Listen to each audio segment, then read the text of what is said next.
Okay, okie dokie. Let me think here. Before I continue.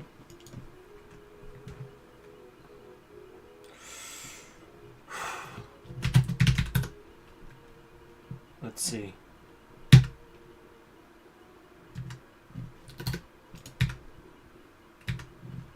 Perfection. Perfect, perfect, perfect. I just want to put in... Oh, that'll be closed, of course. What's this? Oh, that's me. Put the chat box on screen here.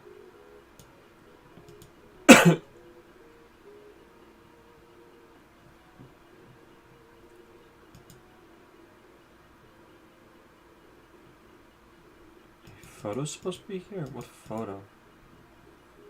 Oh, that.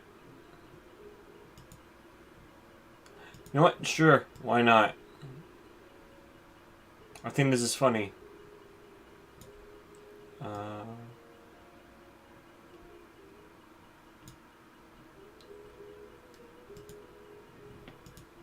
And then I'll just...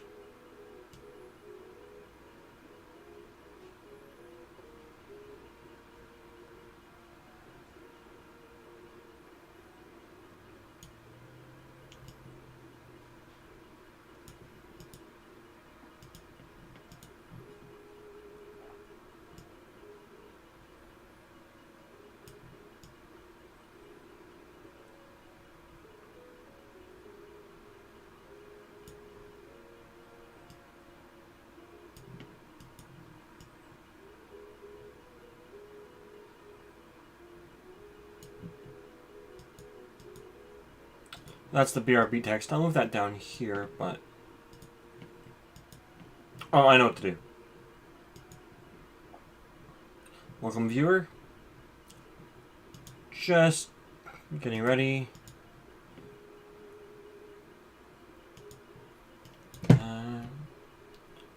Number of encounters. Let's see, my text reads...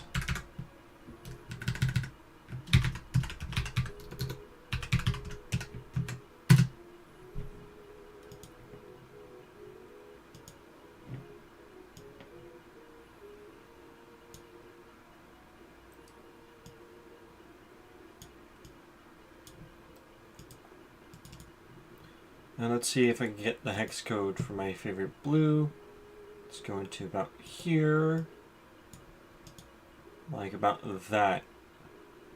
That's perfect. Alright. I'll get an image of me later. I think we're set.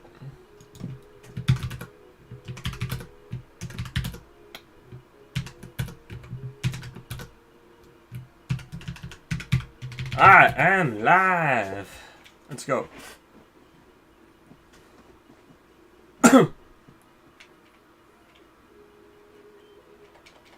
So much better than that other controller.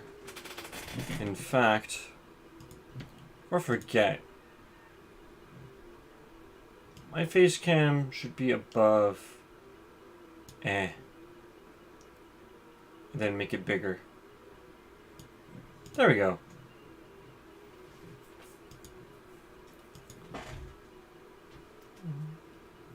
Oh, you know what?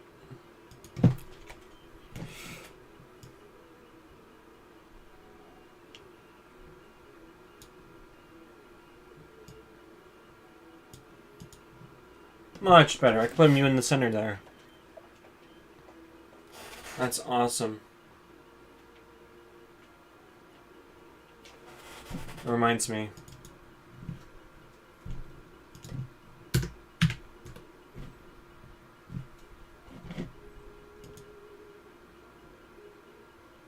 Okay, so I can keep it running. Well, then that just means I could probably just do this then.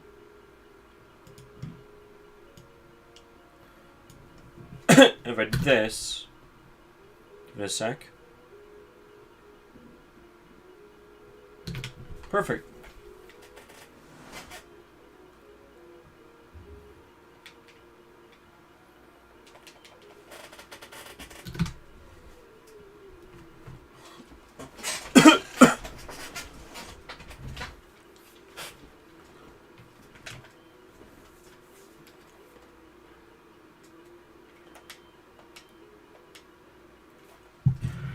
I'm planning to get another, maybe 2 or so, what do you call it?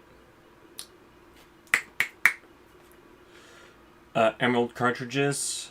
I have the MEW event on me. I'm planning to get that maybe Thursday.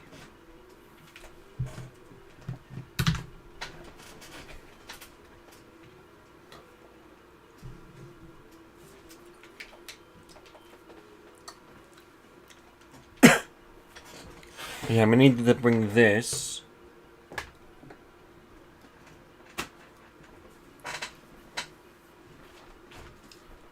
Sorry about that. Oh, whoops, wrong way.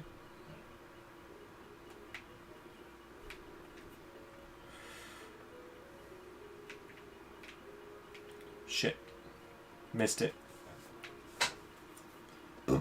Pardon me. Pardon me.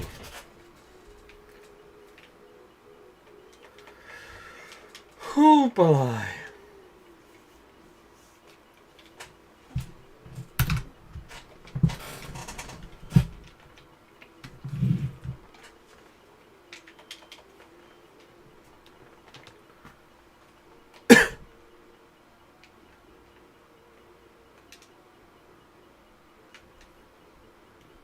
God damn it, give me a minute.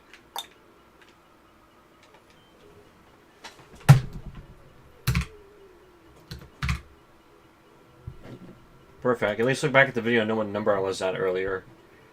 Give me 1 minute.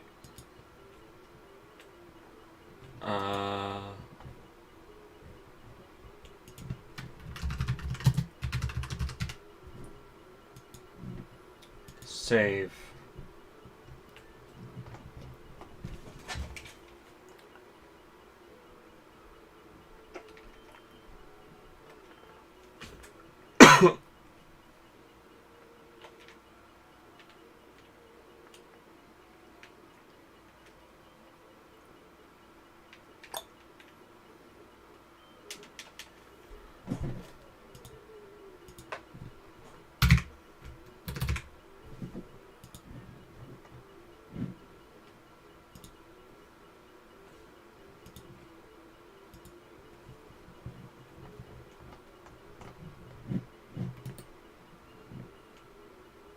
Perfect, much better.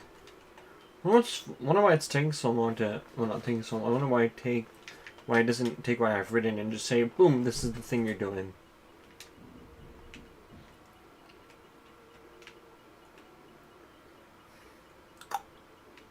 Let's go.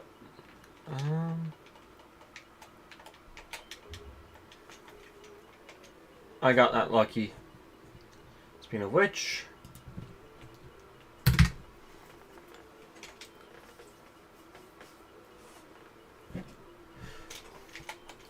yeah, my brother yesterday took down the other internet, and I was still using the other one. He recently just put up the good internet, so now I have the better internet. It was his to begin with. Yeah, I could really use like 2 or 3 DS lights going at it. It would suck doing that, so I'm gonna focus on this and then having like all 3 games run at once. Like 2 here and then the one on the GameCube. This is OG Cartridge. Should I put that in? I probably should, shouldn't I?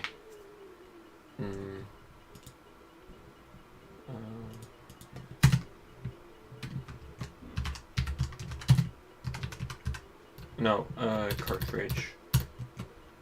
GBA Cartridge. a game cartridge. I'll add that in.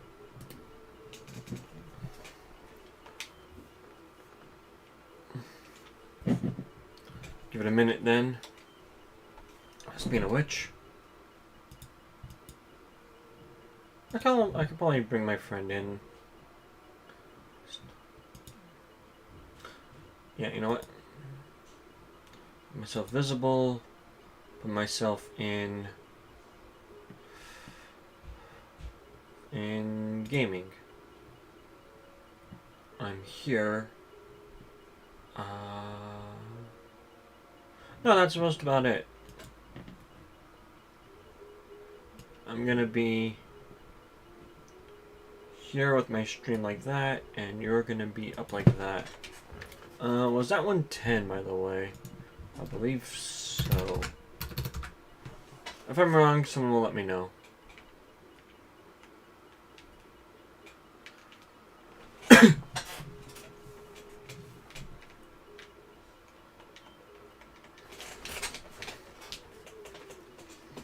my goodness.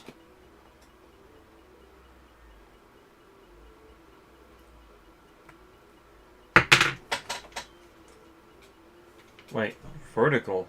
Oh no, I don't need a vertical, so what the hell's going on?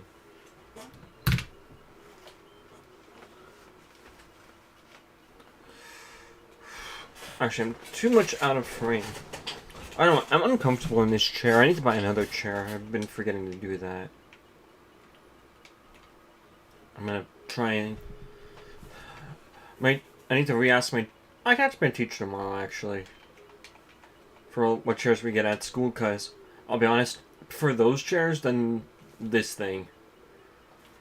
Like, even this is uncomfortable. That'll be 12. I do have a plan for MEW. I don't have a Master Ball, but I've tried catching this thing normally. Its catch rate is ridiculously low. Basically put it to sleep and like full swipe it down a bit, or just put it to sleep flat. Your prey transforms into your Pokemon.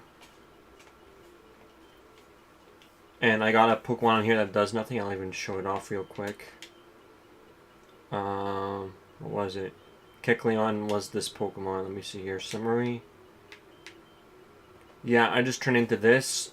The only damaging move it has, it's slash. Cut. It's not going to do much. So we're going to head into here. 50 balls. I tend to get in like under 10. If it gets in over 10 balls, I'm going to lose it. Or if I don't get it by like earliest, like the early, not even early April, I need to put myself in case it's like April 1st. So I'm going to do it like about 2 weeks around March break. I'm going to give up this shiny Mew hunt, and hopefully they remake these games and give us the event flat so we can shiny hunt it. And I'll shiny hunt it again there. Or I get it early.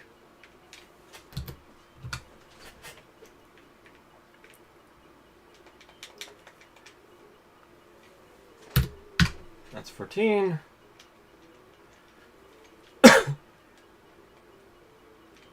That's why I'm getting multiple games of this, but if it's going to turn out to be a futile effort, I don't want it to waste my money, so I'm just going to probably get one more game of this.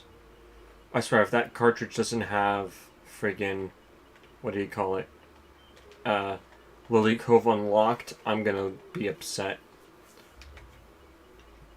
And then I have to get to Lily Cove, give it the thing, and do it then. I was planning to do this months ago, but I then realized my friend did the wrong thing for the MEW event, and I was like, okay, crap, I gotta fix it.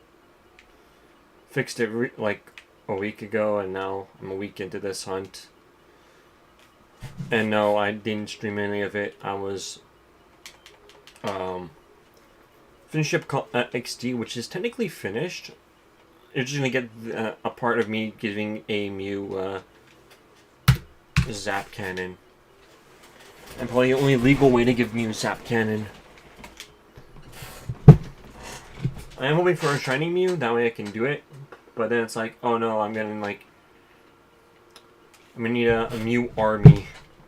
So I might just clone it. I'm considering it, but I don't think so. I have other Mew. Just the ones I want have Zap Cannon. For me, nature doesn't matter. So, because I am bringing it up towards the GameCube and back again. Which is technically going to be making me need 84 Pokemon, I'm starting to notice. Did I not do that? You know what? I'll up the counter. Fuck. Missed it.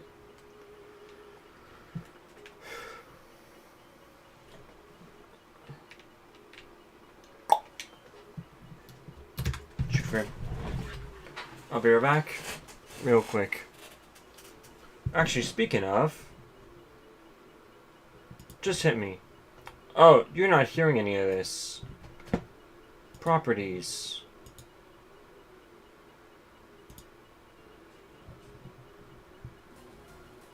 Wait, that's my... Oh. Deeply sorry about that. Let me see if it's going to work here.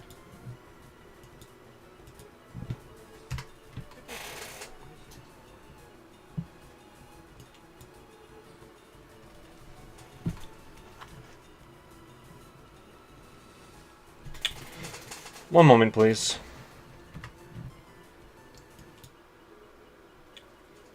One moment, please.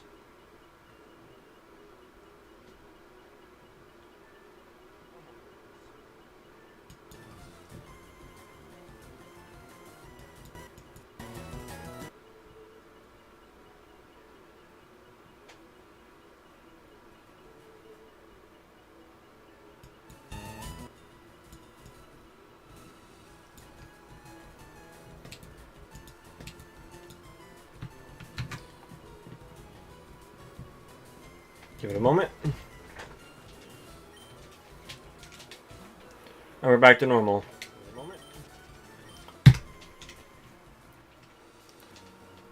So, you can hit it, hear it, it's just soft. I have it at 46. Just that when it's at 46, I'd be taking off my earbuds to be able to hear it. It's like, yo, dude, I'm sick of this. I'm almost sick of Pokemon. I literally just got a good look at my Gen 4 saves, and I'm like, oh my god, Gen 4 never looked so good. Gen 4 never looked so good. Shame I gotta beat it in like 2 weeks. Or like, get certain Pokemon up to snuff.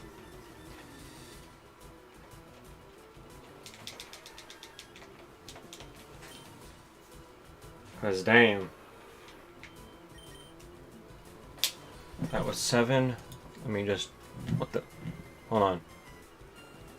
Oh!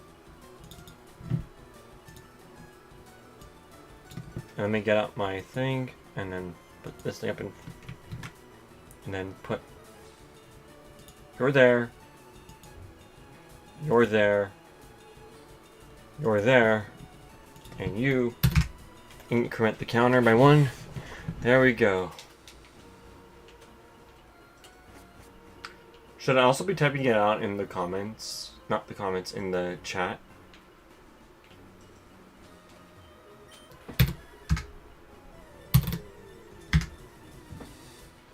Love how that's a live feed, technically.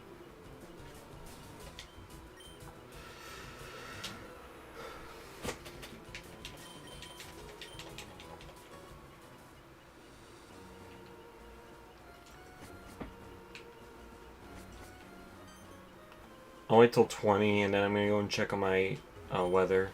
Not my weather, but like my windows, guys. It's a little steamy in here. One more encounter for that.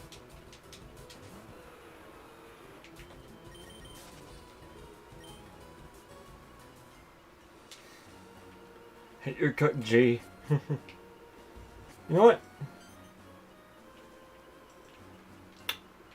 You know what?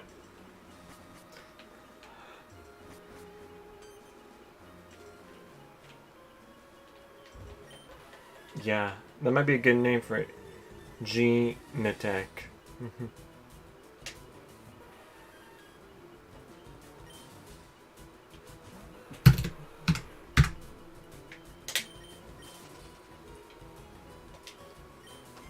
I'll be right back real quick.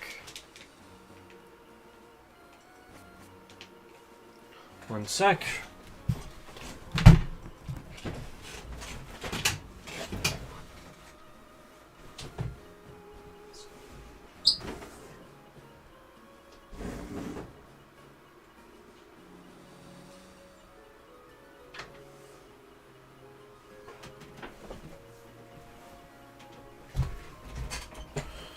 Perfect. Woo.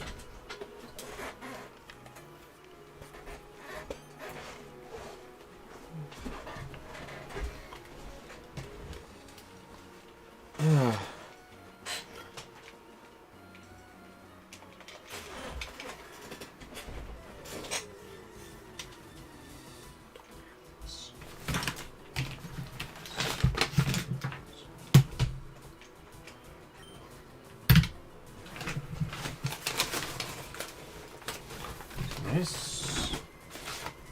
Huh.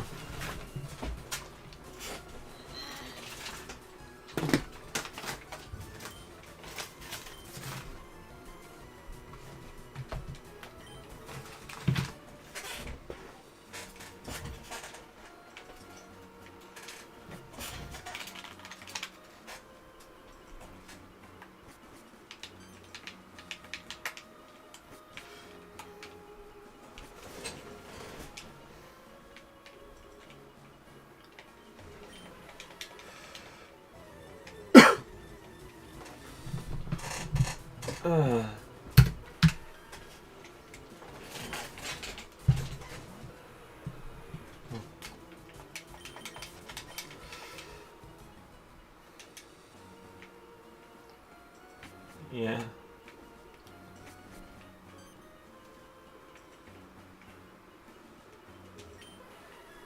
Mm-hmm.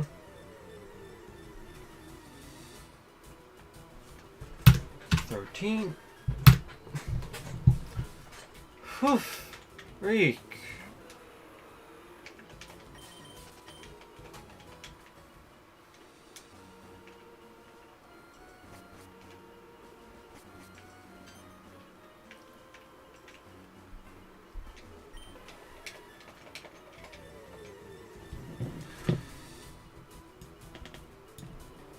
What the crap? Whoa. Why did that? Whoa. Hold up. I want this. No, I want this. This.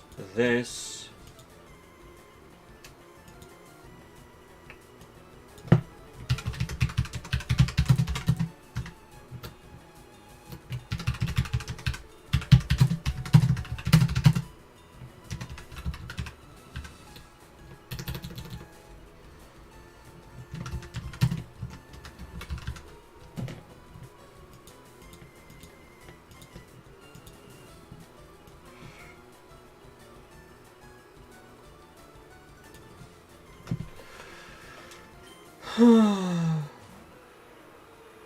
exhausted.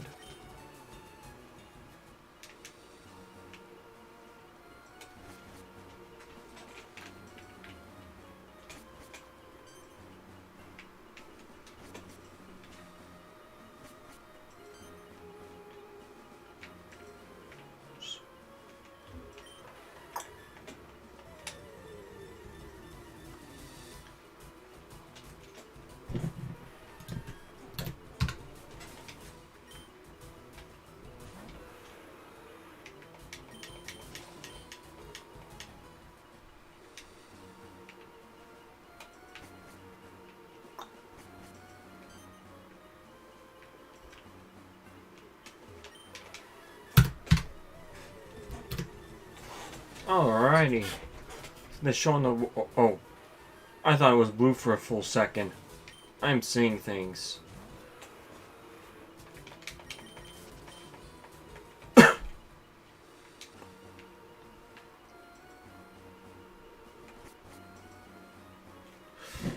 Actually, you know what? I might be able to lower it just a bit more.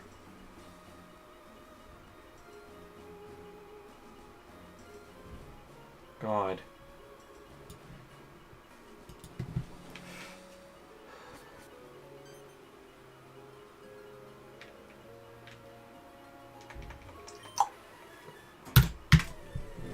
Come on, Mew. Come on, man. Come on, bud. I did do that just now, right?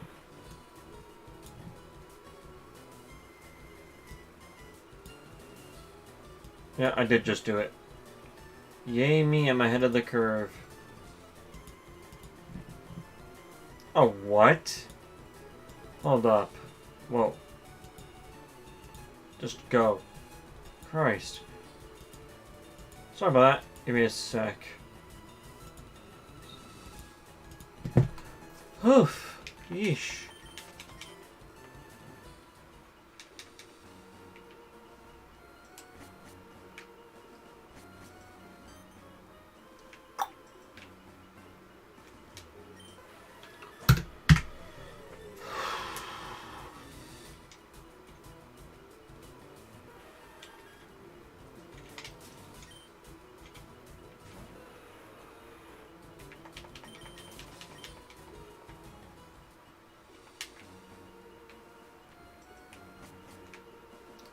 Hopefully it's this one.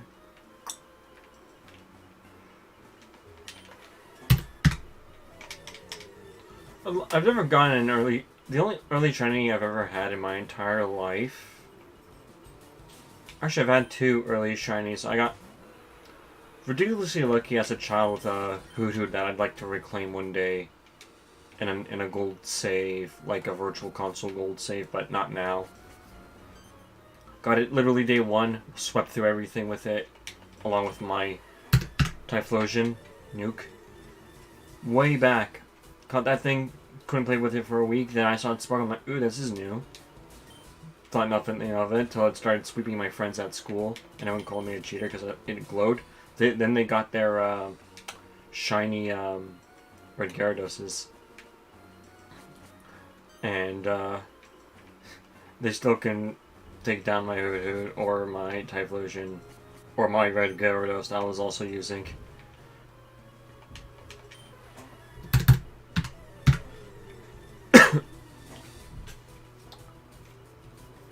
One 333 is going to be on the board.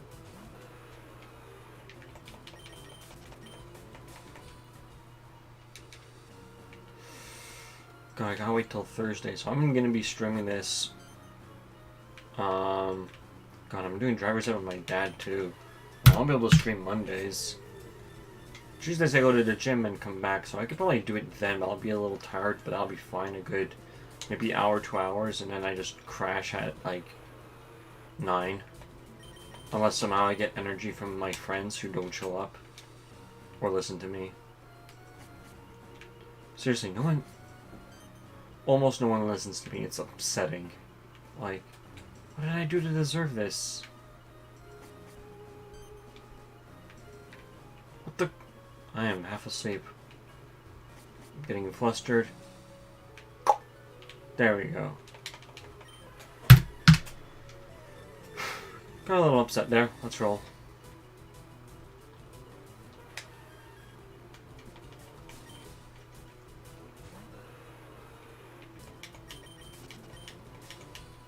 Jesus. So I'm just getting heated over my D&D campaign. Like, I'm really good at interweaving a story. My players just try and play meta. It's like, seriously? Listen, I don't care how OP you guys are. They're no match for the enemies I'm throwing at them.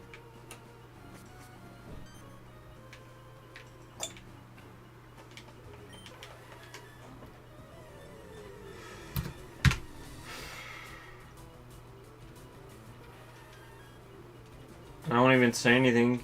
Like, I could spell out everything I have planned here, but it's like, they're not gonna listen. Like, I warned him about the Coliseum too, and it's like, well, no one noticed. Like, so I was just playing until I thought they won. Like, oh yeah, you totally deserve the win here. You know, you guys are technically cheating. It's like, fuck, I can't enforce these rules on 3 people, let alone a group of people. Like a full group of like 8 players. It's like you don't know what you're up against. It's like in Yu-Gi-Oh! They don't know what they're up against. You're not gonna know everything about the players or the NPCs that you're gonna be facing.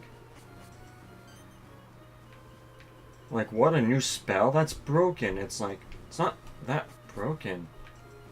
The only reason why you think it's broken is because now your character is weak from it.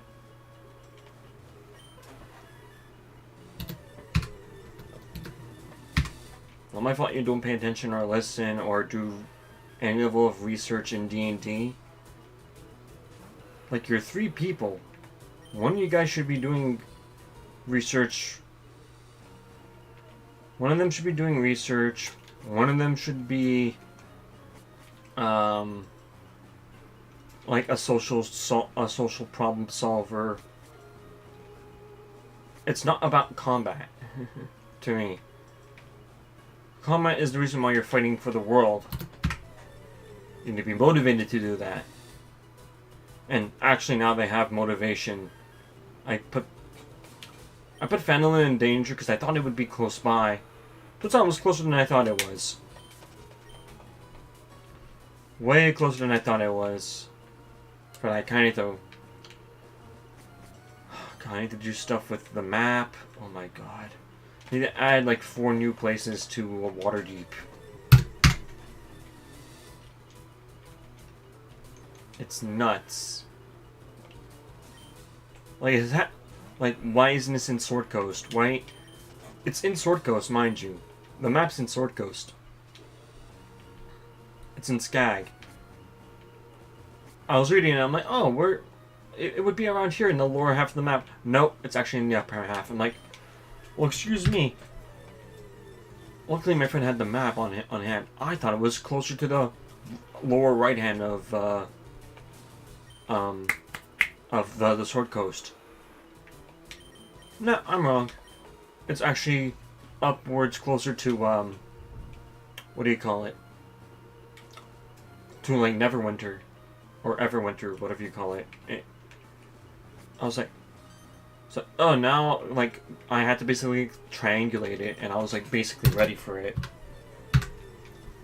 They thought I was redoing what do you call it? The encounters from Phandalin. I'm like, I put Phandalin in danger. What are you talking about? I'm setting up stuff. It's not just gonna be Phandelver, the Mines of Phandelver, or what's it called? Giant of Icespire Peak. It's not just that. Like, it's just a quest. You go there and you see what's up. You're level 5 now. You need to spend a few sessions at this level 5 before you do that. I'll do it like 4 or 5 like things. It's like, no, you're not gonna level up. Why would I let you level up now? With just an encounter. You don't level up every encounter. God, these... Like, they're in a rush. I'm like, dude, spend some time at level 5, level 4, do something. God, I wonder why, I'd probably be happier playing with, like, people who... I don't know. I'm just trying to... The reason why I throw new things at my players is because, well, otherwise they can just metagame the crap out of it, and I don't want them to do that. Throw a new race of Blood Hunter into the mix, I'm throwing new stuff at them because they can't be relying on the same old tricks. Like, imagine you have a campaign in Candlelit Keep, and it's like, yeah, do they have an apothecary? Can I get, like, a speed potion? Like, I don't know about, like, certain other, like, people, but if I want to be a dungeon master, I'm gonna come up with stuff and just send it to my players and see how they handle it. The way this is going, they're not gonna. It's just gonna be a slog for me to get through any combat. If they're just gonna be playing meta, I gotta shut that down a little bit. Give them the waste attacks, or pray they keep missing attacks, or give my enemies. I can't keep doing an AC. You can't keep doing an AC trick. That's not gonna work. AC doesn't solve the problem because that critical. It's like, whoa, my dude has a 30 armor class. It's like, bro. No, that's not how you do it. I give things armor. I give them damage reduction and other things.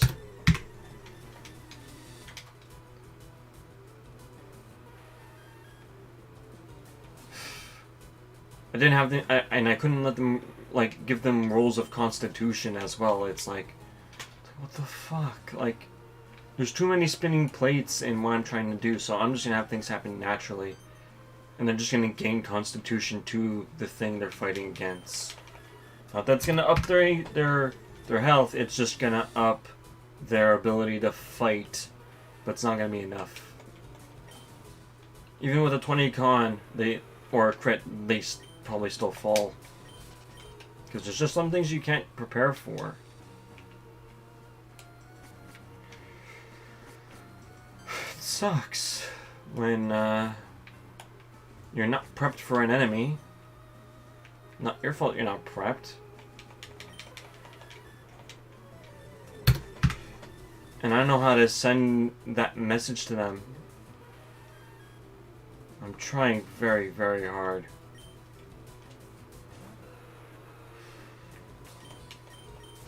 There's only like one small race of people that can counter it. And even then, it's like, wow, they gotta find these people. And it's like, I'm having like 2 people just like be core people. So it's like, oh, they have to meet these people that they've met. It's like, well,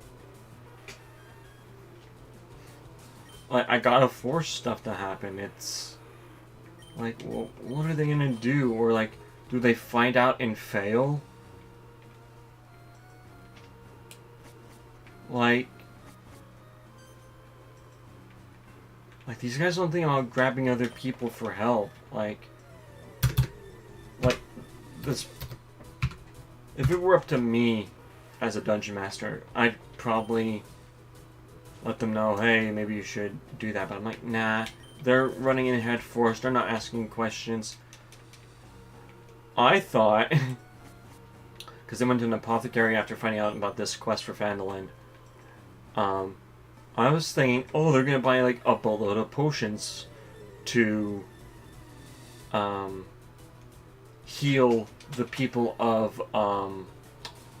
Phandalin who are most likely gonna be in danger.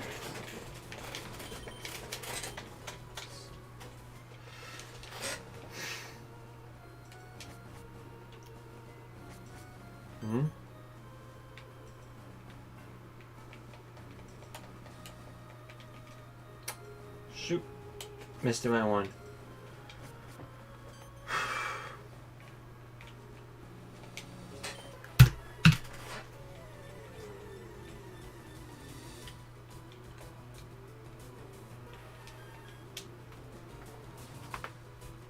Ugh.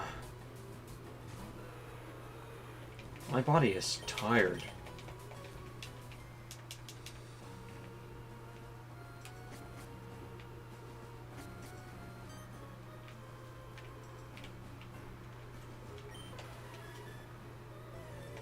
Well, they'll be bringing this to me for school, so like you'll be seeing the encounter like go up and up and up, like in like 100 or 200 point increments. I tend to do about 200 to 300, 400 encounters a day. So I don't know when I'll hit 8,000 or when I'll see it, but I'm hoping to see it on stream so you guys can be like wow, like you did it.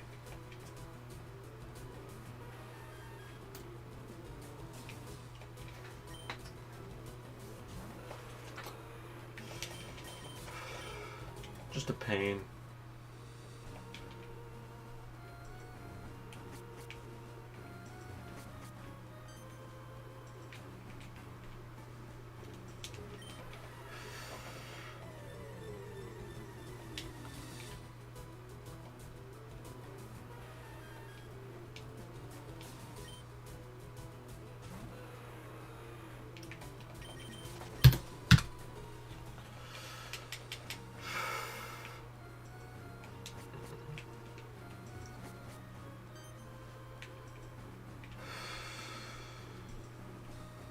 Just a pain in my ass.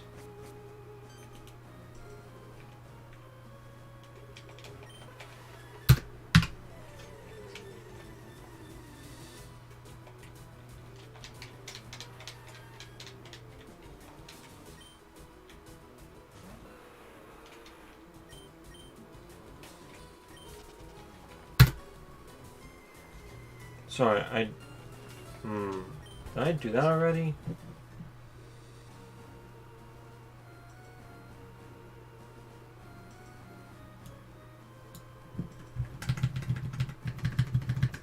Oh, it is 4.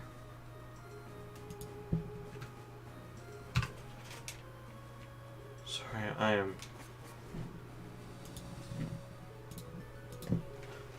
just mildly annoying.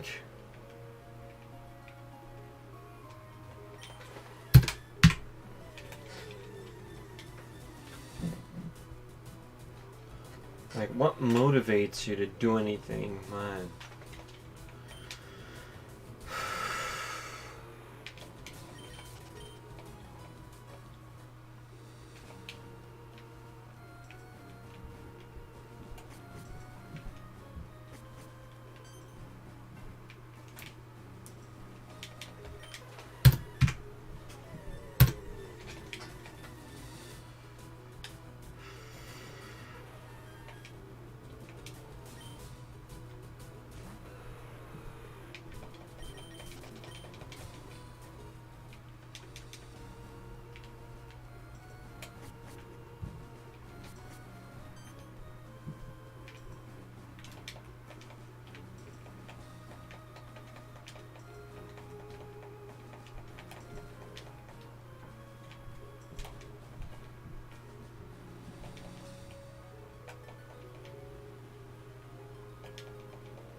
You see, this is why I don't play other games on this channel. I'm not playing other games on this channel until, like, April. Also, in April, I'll probably be streaming D&D on my own. Just me. Playing by myself. As DM and player.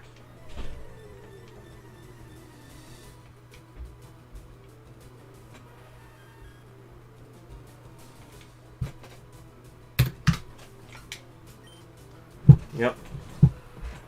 Thank God I have my stream running as well, so I can just see the number on my screen. That's awesome.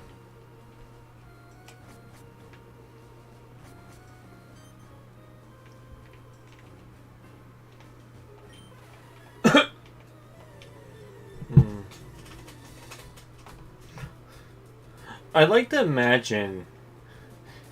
I have this weird imagination that if I was DMing for, let's say, Critical Role, like, Matt's there, Laura Bailey's there, Travis Willingham, Sam Riegel, and, let's say, Taliesin as, like, a core. I don't know why. I imagine, no matter the campaign, the setting, whatever reason, Travis Willingham's character might wind up being red and he's chasing something he saw one time as a child. Like, that's his character's thing. It'd be effectively Mew, and he's just doing this, seeing if he can find a blue Mew. I find this utterly adorable. As, like, not just a dungeon master, but as someone interacting with a fully grown man chasing, like, a dream. Not like him completing the Pokedex or anything, just catching this one thing. Like, completing something he's only dreamt of. I find it sweet, and I'd probably allow him to do it, too. Okay. Show your tail. Okay. Fuck you. Stupid Mew. How do you get all the way over there? I have no idea.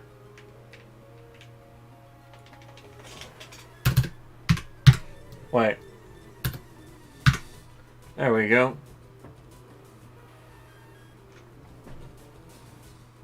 Oh, that's falling behind. Why is it falling behind? What's up with my stream? Why am I falling behind? Hold up. Let me see. 60 FPS.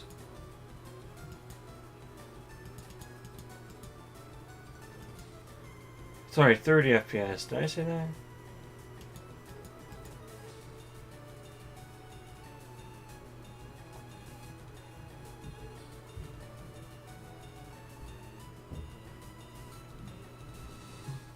Boat.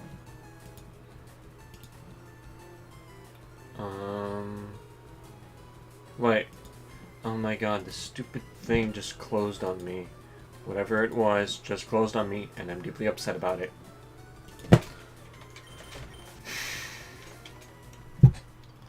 Also, I thought it was funny.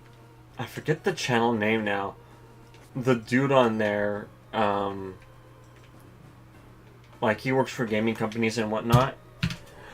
The funniest thing for me is, I don't know if it was a recent stream, a past stream, whatever, one of his streams, like, he does shorts.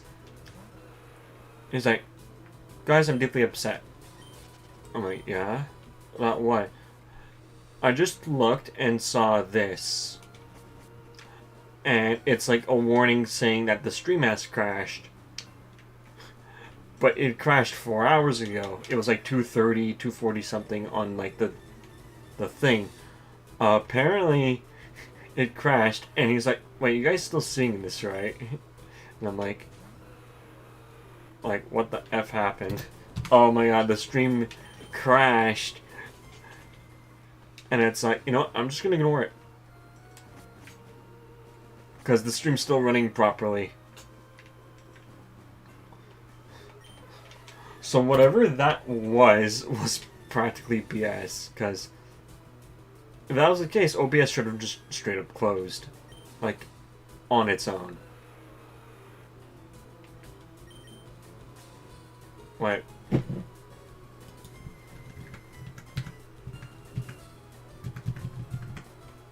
Okay, so this is 1636. Perfect. Alrighty. Lordy Lou.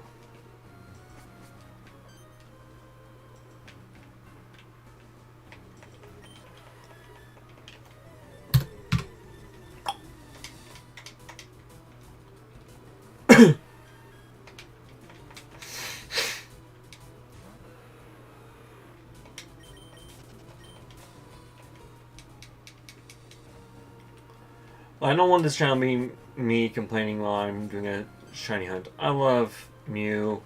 I just want a shiny one that knows Zap Cannon just to rub it in people's faces.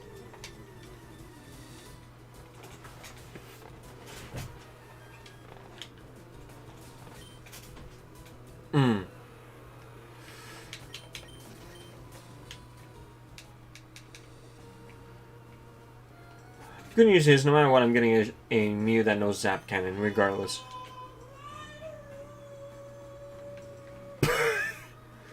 That spooked the shit out of me. I don't know what my brother was doing, but he just made the randomness, like, woo noise. Scared the shit out of me.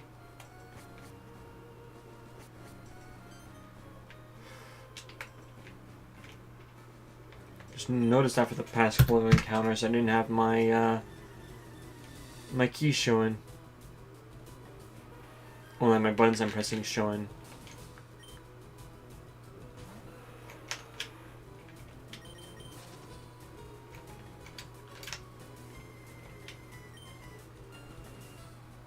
Yep.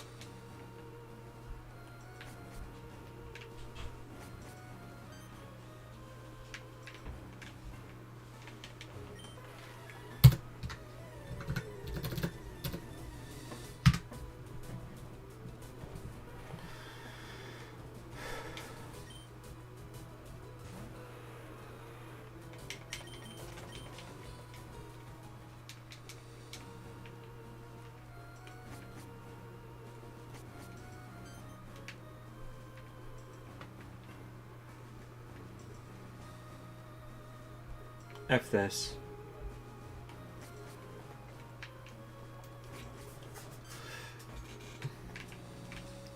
$1,369.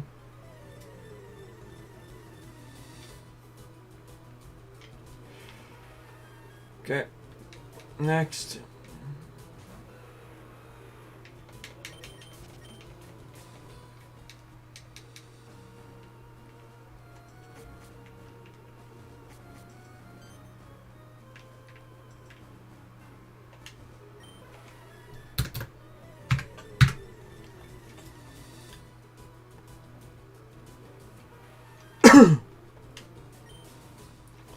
Let me see here.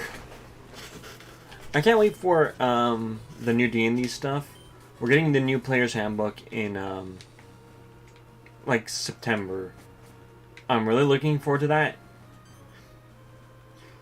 Friggin' the VTT can't come soon enough. God.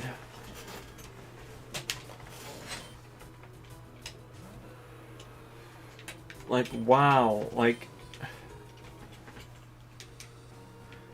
What was it? Friday. Friday I had a damn blast playing D&D at school. I'm more fun at school.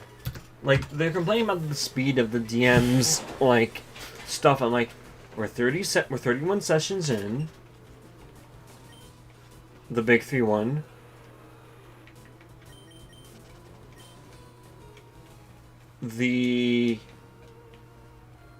What is it? Not the game. And I'm engaged in the plot. I fail to see how the Dungeon Master isn't being, like, what do you call it? Like, I don't see the Dungeon Master being slow as a problem. My problem is my players taking down stuff and being reliable sources to me. Because we're being engaged. That's me. To be honest, I do have my faults. I didn't prep the quest board last session, but I have it prepped now. I had it prepped now. I wanted them to get their stuff done before they did the quest board or did the Coliseum. So they tackled it, did the thing, and I grew bored because they were getting bored. It's like, wow, I prefer them when they're their characters, not when they're in fighting. Specifically, it feels like they're challenging me. It's like, can you stop talking like you're meta? Because then I'm gonna stop you. Like, power build all you want. Just stop talking like wow, like teehee, I'm gonna pick all this. It's like, just pick it because it's your character, not because you want to dick me over. If that's the point, it's like, okay, fine, if that's your character, but the reason why I don't care is because I'm prepped for it. I've been prepped for this since day one. Minute one. Been prepping this for over a year. I have all of it prepped. I just need them to be consistent. Or I need something to fall on. And we're getting a new player too. A student is joining my class this Monday actually. He's joining tomorrow. And he wants to do D&D outside of school. And I'm like, well, I'm doing a campaign outside of school. Join mine. They're level 5 now, so yeah. It's level 5 in Fenelon, so he's gonna start there. And we're gonna work on his stuff for the next 2 weeks, and then we're gonna have hopefully that gives one of the players enough time to get their internet up and running, because I ain't having the 5 of us in a room where I'm bored out of my mind, and I don't know how to talk to one of the other players. I'm gonna give them another session before I I lay down a hammer on them. Because I'm lenient, I'm nice, I'm doing my absolute best. I've been prepping for this. Work with me, not against me. That's the thing. If you don't like that idea, I'm sorry, then you're not a fit for the campaign. Reason why I fit in your game, yes, I wanted to try a dark thing. Because you were doing dark fantasy, and I was like, ah, cool. And you okayed my character. You okayed my character, and I was happy with what my character was capable of. So at this point, it doesn't matter what my role is or how I factor into the plot or combat. My character set you up and gave you ammunition, and I'm pleased with that. My character's ready to go when you are. I'm just here doing a thing. Because I'm both a note-taker and a guy who does research. If research isn't a thing I need to do, then so be it. But because my character is related to the BBEG, or has like a stake in it, like what is it? Gormadrog or whatever. Yeah. We're gonna get ready for that. I'd prefer, like, if I could make my own, like, campaign setting, it'd be this very thing. Level 1 to 20. And it just feels like a regular everyday campaign. Just throwing new stuff at your players. That's it. Just encourage them to throw new things at your characters. I encourage it. Like, my friends were like, oh, let's see the stat sheet of this OP main character. And I'm like, what's a stat sheet? You think I'll look up a stat sheet? Unless it's a main boss, I ain't looking up a stat sheet or making sheets for these NPCs. They're gonna be as powerful as they need to be. That's it. That's all I need to know. Not like they're gonna listen to this. They're too busy playing Tekken or whatever. And they're too busy not looking at their notes. Or registering something new's going on in the game that oh, sorry, I've been trying to prep you guys for this for so long. Hold up.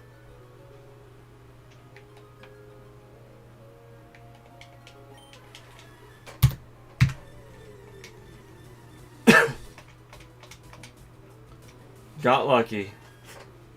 Wait, did I do that? Okay, I did.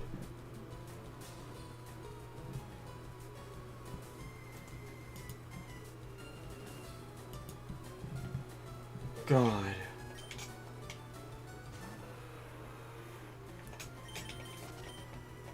Just ticks me off royally.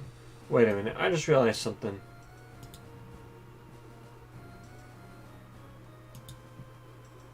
Oh, it is there. Okay. I'm rather chuffed with that. Perfect.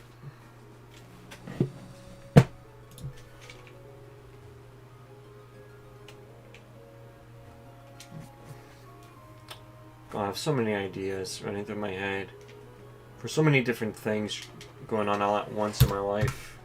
I'm on like 12 different projects. It's insane.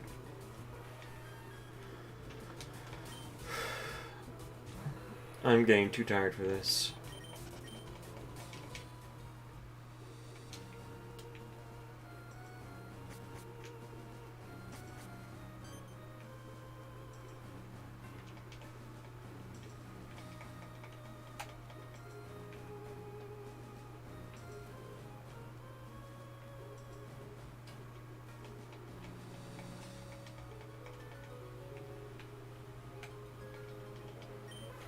Oh, caught him.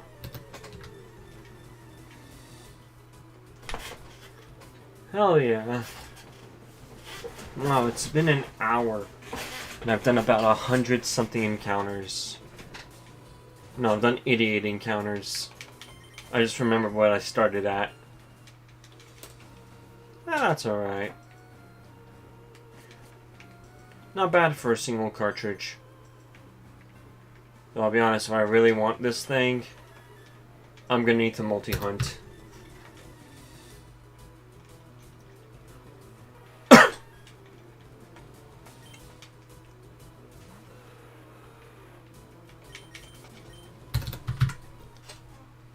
Wait, no.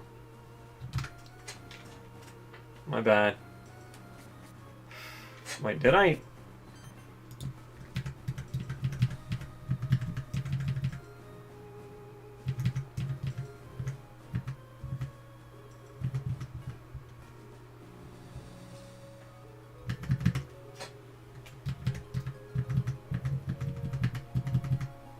Okay. That's fine.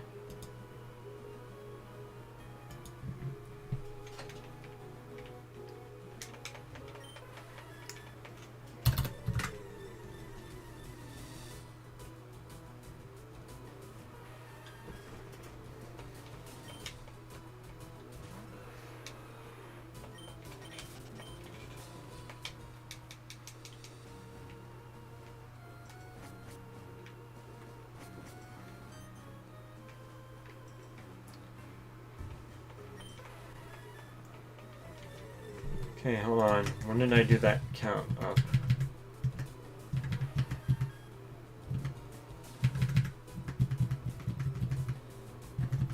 Oh, this is 91. This is 91. Perfect. Hoopy-lie. It's gonna get really calm.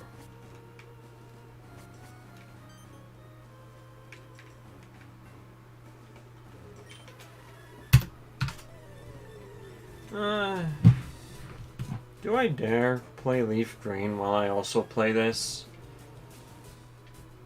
You know what? Sure. Oh, whoa.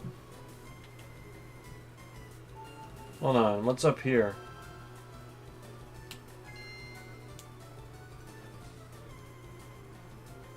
Oh, dang.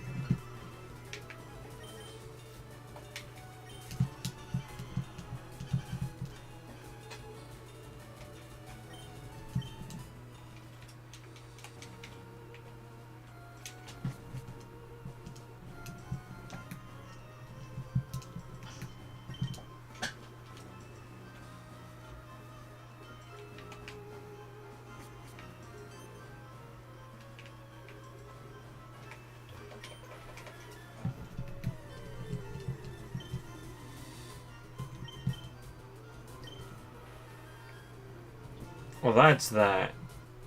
I see.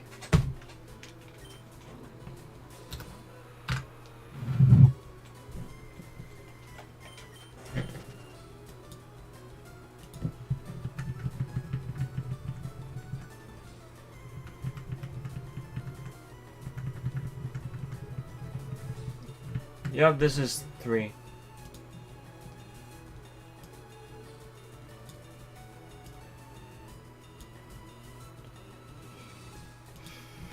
Perfect.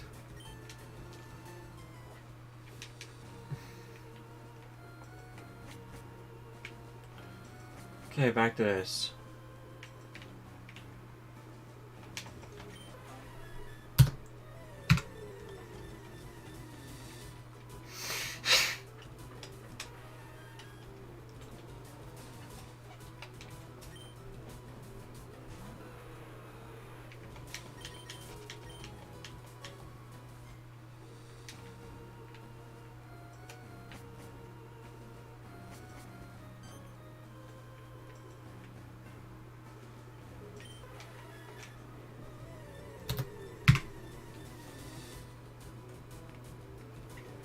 Like,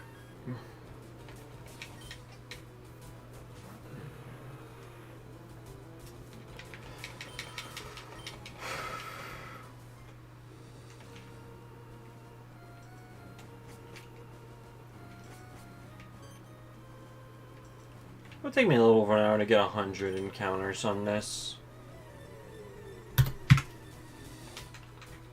Just a little more tired than normal.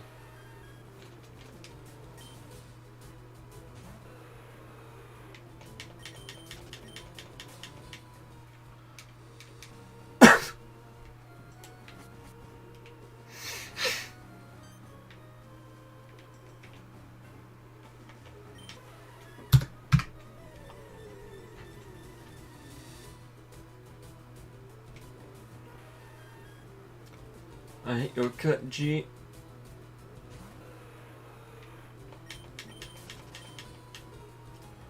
God.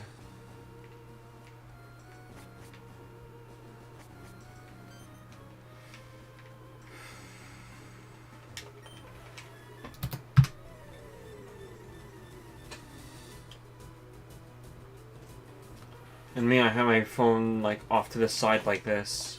Like I'd be playing my DS and then off to the side is the game. That is my... I've been playing my game like this and off on my... in my right hand is my phone. Just changing the number.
$14.01.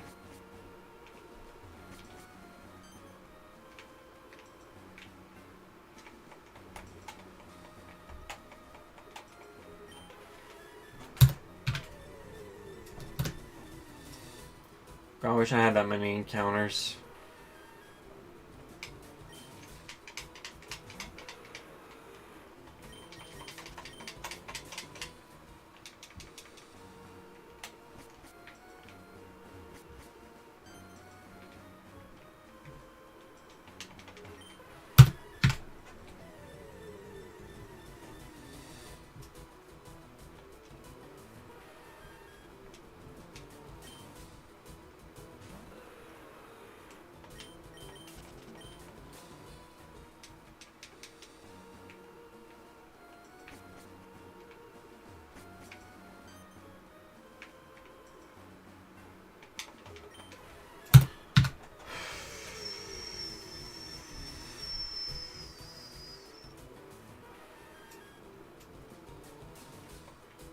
God. My head hurts. Wait, did I... Okay, no, I did it correctly.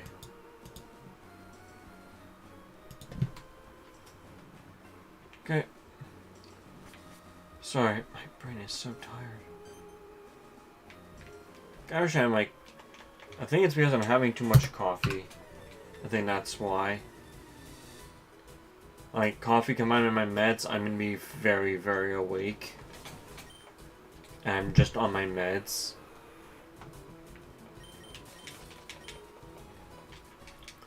Which means I'm gonna need a full day like this. Then Monday I'm on coffee. Tuesday no coffee. Wednesday obviously coffee. Thursday no coffee. Friday I'm not gonna need coffee again, but I'm gonna be needing it again soonish because of my secondary job I'm running. And then, unless we have another in-person session, I'm not gonna be needing coffee. Or I'm meeting a friend early on like a distant Friday of some sort. Welcome in, viewer.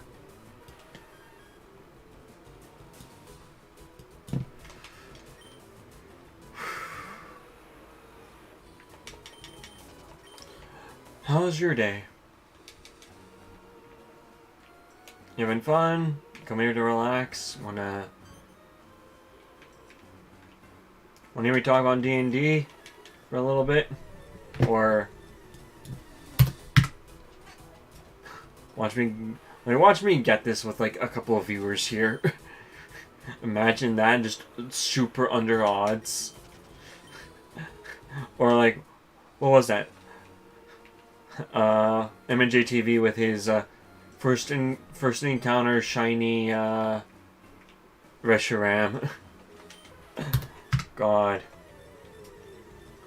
I've over like 40,000 encounters in like 2 years and haven't seen a shiny, so I'm just trying to shiny hunt mute with like this being my 50,000 something encounter. God.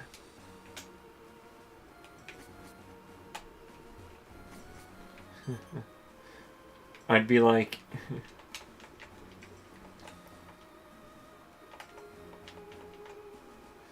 Okay. Yep, that's where it is. Gotta keep going this way. Aha! Found the bitch. Found ya. Or could this be, where's this tat?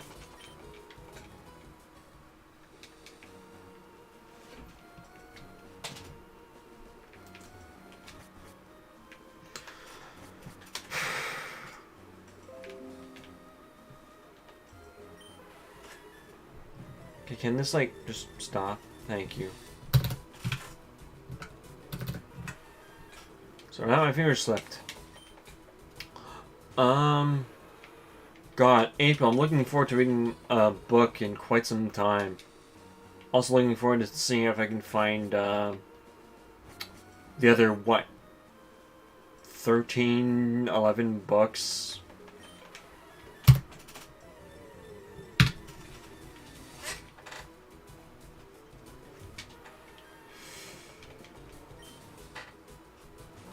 Got new pants the other day.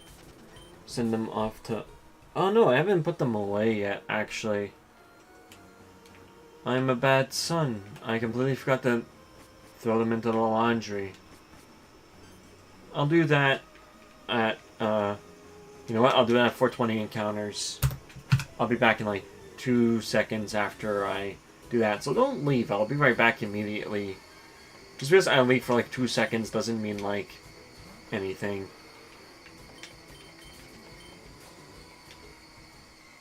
I'm not going to put up the BRB sign. I'm going to be like that. Because I could use a new pair of pants. I'm running low.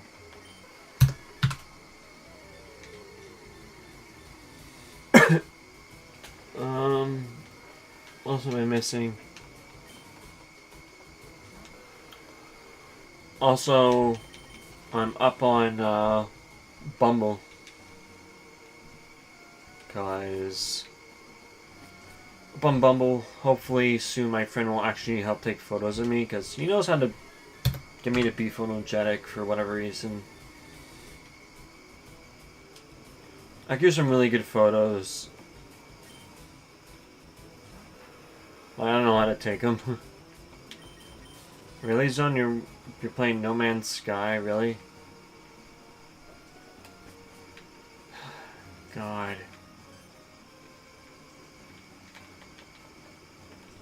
God, I messed up. I was half asleep on that. Give me 1 minute. Composed. Let's go.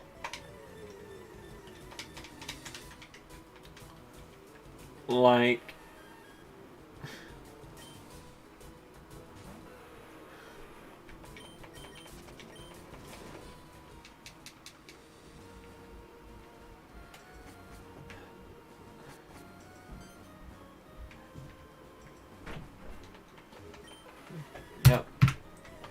15. 4 more encounters and I'll be upstairs. Just real quick.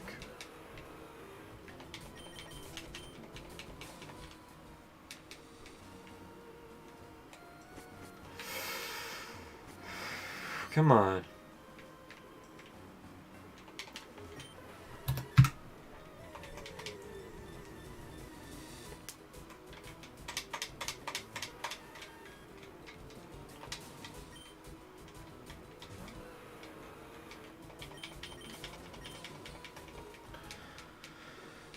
Whew.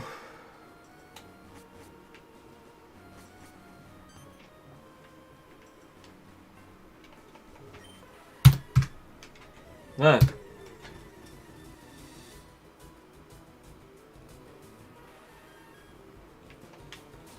It's gonna suck that like I'm not gonna do this for like a couple of days. So I'll be shiny hunting like off stream as well. Hopefully I can do it. I'm gonna need to take some photos off my photos and shit off my phone actually. There's a lot of useless junk on it. One more encounter and then I'm gonna do the thing I just said I'm gonna do.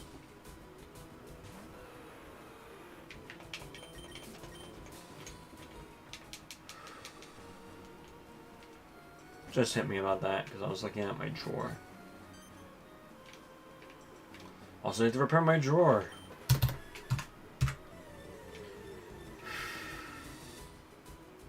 Okay. Be right back real quick.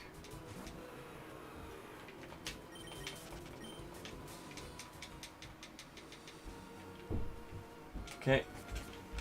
Give me 1 minute.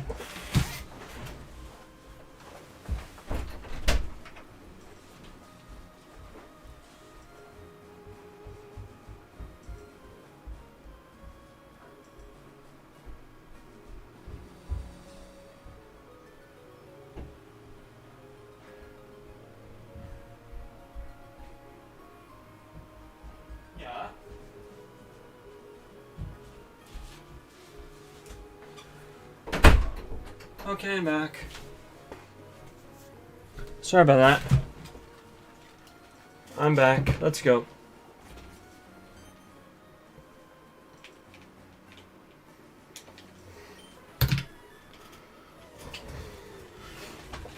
One, 4, 2, 1.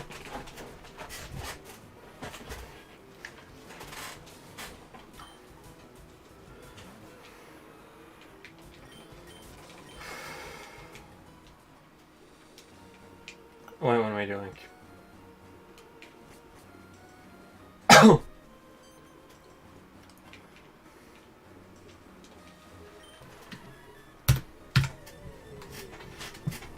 4, 2, 2.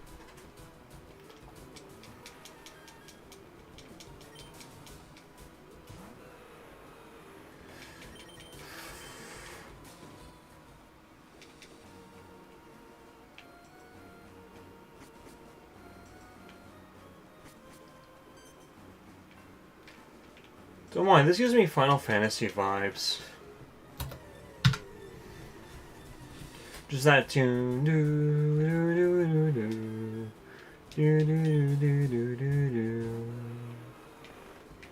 Just that alone.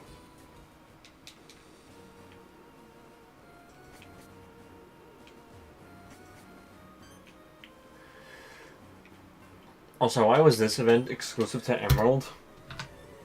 Wait. 4.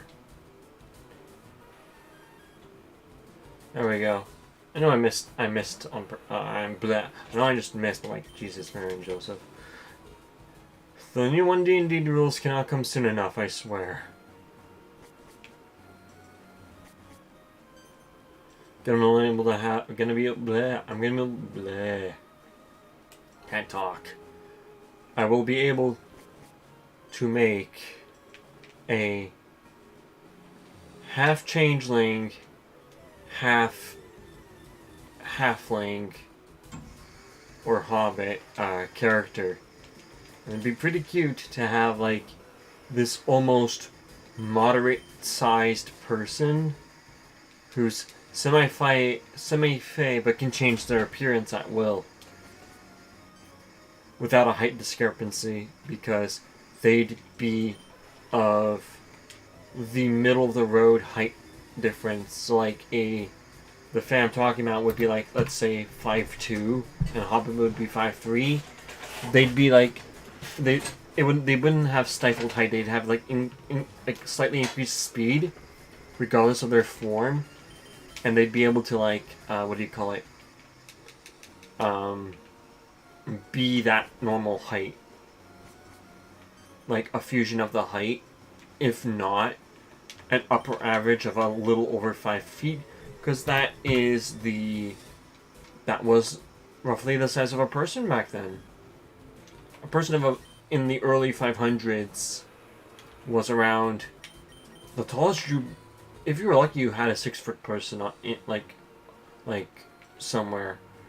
If not, like, average height for that part of the world, that time frame, you were around like 5, like, I think I'd give 5'4" max, 5'5" max, something like that.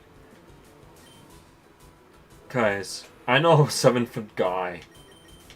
The guy was on his knees in high school going into the classroom door. That's a tall person. And that was before he was 7 foot tall. He was like, I'd give him 6'10".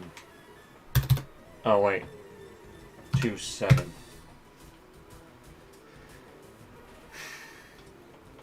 There's that.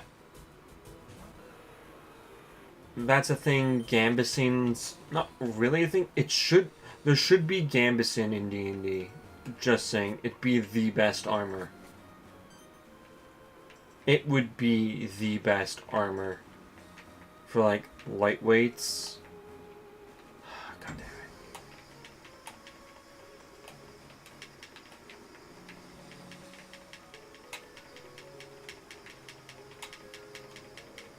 F this. I messed it up.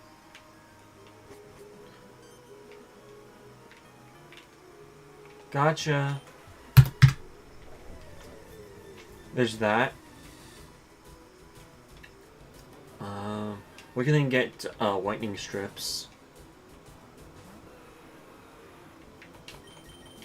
And then I'm going to find a place that sells those, what do you call it? Floss. I need to find like flossing things. I'll ask my parents, actually. I need to get another shaver starting Tuesday.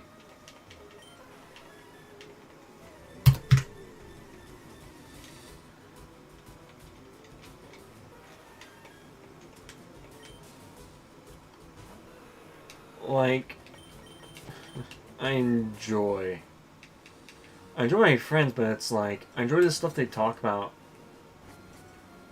But when it comes to D&D, I engage as in character as I possibly can. I play a divination wizard, and I just recently had a bit of a ragey moment in character where we're playing Candlekeep, of course, and we're just doing the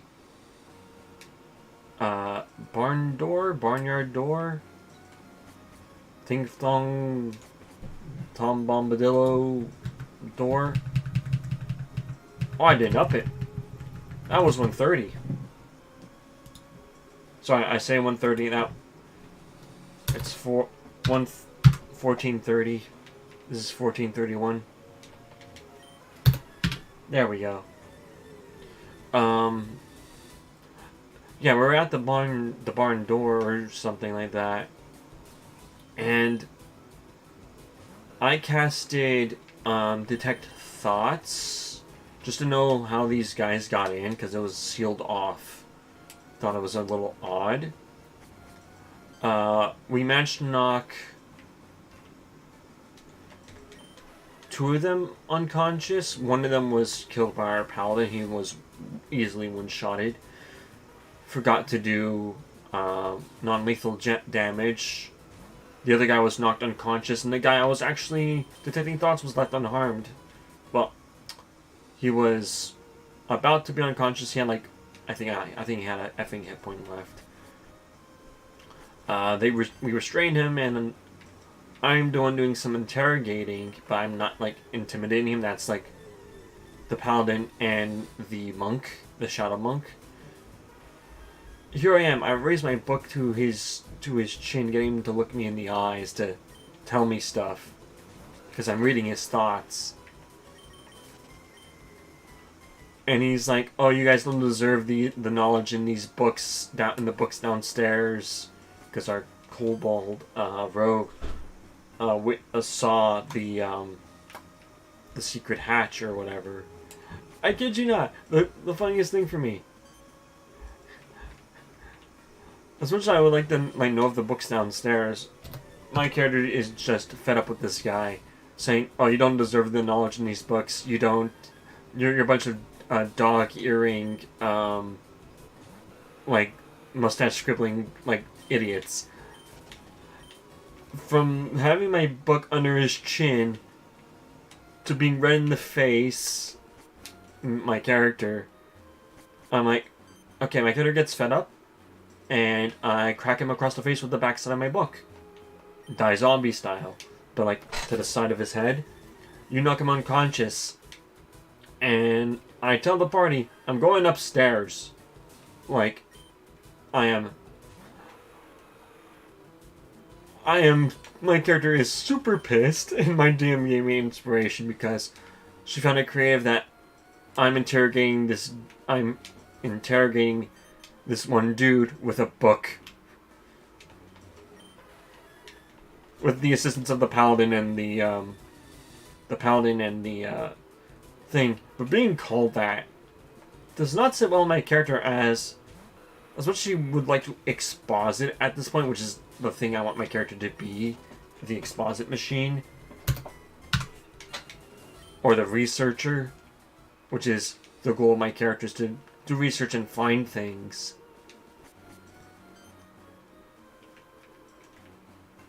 My character takes great pride in that, and he was just upset that he would be considered under that level of, like, disgrace as a reader.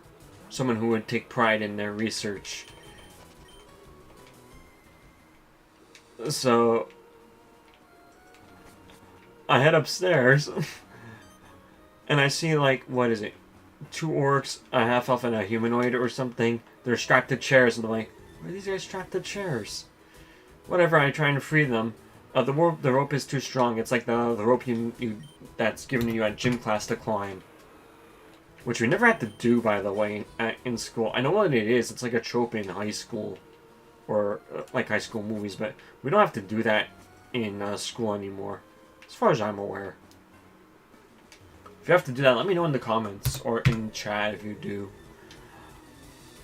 One of the many things that drove me nuts is that these guys also were, like, calling me, like, dog earring page, like, my mustache scribbling idiots. And I'm like, oh, these guys don't want to be saved.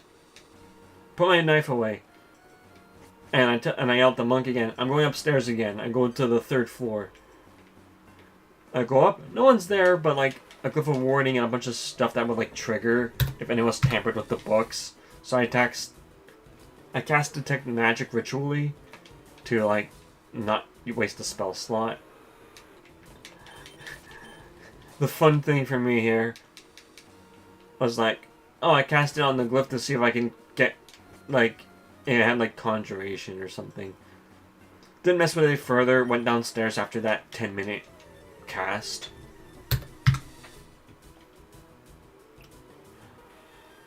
And doing that, I find that the, I also find out that the lock downstairs was done in with another arcane lock with a password. Trying the original one that let us get in, it doesn't work. So like, okay, F this, we're trying to turn this place into a rocket. So we wind up heading downstairs and call the session there with a starting combat. We were in combat. I was stunned, but since I'm gonna be not in the sessions anymore, because it's a Friday game and I'm going to be doing work on Fridays. One of the other players is going to get in, and he's just trying to power build again. But he has like a character, like an actual arc on his character where he wants to learn new things, and it's like, why is this missing from your other characters? The guy from the Grim Hollow game and the guy from my campaign, they do... Again, the one from the Grim Hollow from my campaign is a new thing. It's the Blood Hunter. I get it. You're doing something new, but at least you should have a little baseline for what your character wants to accomplish. Something. And I get it. I didn't do the thing. Great. So this is for 41.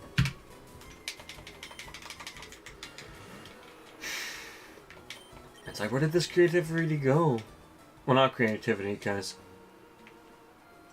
my characters try and have a backstory. They try and have personality. I try. I try with my NPCs. I try with my players. It's like, if this were me, I'd be doing research.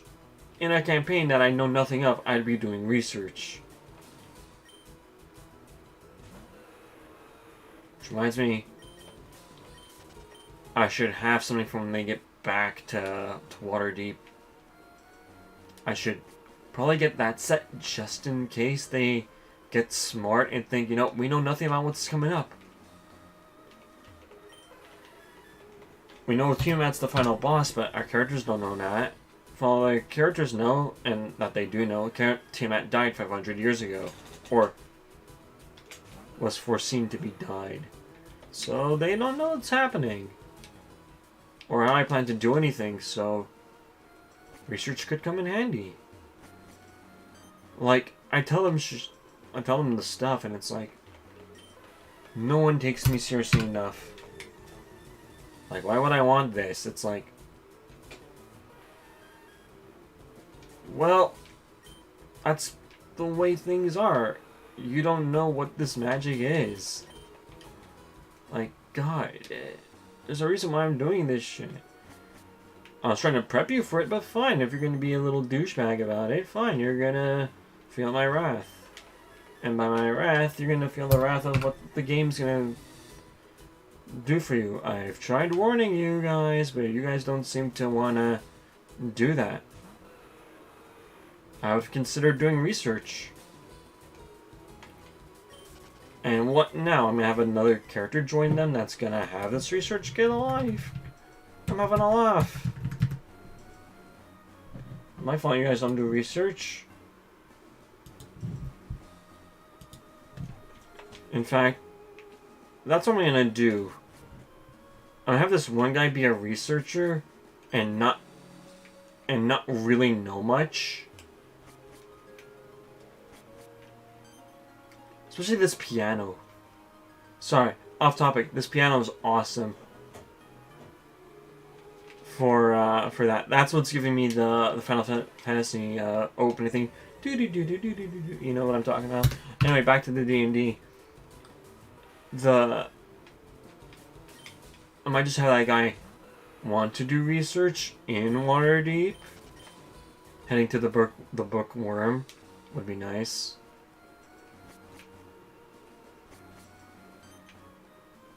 That'd be nice. Give him something to do, let him learn something, let him decide whether or not he wants to give it to the party. Okay, F this.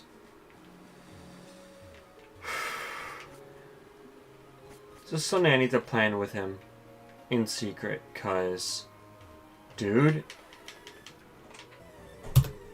I want to exposit, but like, I don't have too much to exposit. It's just a simple campaign.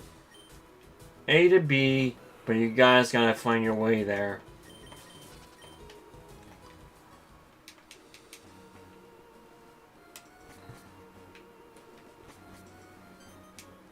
Like, they're learning about it, but in the end, there's a choice to make.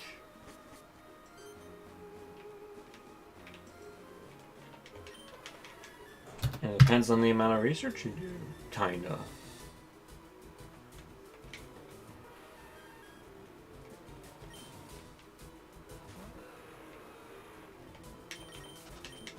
Anyway, done with that topic.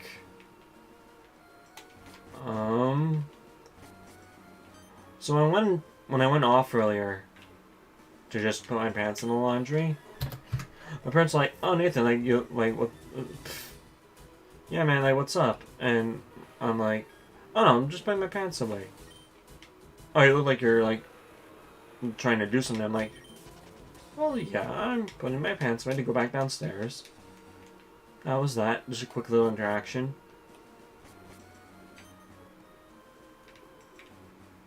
Like, jeez. Also, find it funny how my players interact with a thing that looks like my avatar, like that photo there. They interact with a thing that looks like it.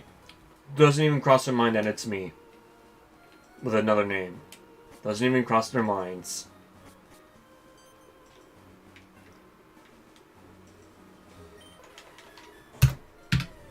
I find that extremely hilarious.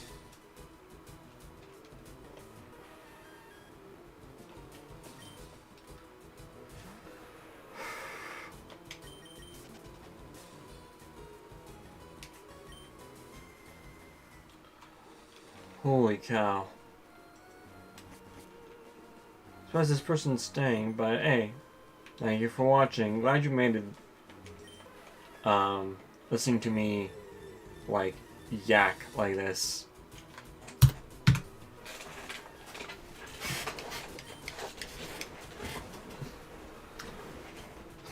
What else do I have?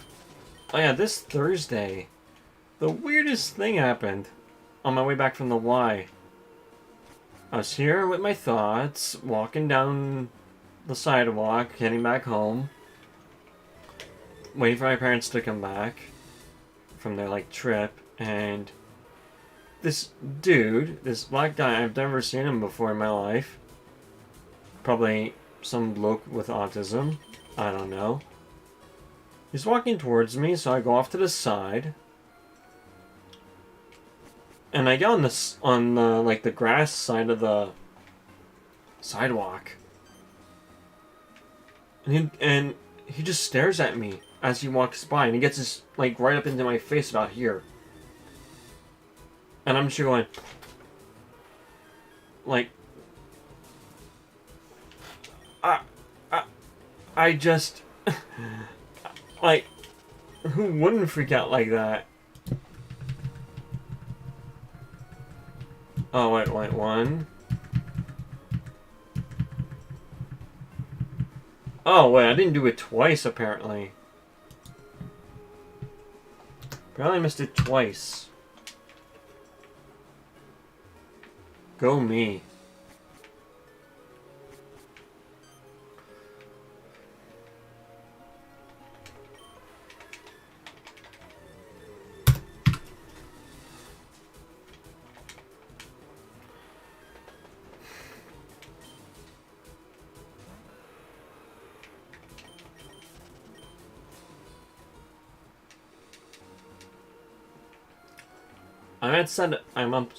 I'm upset with everyone, like, I know, almost.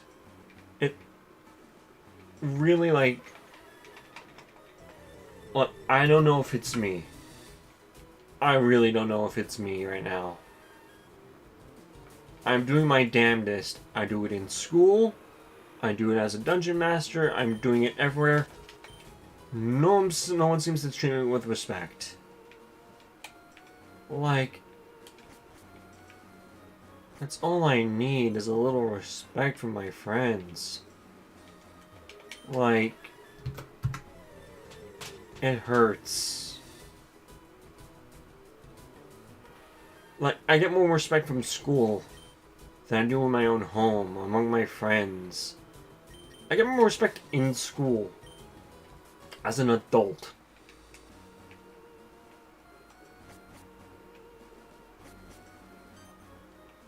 I'm dumbfounded. Like,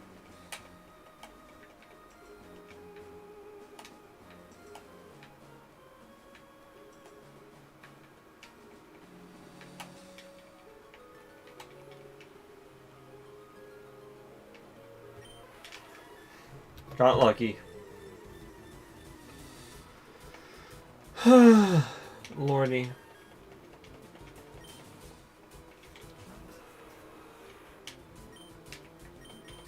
So what brought you here, viewer? You've been here for almost, what? Almost an hour? Close to an hour? What brought you here? What made you look me up? You interested in seeing if I can get the MEW? Because I gotta get it by March, April. I'm hoping to land a couple thousand encounters. I'd say with like 2-3 games running this game at this time, I'm gonna say I have a strong chance of obtaining it. I probably have to buy a fresh game too.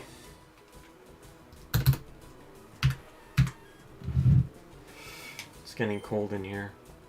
I'll let it go for another couple of minutes, and I'll close my my window.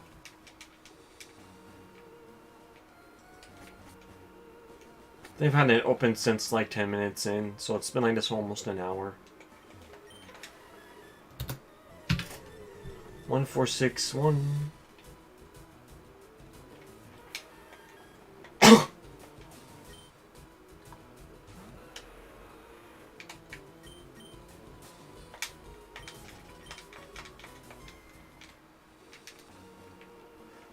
Oh boy.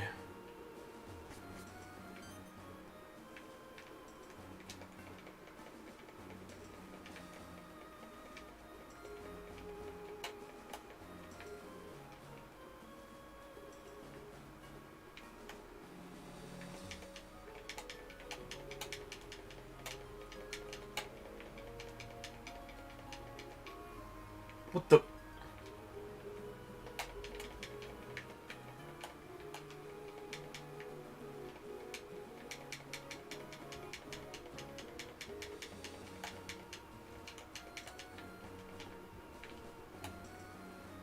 F it. Oh, what else should I talk about?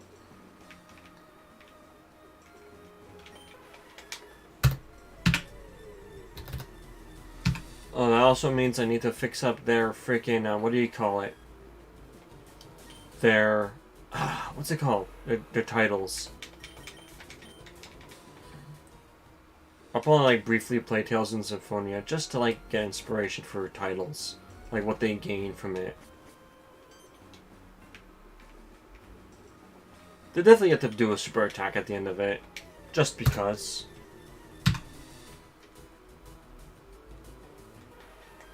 Like the super attack just like super damage. Once per day.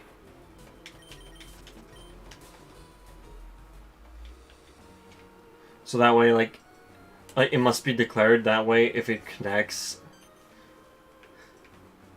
Because here's the thing, the void negates all damage.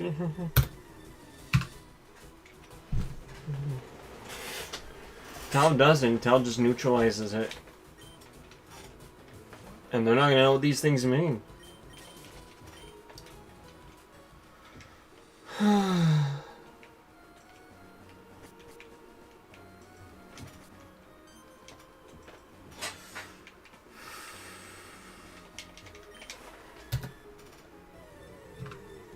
Five.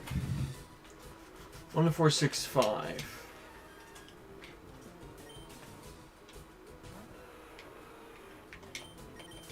Really hoping it doesn't come to like 13,000 encounters. I'm gonna be upset. Unless I do like a shit ton in one sitting.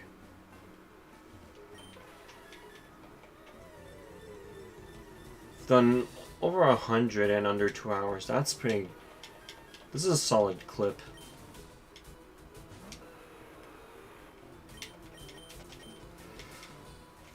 Wait. Hold up. 1 sec.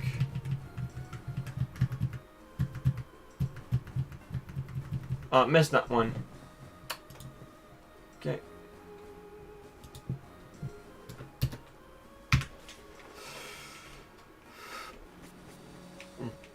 Also, apparently, this was like a week ago.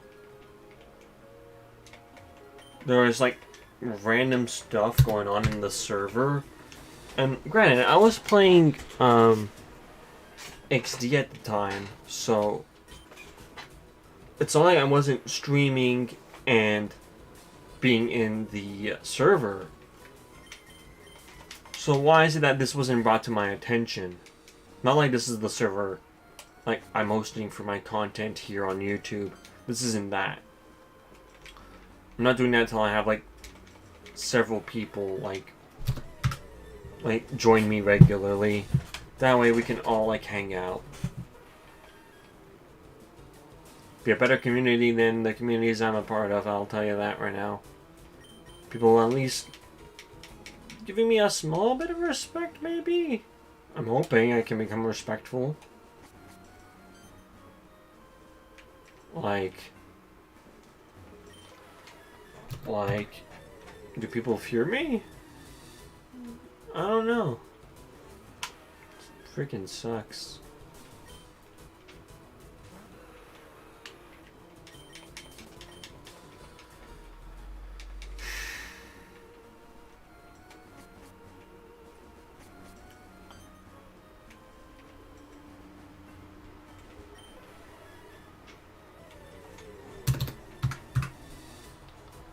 $70.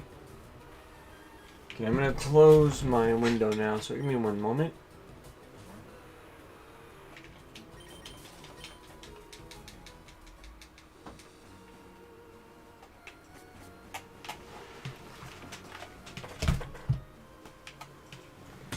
One sec, I'm just gonna close my window.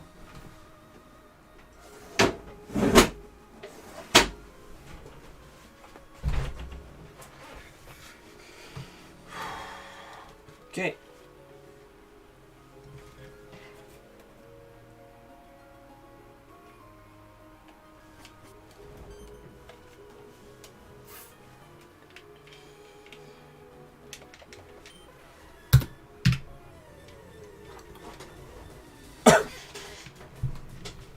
Oh my goodness.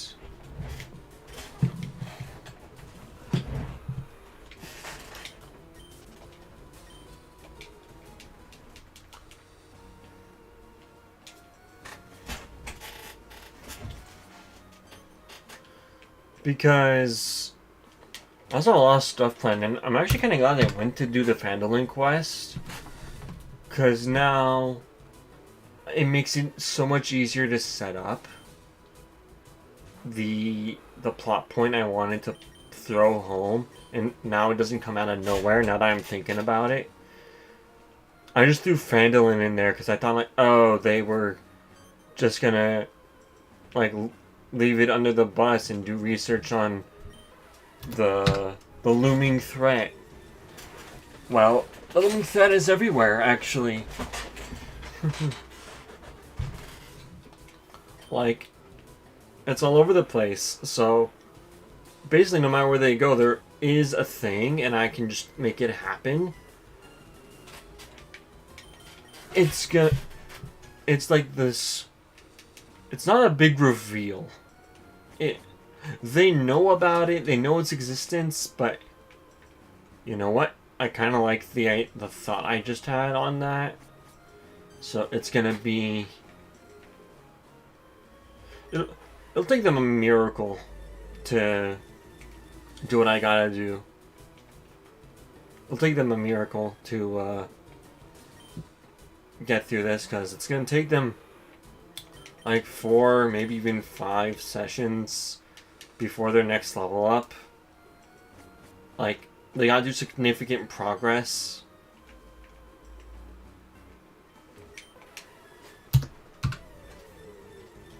By significant progress, they need to make, like, character progress. And right now they're kind of doing it, so I don't know if they want to do stuff. Like, what's their... Like, Phandalin... I'm having Phandalin be destroyed. Like, slightly. Like, it's not too bad. It's manageable. But then it gets bad.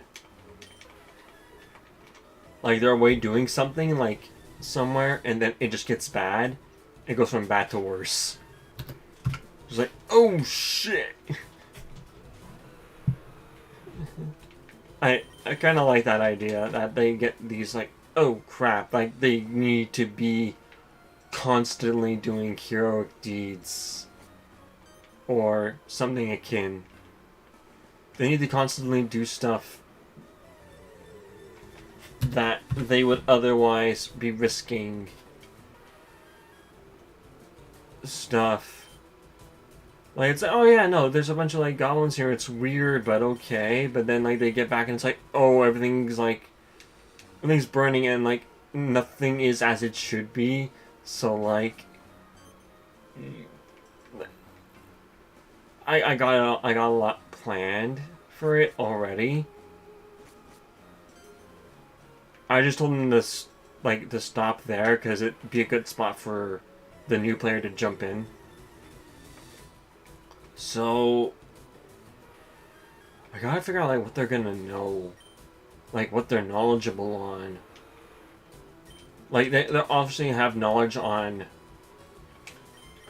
certain aspects of their life and whatnot, but otherwise they're not gonna know too much about everything else, because then they're gonna get back to Waterdeep.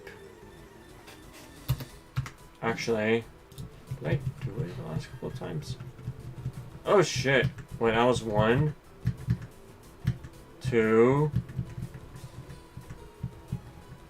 Oh, this is 8. Whoops. I'll put the 9th one on the counter after this. Give me a second.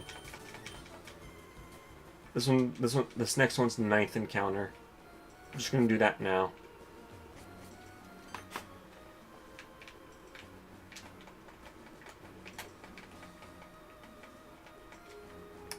One sec. Not chasing after me like that. Unless I know I can catch it. God damn it.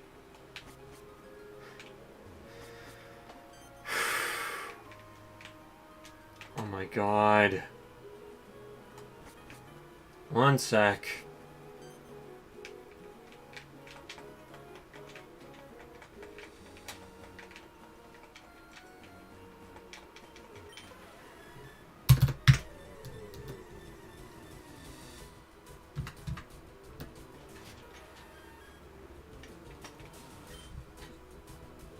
$79, and we're gonna jump to 80 after this.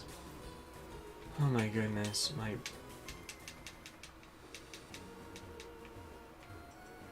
It hasn't even been 2 hours, and I'm already 180. This is good. I'm hoping to hit. You know, if I hit 100 every hour, that sounds pretty good to me. Because then if I do like, let's say somehow that store has like a copy, that's 200 a day. I know some people like run how many? Like 3 or 4 copies per day. For me, like 2 would be enough.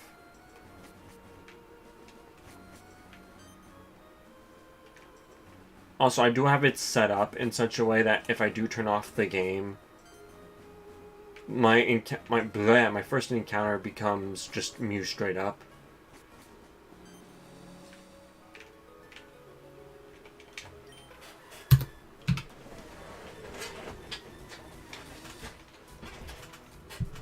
Just that this is easier to do.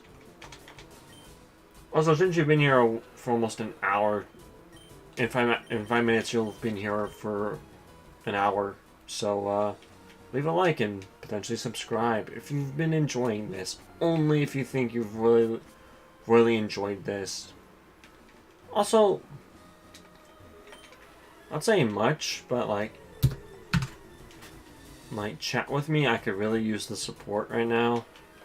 Because this is just boring for me and I could use an interaction or two.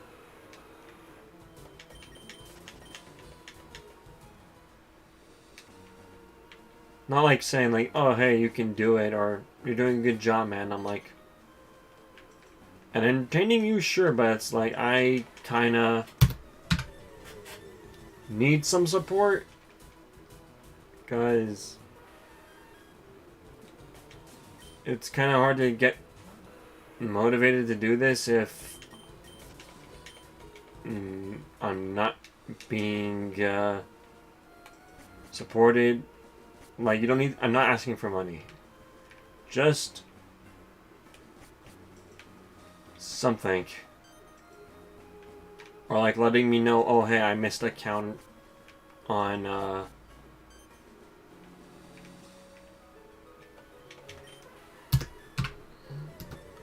just something.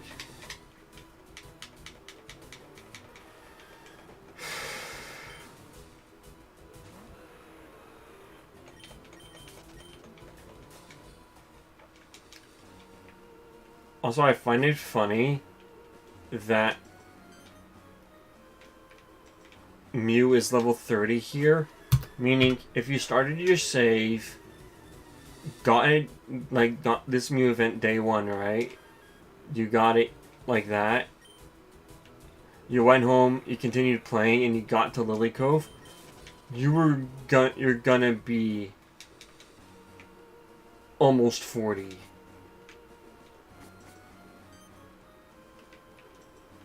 $36, $37.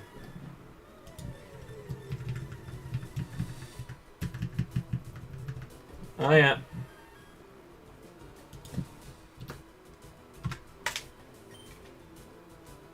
So yeah, there's that.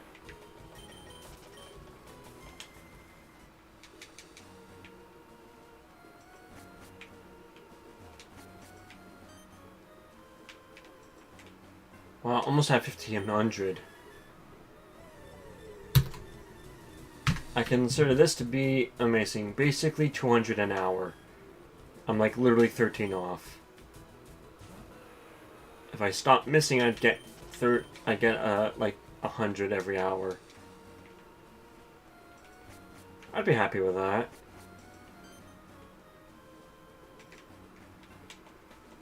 Oh god, I messed up.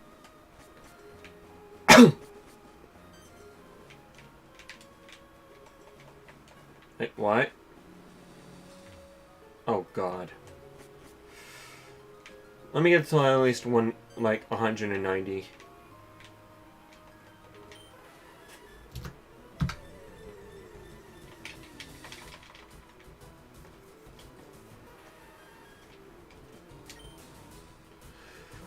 Whew.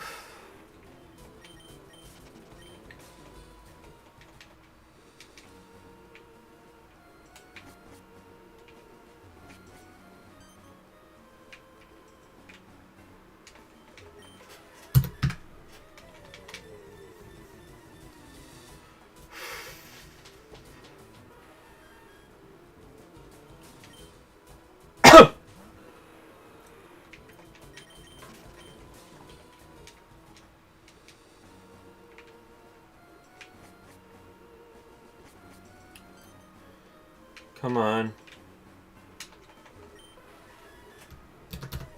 190 in 2 hours. So, yeah. Effectively, 100 every hour. That's pretty good.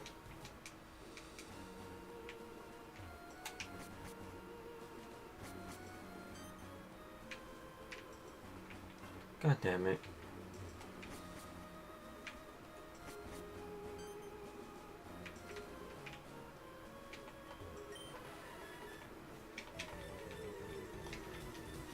Two hours in. Wow.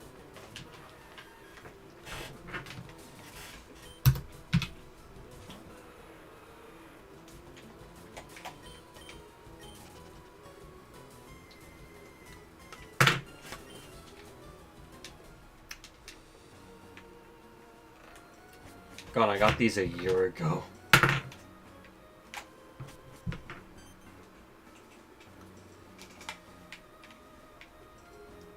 Yeah, I got these a year ago.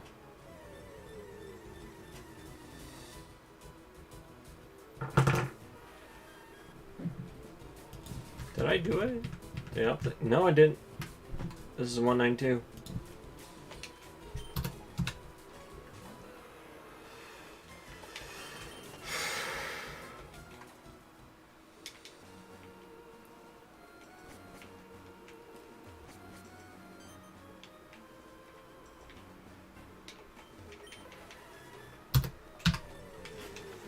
I find it so odd that I could just easily, like, do something with my friends. I was like, I thought my Baldur's Gate crossing with Pokemon XD would have been a little more of a hit with my classmates because they all play Baldur's Gate. But like they see it and they're like, wait, what? You can play both at the same time? And I'm like, I know I'd stump a few of you, but it's not that hard to pull off. Because it's a Steam game, so I can just do it like that. God, I got a lot of cleaning to do as well. God. Maybe if I'm lucky, this Saturday? Actually, I need to get used to it, so most likely this Saturday I'll probably have a lot more time to, like, do stuff. Also, I think I should empty out my Soul Silver file. Just trying to think I should do that. Also double checking. Okay, I did do it. Yay. Hooray, I did it.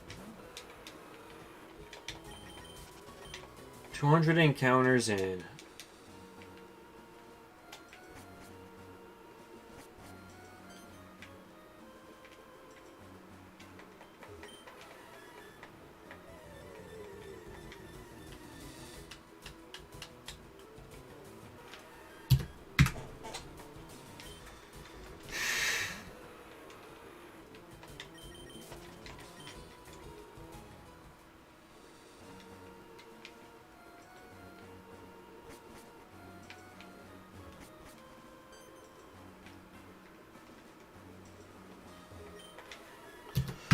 Oh boy.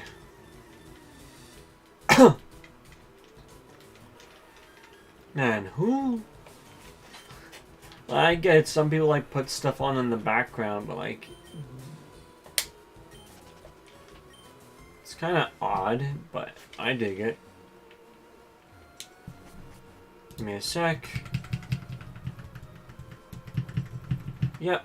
Okay, thought as much. I am correct on my numbers.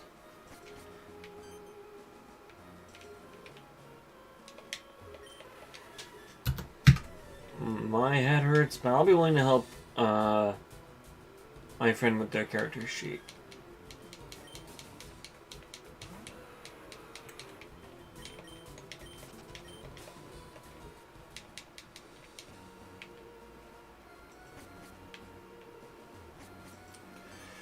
$500, here we go.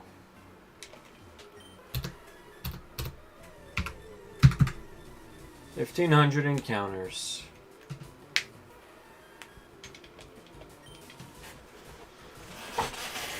And they really couldn't make it lower than, higher than that. It's always at 1 in 4,000 or 8,000, and it had to be that number. It couldn't be lower. God damn it. Really hoping though, like, someday after the Pokemon Crash, we get this back. Really want to get this back though.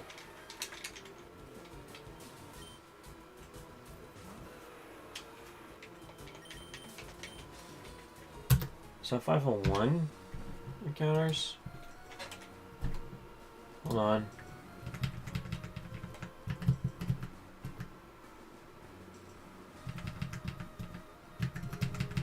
Wait.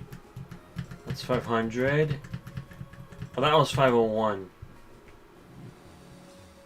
Perfect.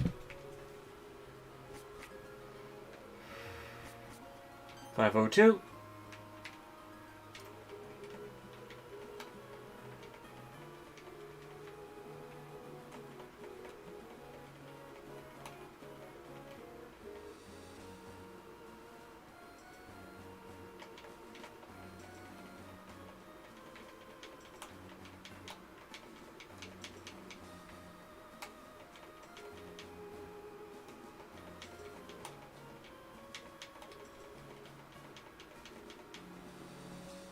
Oh god, he's all the way up there. F that.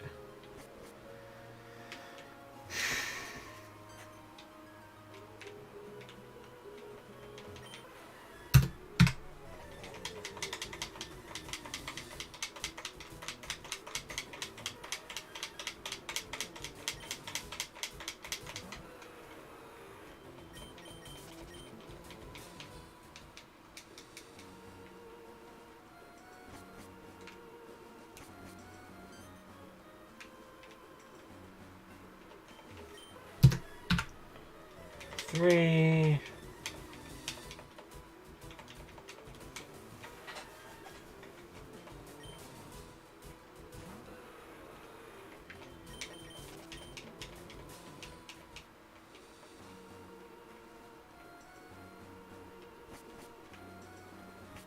God.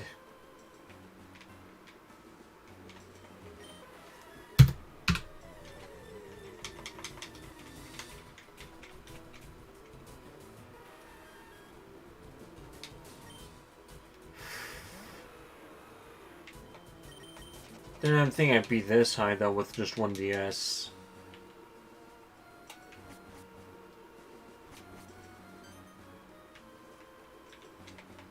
God damn it.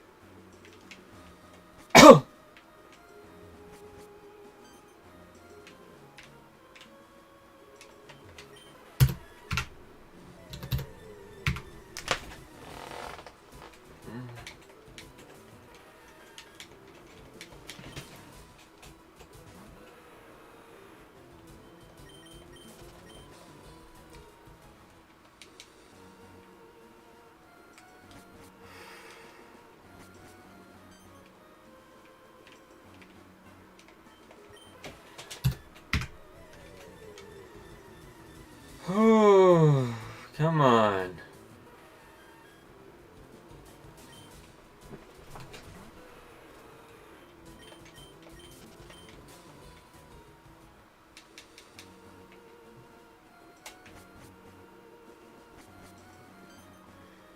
Nothing really new to talk about right now.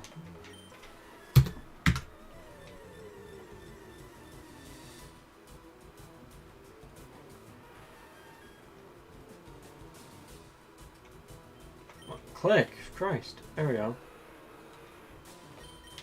Mafa.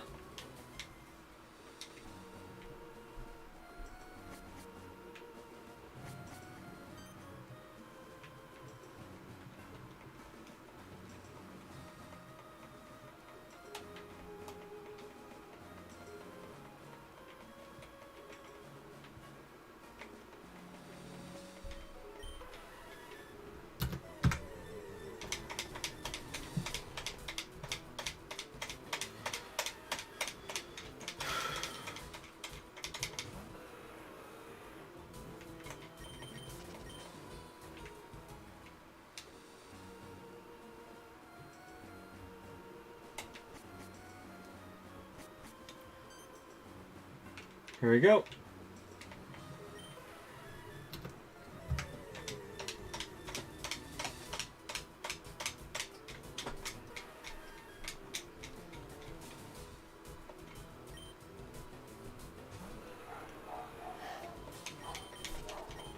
We're all home, so the dog is gonna be fine.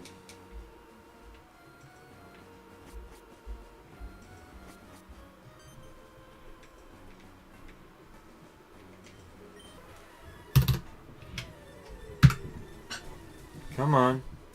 Aw, man. Imagine. 151, 1510. Like 10 times the original 151. Oh well. Shit. That'd been an amazing number to get it on. Coincidentally.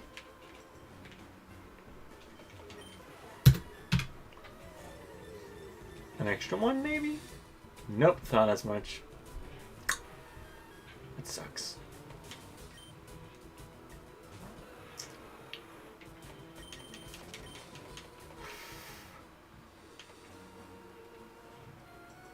Wish there was an easy way to do this.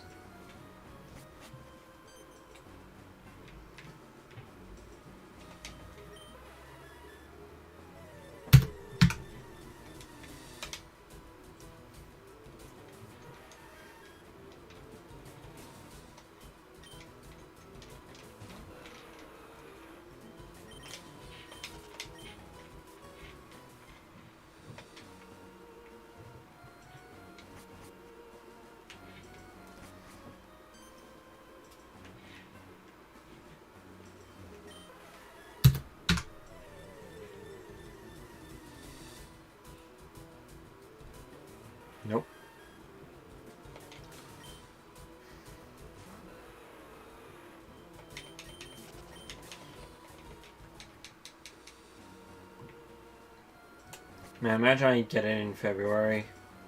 I'd be so happy.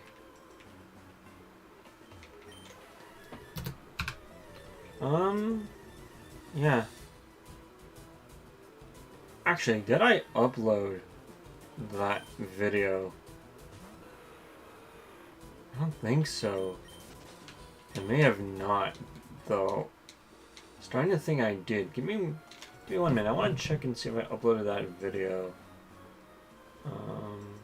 Yeah, here.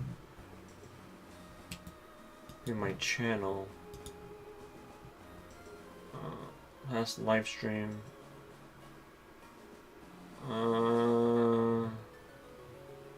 Really? Still no views on that? God. Whatever, man. There we go.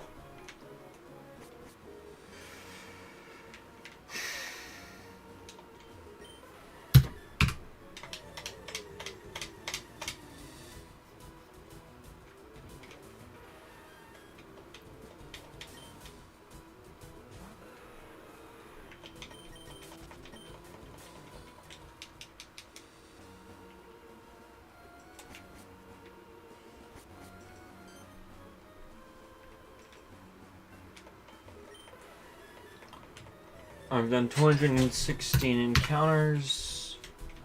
Feeling pretty good.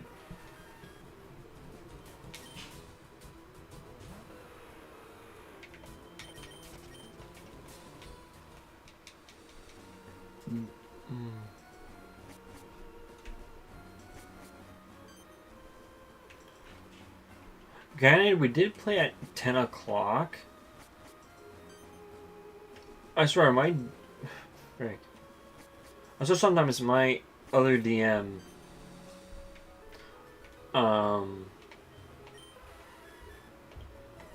like, he's just always tired. Like, coffee doesn't help him, or anything like that. So it's like, okay, me, I'm tired for a different reason. My head's this big, and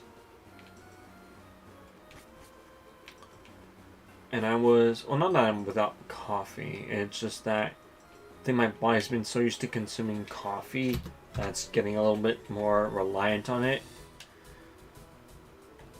So what winds up needing to happen is I need to have my meds and go outside, I think.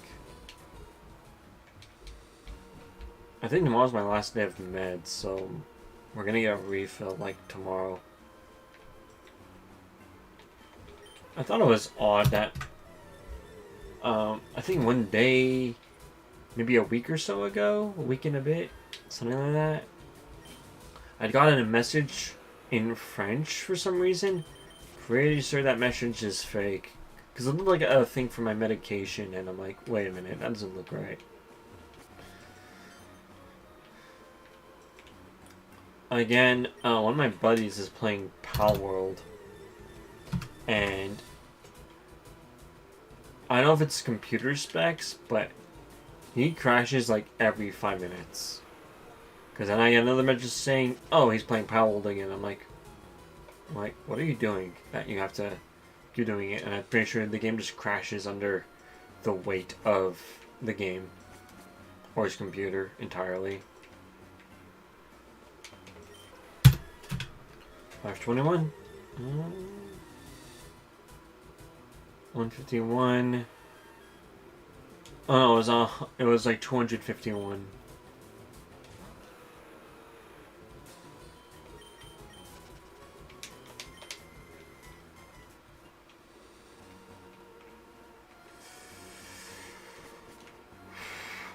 Kind of hoping to see 1555 as a 1551 and 1555 as numbers.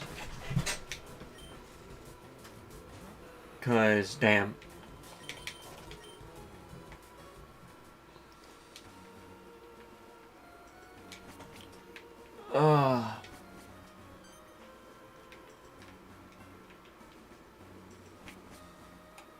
God.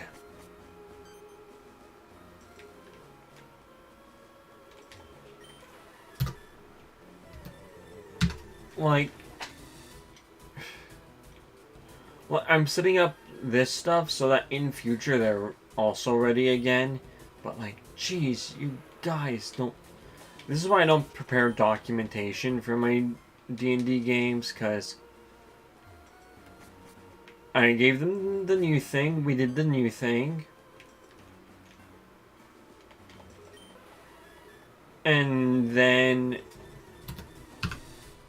like, I'm like, okay, we're gonna jump from this to this. I prepped ship combat. Okay, I swear, ship combat in D&D is disgustingly bad. So I borrowed someone else's notes on it. And my friend thought I was using Ships of the Imperial Expanse or something. And I'm like, I have no idea what the F you're talking about. I just created this. Oh. It made it... It was so streamlined. It was so streamlined. So I sent in that document several months back. No one read it. I simplified ship combat to the point where I got it to a page. Call me on my BS, like, oh hey, this is the ship's motor or whatever, and it's like, oh okay, sorry, I didn't know that. I just handed you the ship stats. That was it. You're both in a galley. That's about it. So, yes, like if someone like said, oh, I modified it, I'm like, oh, wait, hold on, let me see it. I take the time out of my day to read it. And if I encountered something I thought was odd, I'd effectively just approach them and like, oh, hey, sorry, does it work like this or like this? Just so I understand, because I don't know ship combat.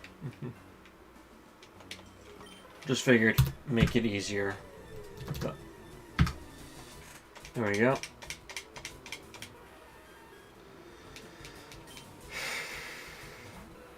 Fickle minds of players.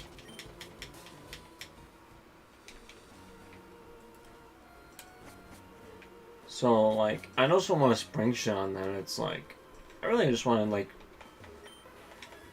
right now you're throwing themselves into the fire. None of them are getting prepared. If one player is prepared, it's their job to either want to relate it to the players or they don't. They don't have to. Thus, they gotta differentiate it.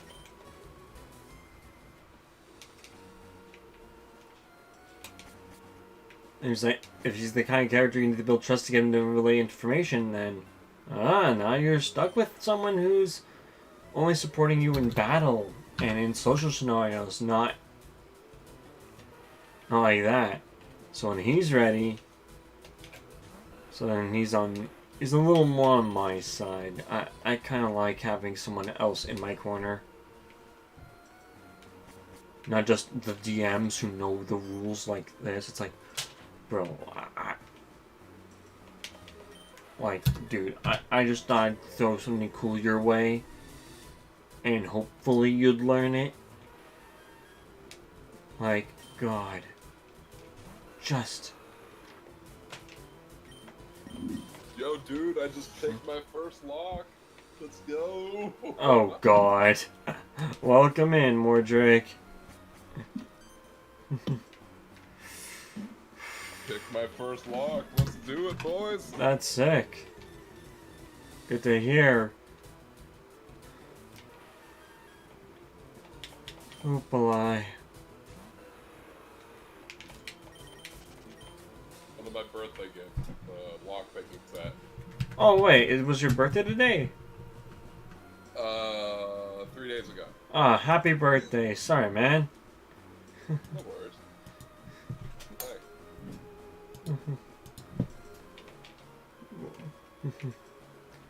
Yeah, I've been busy.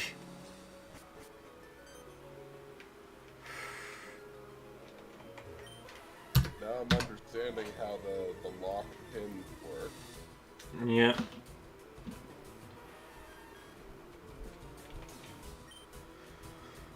Oh boy. I'm just using a single pick. Yeah.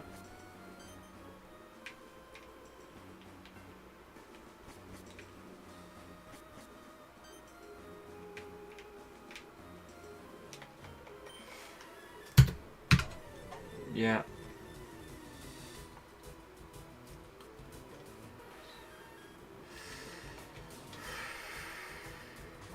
Here we go.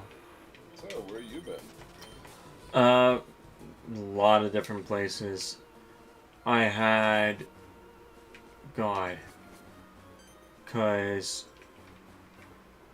I'm gonna be working a second stash, a second type of job of sorts. To challenge myself a little bit more. Got a place at Staples. You mean besides the one that is already not paying you well? Well, yeah, because I'm in no position to ask for that. Unless they want to hire me. In which case, oh my god, they're paying me a lot of money. Saying that's volunteer work, that's not employment. Exactly. Other than that, we're doing the interview this Friday after the movie. And volunteer work is largely largely how you employ. Yep. I'm jumping. People who are not worldly enough realize that no, this work I'm putting in will not impress them. It will not get me there. I am just giving them free labor. That's what my teacher's telling me to do.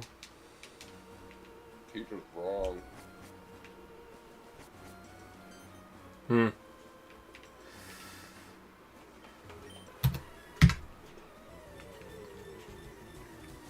Well, in the meantime, we're also doing other job searches, so there's like 5 graphic jobs here where I am, so like we're gonna apply to those. My teacher's sending my art to different companies. Like, I encourage you to get a welding certificate and just make ass loads of money. a what? A welding certificate and make ass loads of money. Dude, I can't. Dude, my hands aren't that dexterous, man. Learn to weld is the new learn to code.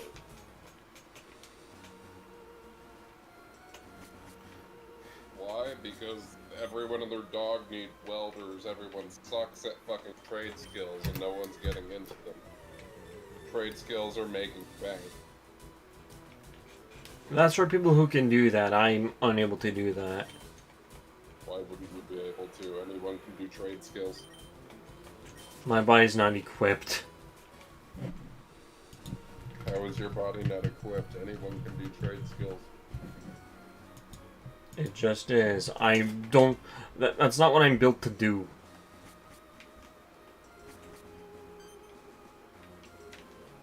Me as a person, I'm not capable of doing that. I can't, You're not built to make a lot of money? No, I'm built to be a guy who can work at a computer. I can do whatever. I just spend my free time on the computer. Yeah. How's it going? Yeah. Sup? Playing some Borderlands 3. Oh, welcome in, Killua.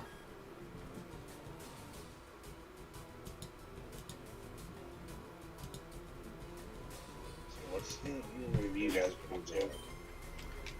Shiny Mew. Practicing lockpicking.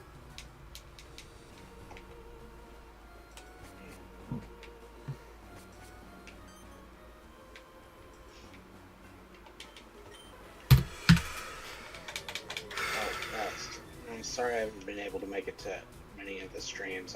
Don't worry, you don't have to.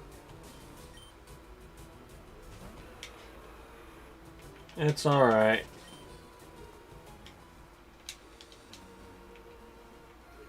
That's good to know. I just didn't want to upset you or anything. No, no, no. You don't upset me. It's everyone else I know. Like, other than you guys don't upset me. Everyone else I know, everyone in my house, friends at school, friends from college or whatever, it's like, why does everyone let me down? Almost everyone let me down. 90% of people I know let me down. It's incredible. Well, most of the people you know are not reliable people. Like, I like hanging out with Zone, but I wouldn't consider him reliable. He's reliable on one thing, computers. I wouldn't even go that far. Yeah. Other than that, I got nothing. Like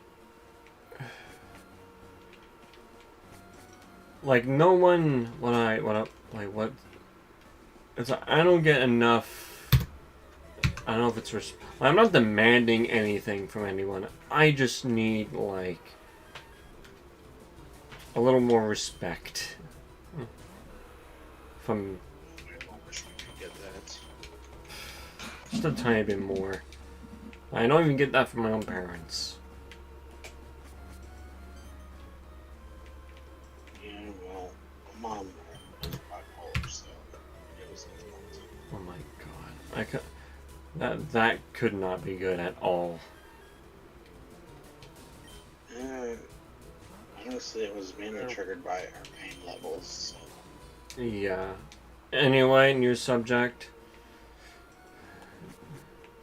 D&D's going a little more smoothly, actually, with my friends. Went a little more smoothly, they're trying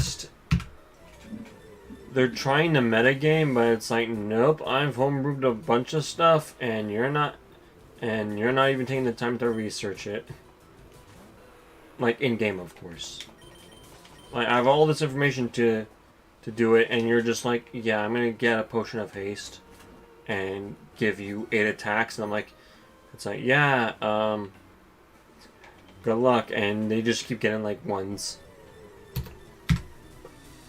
So it's like, yeah, so much for your potion, and now you're exhausted, too. It's like, good luck. The pettiness of a DM scored. I've been, me and my group for D&D's been thinking about doing a game outside of AL. Oh, Adventures League? Yeah. Nah, I break AL. I break it in half. I break its back. I break its spine. To be fair, Like, seriously, who bans stuff in D&D? Only thing I banned is stuff like... The only I ban is, like... Friggin... It's not even the broken builds. I ban, like, ridiculous stuff. Like, Garlic Bread Cleric. I ban shit like that. Unless you have the PDF for it. It needs to be, like, a... officialized PDF. Like you can go as far out as you want as long as you have a PDF to give me, and you give it to me within like a day or two of the thing starting. That's all I need.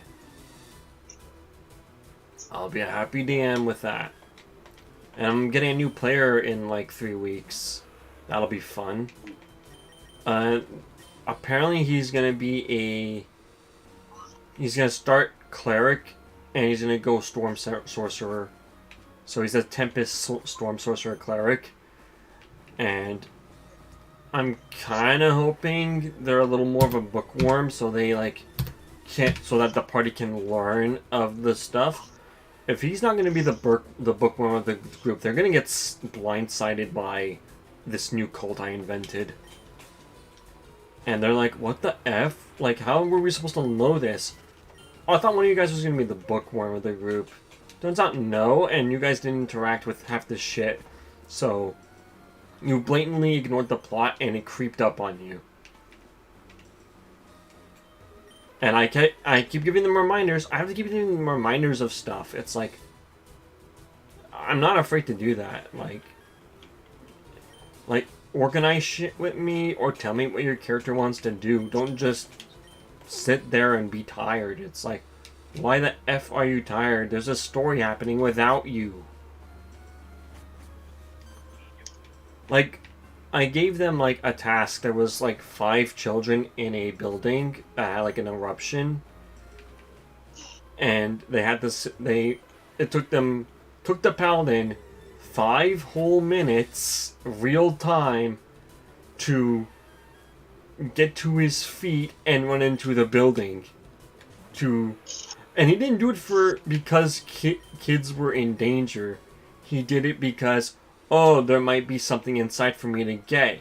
When he ran inside, I'm like, oh yeah, 4 kids are like being like are suffocating. It's like, oh shit, now they get the call to action to do stuff.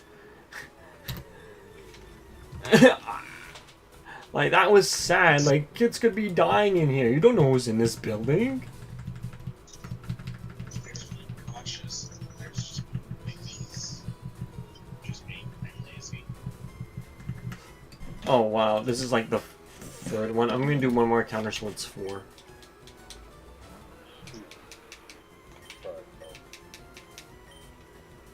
Like, that was upsetting.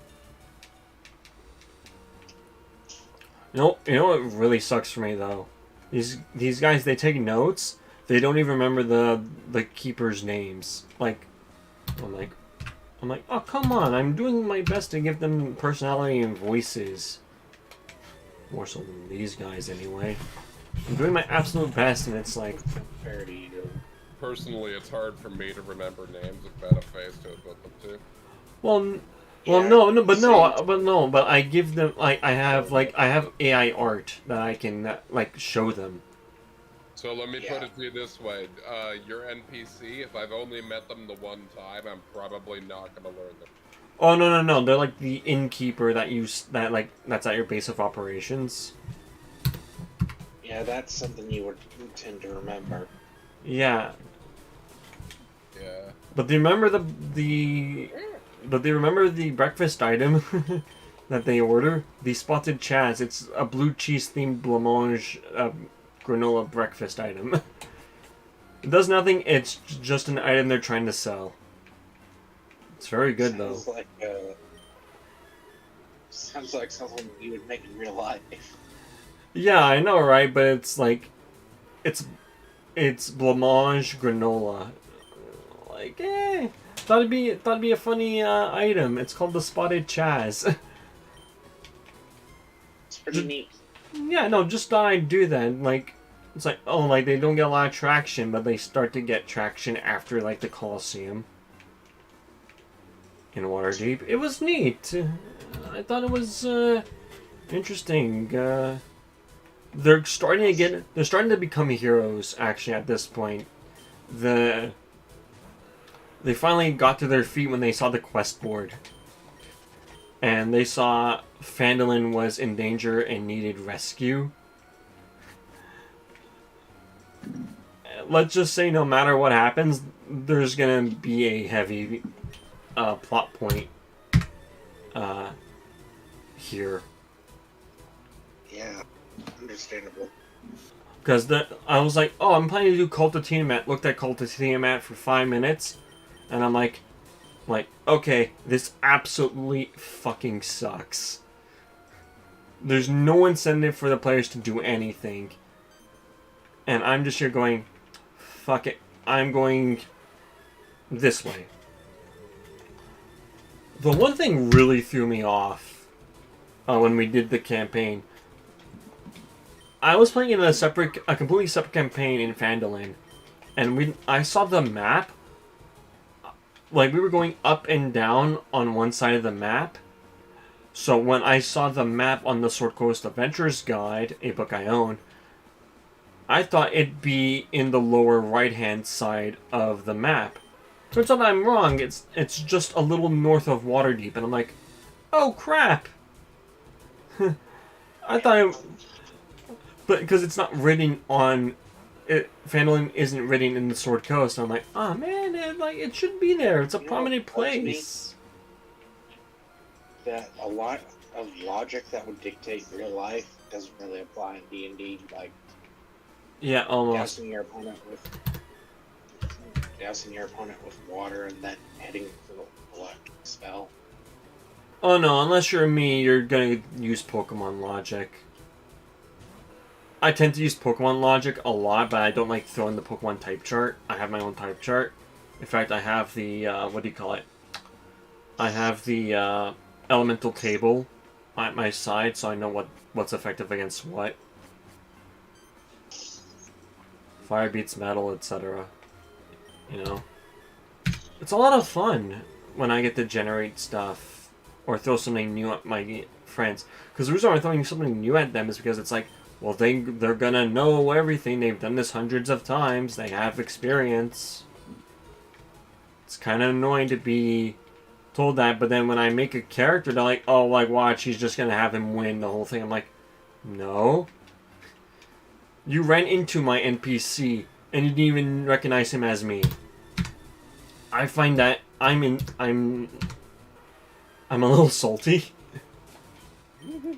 I'm a little salty. I'll admit it. I'm a bit salty that my friends don't recognize me in D&D. They don't recognize me. It's a tad upsetting. I'm not gonna lie. I'm salty about it. I'm not gonna lie. Hey, you want to hear something funny? Sure, make me laugh. Turns out an elephant mount counts as a piece of gear, and I'm an elephant man with an elephant. Wait, in what, D&D? Yep. An elephant what? Elephant man locks it on. Oh, an elephant man? Yes. Oh. I have an elephant mount. Oh, that's sick. My friends had a, what do you call it? They had an owlbear cub, and they managed to tame it. They named him Owliver. and he tends to wear a, because they had a ship, they had ship combat. Well, yeah, it's like half the stats and half the HP. I told them when you guys reach level 5, it'll be a full-powered, owlbear. It felt fine. That feels like a safe level for them, for that owlbear to fully mature. As long as you don't make it too busted up. Oh no, it's not too busted. I mean, like, I've been interweaving stuff since the beginning of the campaign. No one's taking, like, the time to write it down. Like, there was an NPC making a spell, like their own unique spell. These something you'd want to take note of. Yeah, or new damage typings. It's like, I'm here like, or completely ignoring stuff. It's like, excuse me, what the hell's going on? It sounds like the group you're running with is just... They're just hungry for battle. That's it. Yeah. They're not used to being people. You need to be a character before you become a hero. Sounds like they got hooked on constant battles from a previous DM or something. Yeah, no, because when they started, they're like, oh yeah, combat, everything's 6 seconds, you have 6 seconds for your turn, go, go, go, and I'm like, well, kinda, but like, Yeah. you can have a pause and ask questions. 6 seconds in D&D is 1 minute. Like, no, like, take your time. Like, the reason why I'm fast at games is because I know what I'm doing. It sounds like their previous DM was a real dick. No, they're like, because they were new, they didn't want to bog down the combat. So combat was going to be fast, so they got so used to having fast combat that now that I'm slowing them down, they don't know how to have, like, a character. Even though in the campaign we're in at school, his character's like fully fleshed out. He's the what was their race? The ASMR. He's like the angel person. Yeah. And he Where from? I think he's Radiant. We're doing we're doing Mot M as well, Monsters of the Multiverse. So he's that, and he's a sorcerer warlock hybrid. And the thing about his angel is that he wants new things. He wants to experience new things. So he's like, oh, I'm gonna start cooking, making potions, fishing, etc., etc. He was doing all that. My character is a divination wizard who's obsessed with research and getting information or learning new things. So much so that in the recent session we had this Friday, the past Friday, my character, we entered, we're doing what's it called, Candlekeep Mysteries, and we enter this forbidden side because they needed people inside to save some of the books, and somehow these cultists get inside, had gone inside, even though it was locked. Our paladin is first on the rung in terms of combat. He manages to like utterly kill one of them, even though what do you call it? You can do it non-lethally. So he forgot about that, but that's fine. What I do instead, I take the guy in the back, and I have detect thoughts, and I want to know how they get in here and who they are. So I get information from this guy. His buddy gets unconscious, and this guy's very close, so we tie him up. And I kind of interrogate him by holding my book as like a threat to his neck and get him to look me in the eye. And he basically calls us like dog earring like assholes. Like basically like turning like the pages of the book so it looks like the pages bend. Which is, my character would think is insulting, especially to him, because he studies and he respects his books. And he wasn't giving us too much relevant information, so my character got a little more pissed at this guy when the paladin and the monk, the shadow monk, tried intimidating him. So I got fed up, in character of course, and I tell the DM, I lower my book a small bit, and I crack him across the face with it. And he is now unconscious. And I rage walk upstairs. And I tell the monk, I'm going upstairs. Like, that's my character's voice. I am, like, livid. I go upstairs, there's, like, 2 orcs, an elf, and, like, a humanoid strapped to chairs upstairs. Me, I'm like, okay. I take out my pocket knife and I start hitting away at the rope. It's the rope and it's more akin to the rope that you would use, like you would see at like school for like climbing the rope up. So it's like it's that kind of strong rope, and I'm going, okay. And the guys are like yelling at me, telling me oh, like you don't respect the books here. So I put my thing away. I pocket my pocket knife. And I straight up tell these guys, oh, you don't want to be safe? Fine. And I yell at the monk again, I'm going upstairs. Just me and my character, like, getting physically and facially upset. like, that's my character. My DM gave me inspiration for that, because it's like, wow, like, I've never seen a wizard intimidate someone with a book. Like, that's funny. Well, honestly funny, it's sick. It's like, I walk him in the side of the head with my book, and he's now unconscious. Like... How thick was that book? It's the spellbook he uses, so it's pretty fucking thick. It's my notebook, it's pretty fucking thick. Considering I went to Strixhaven, I studied at Strixhaven for a while. Yeah, I would assume my character, had thick notes, concerning I'm the biggest note taker in the class. at the table. We're like 8 people at this table. And I work with the DM. Of course I do. Like I give the DM ammunition and I engage with the plot. Especially now, my character engages hard here.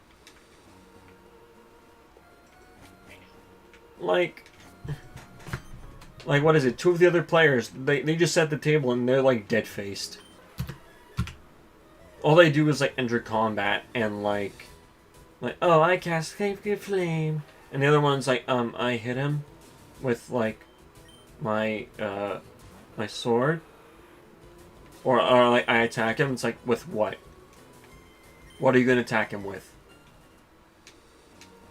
I guess catapult on the sword nearby. Well, no. Well, yeah, no. I just like thought, like they've been doing this for a year. They should kind of know what they're doing at this point. But it's fine.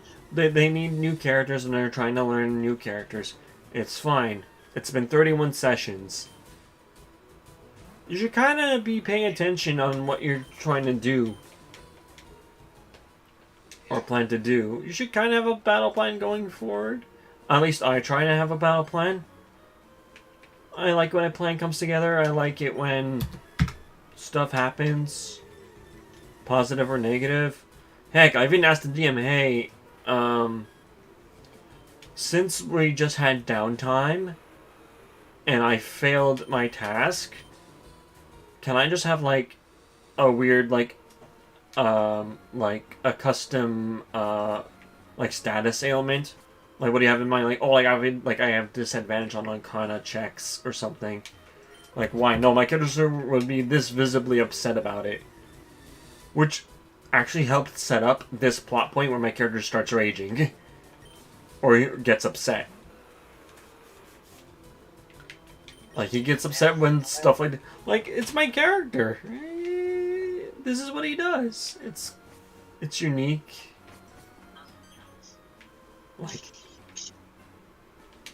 Like, gives me something to do other than, like, wow, I'm casting another spell. Oh, wow, I'm exhausted. No, it's like a new thing. Just give me something new my way. To be fair, with my Loxodon, I went Eldritch Knight route after. Ooh, Eldritch Knight, that's good. Eldritch Knight is really good. It's weird though that they can't learn Eldritch Blast, even though it's got the word Eldritch in it. That's more for warlocks, because you don't have a patron to give you that blast. Though you could, at level 4 or whatever level you're at, when you can take a feat, you could take the Magic Initiate feat and get 2 cantrips and a spell from any list. If you could pick warlock, you can get the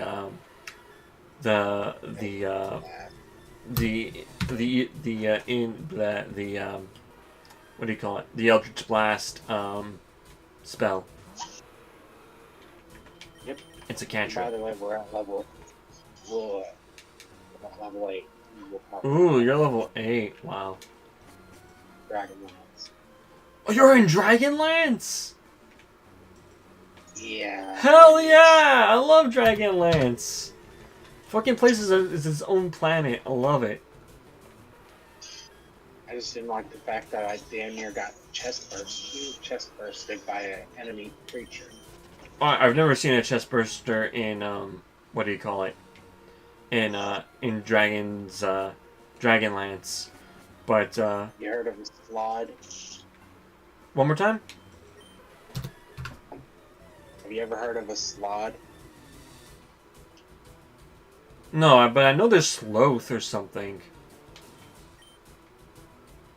So basically, what a slod is a transformed dragon. That apparently, if you get into melee combat with it, it will infect you with a parasite. That later on will cause instant death. I didn't know that. And our DM decided to be funny about it and just make it, and make me do a con save to. I had no idea D&D was so much fucking drama. It's not drama. It's not really drama. It's more like rules and stuff. But depends on whether you're doing a home campaign or eventually. yeah, Eventually is very, very strict.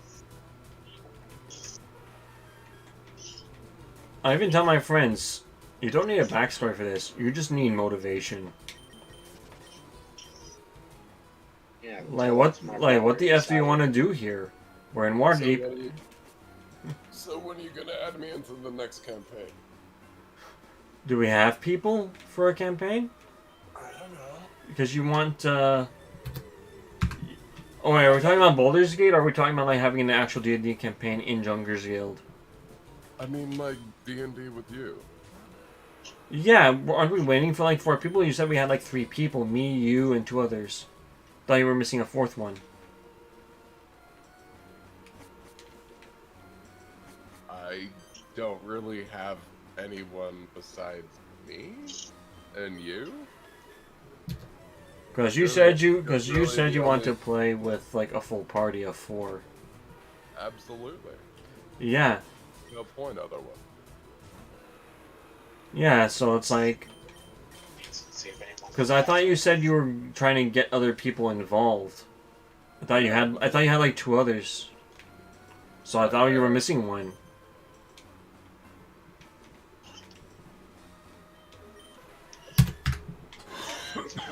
I mean, Biopa might play, but you're basically the only one I know with any interest. Yeah. You talked with any of the other guild members?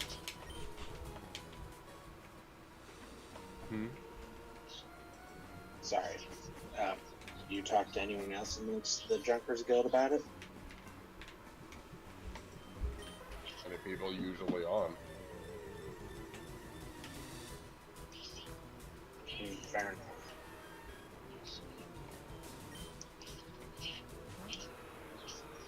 Like, that's another project I have to tack on top of the other 12 I'm on. But I wouldn't mind tackling it. It'd be interesting to fill out my week like that.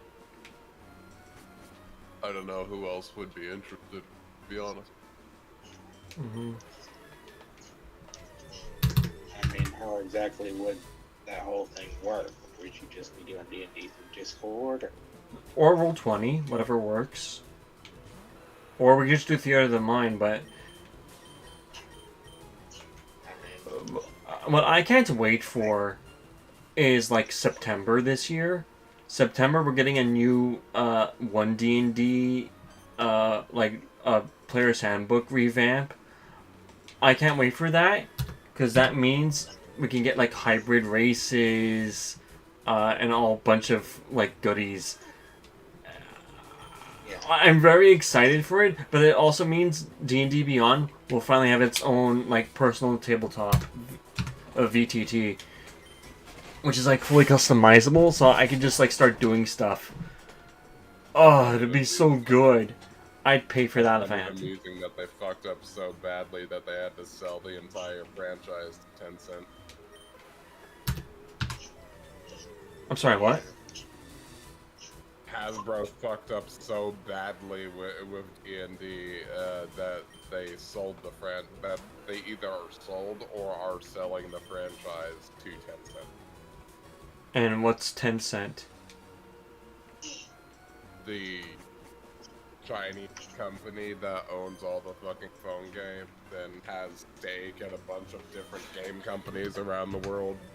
Oh shit. They manufacture about half of all phone games. They're kind of a big deal. They own Epic, or at least I think they own Epic. So they have about a 20% stake in Activision Blizzard, something like that. Sounds like a... Maybe it was 10%. I'm not certain. They own all of Riot Games. They own all of Riot Games. Damn. They're a pretty big one in the gaming community because it's Tencent and fucking Microsoft buying up all the company. God damn. To be fair, Microsoft Sony won the console war, so. I mean, yeah, they're basically talking about how this is going to be the last Xbox they release because it sold so poorly. Oh, I was like, wait, what do you mean they basically won? Nintendo still has a stake in this, don't they? Yeah, I mean, that kind of. I mean, to be fair, Nintendo was never playing PokePANIC, and they're not interested in competing in that way. But Oh, okay. they have a different focus between from the Sony versus Microsoft fucking console wars. Oh, okay, so You know the fucking game consoles turned into anime girls meme? How like Oh god, yeah. how freaking how PlayStation and Xbox are trying to fucking outdo each other all the time, and that the Switch one is just this little girl with Nintendo Switch colored pigtails, and it's like I just want to have fun. okay, fair enough. Well, they're playing a completely different game than Sony and. All right, I didn't know that. I thought differently. All right. Well, no, that's gonna be. Now that's different. That we don't have the best graphics. We just want to have fun. Okay, now I'm a bit more happy. Oh my god. No, the Switch is a completely different situation. Like, they have long checked out of the console wars. Alright. I thought they still had a stake in this. I thought they did. Turns out I'm wrong, and I'm glad they are. And I'm glad it's a different situation. I'm very happy about that. Nintendo's not even playing the same game. To be fair, they outbeat PlayStation all that a long time ago. Nintendo's doing a completely different game plan. Alright. But yeah. I'm very happy about that. I mean, to be fair, they're a scummy company for other reasons, but I mean... Yeah, let's not talk about that. I'd rather keep what sanity I have. Well, fair enough. No, I was just thinking, I'm like, oh. Like, I thought Nintendo was still a thing. Turns out I'm wrong, and I'm kind of glad. No, Nintendo's kind of off a corner doing its own thing while the two of them fight it out. Cool. Todd Buck says they'll end up jumping back in once they see they're both weak as hell. So if PS wins... Huh. Fusion? Pretty much. Xbox is not going to be making consoles going forward, or so they say. Huh. So what happens if... So wait... So this is an interesting predicament. The Hyperdimension Neptunia franchise is based on the console war. I was wondering when you were going to bring it up. No, I wanted to bring it up so early, and I was like, ooh, this. Never played Hyperdimension. Eh, It's honestly a lot more fun than you think. it's fun. Here's the thing. It's a nice, fun game you could just like kick back to. I love kicking back to Neptunia. I love kicking back to Neptunia once in a while. And you've got so many different genres in the series, it ain't even funny. Yeah, that one with Blonde and the zombies. Do I play them in order? Nope, you don't have to. In fact, you know what's really funny? You know what's insanely funny about the Neptunia franchise? I'm surprised it got past the actual first game. Like the original Hyperdimension Neptunia 1. The one on the original PS2, by the way. That one. I'm surprised it passed that. Anime girls go burr.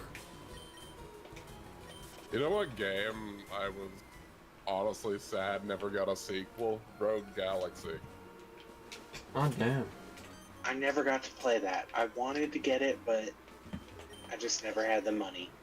It was like really fun. I rented it back today from the video store. It was like a PS2 game, since we're talking about that kind of stuff.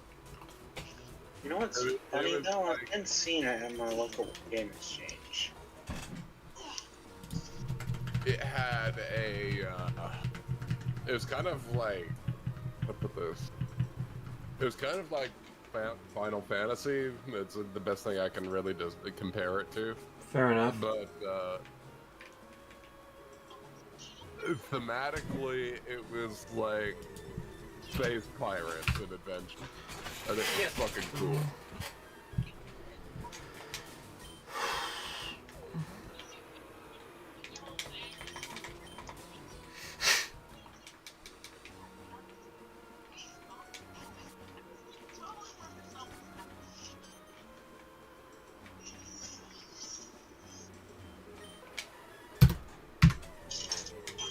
Oof.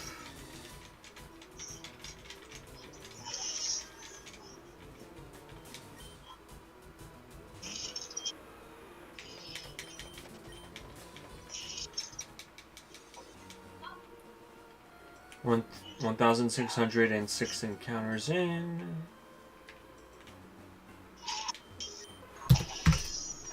Oh, there we go.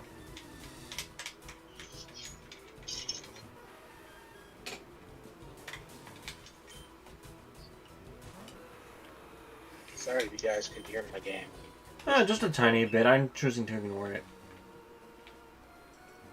I'm just waiting for my dad to either get up or 5 o'clock to start dinner. Yep.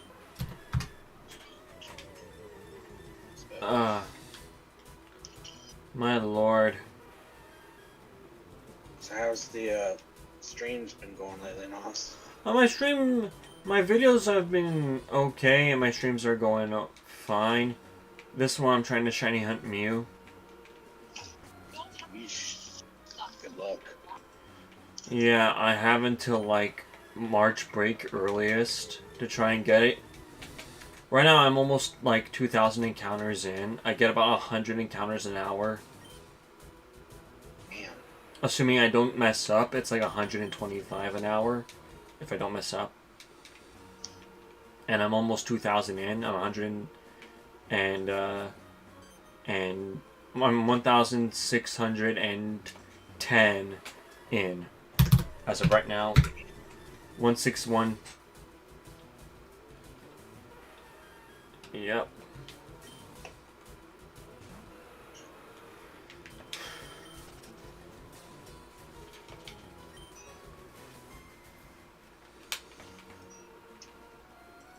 Really hoping for under odds. I tend to get that kind of lucky, but I have no idea. Like, I haven't seen a shiny in 2 years, and I've been playing for 2 years. Like, since Scarlet and Violet dropped like almost 2 years ago. No, sorry. Since I last played Arceus 2 years ago. Damn. I have not seen a shiny, so it's been 2 years. I know it's rude of me to say this, but I surprisingly have more luck than you. Yeah, so I actually count my encounters from 2 years ago. I'd almost have 10,000 encounters. Rack. Yeah. You haven't found a single one yet? Not in 2 years. Not since Arceus. I'm just counting these Mew encounters because, you know, honestly, it'd be weird to start with like 10,000 encounters under my belt. And it's like, well, I haven't seen anything else. It's like, yeah, I know. So I just did the first 1,000 for the past like 4 or 5 days. I often do 100 or so on the bus going to school, coming back home. I do about maybe another 100 at lunch. That's some pretty good dedication. So that's about 300 to 400 a day, and then I try and do some at home. I do about 50 before I go to bed. Today I decided to stream it because I passed 1,000. So yeah.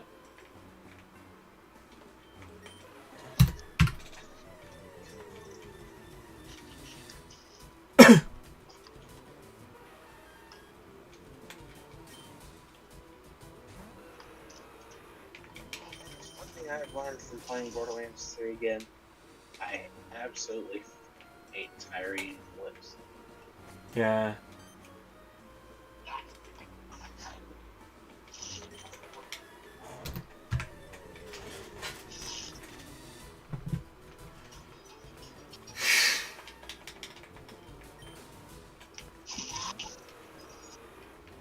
Oh yeah.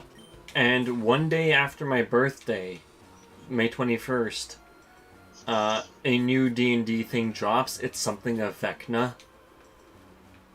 It's like an entire like battle stage surrounding, like entire campaign surrounding Vecna. I'm like, ooh, okay, that'd be interesting.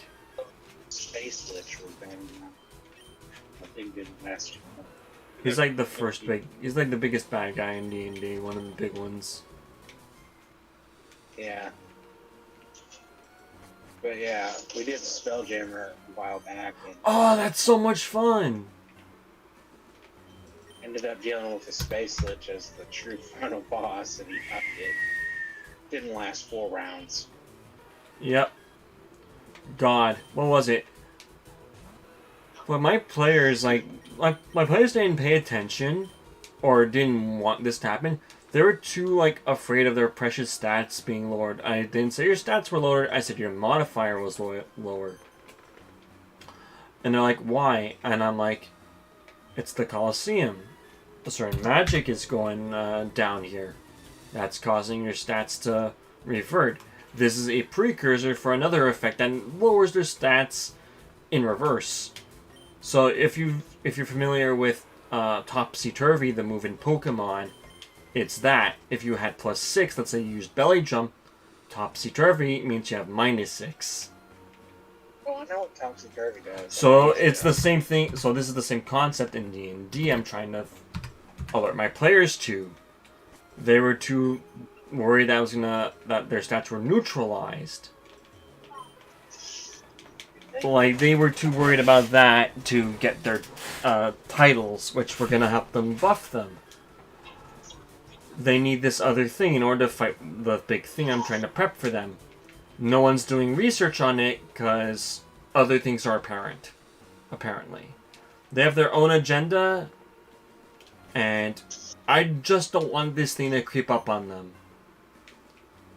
I don't want to start with them. Well, no, if they're not going to pay attention, I'm not going to give them the information. Fuck them. Exactly. Because then Topsy-Turvy hits, and, well, they're fucked fighting the Void. What's the Void? Don't know yet, actually. But it's going to come soon. It's been looming in the background since the first session. It's been looming. It's been dropped numerous times. They're just avoiding it. Yeah, it's gonna creep on them eventually. They're like, well, then that's not fair. Well, fuck you. Fuck 'em. Kinda. I'm kind of forced to at this point. Heck, I even give them out-of-game warnings about certain things. Heck, I even mentioned this earlier. They don't even recognize my own avatar. So, it's deeply upsetting. Like, you guys would recognize my avatar, right? Or even if I changed it slightly. You guys would recognize it, right? I would recognize something like that, yeah. Okay, like... Depends on how you did it, I suppose. Actually, I have the photo. I have the... Do I have the photo on here? I should have the photo on here. Give me a minute. I should have the photo on here. What I do know is it's not wise to make assumptions. No, I want to see. Where did it... Did I... I know, believe me, I found that out the hard way. Chest bursting bullshit. Like, did it come out of nowhere? Oh, no. Okay, so I can... So wait, is it on here? That's that guy. Did I give it on my other one? Give me a sec. Um.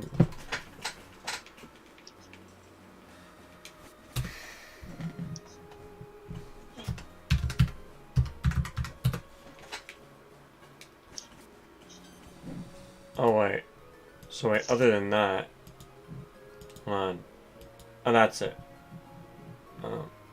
Oh wait, I didn't use this one. Alright, that sucked. So it's actually on my it's on my other computer. But like, just imagine like, it's effectively my avatar, except like, it's slightly colored, like predominantly white. With like a skin tone. And my hair is like fully black with like it going off in some directions. Slightly. It's like, it's not changed much.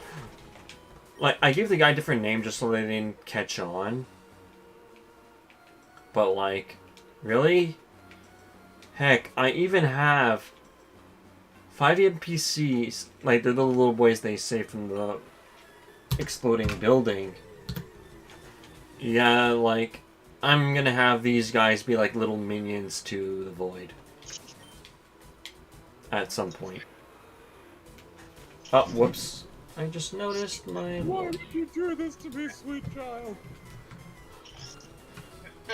Poor things. Like, but the thing is, these characters have like... They're very hyper-specific names that I've rearranged. Like, we have Seraphy, Ganny, Neosphere, Browser, and what was the other one? Oh yeah, Ronic. How did I forget about Ronic? My favorite inventor. Like the little kids, turns out they're like almost super bosses. It's like, bro, like, I'm gonna have to throw my players under the bus, and it kind of hurts to do that as a dungeon master. No remorse. I'm gonna have to. At this point, I'm... Like, I had this one NPC, right? Imagine this. I just gave him... I just gave him, like, one other ability. And they're like, oh my god, he's so OP. And I'm like, this isn't that OP. It's only a damage type of the thing you're weak to. He has plenty of other vials on him. It's not that hard to, like, think out. Like, why are you guys complaining? No offense, but it just sounds like Because they are weak and amateur. Have them thrown in the dungeon of pain. Well, they're going in Phandalin, and they might just go into there and just meet something. Like, I can't throw anything too difficult at them. Don't want it to be too difficult. Like, I gave them like 3 War Forges, showed this one guy, and they thought he was me. They thought this guy who looks nothing like me was my NPC. No, they met him. He was the clerk, actually. He's the clerk. He was the Colosseum clerk. He was the Colosseum clerk. The very unassuming clerk.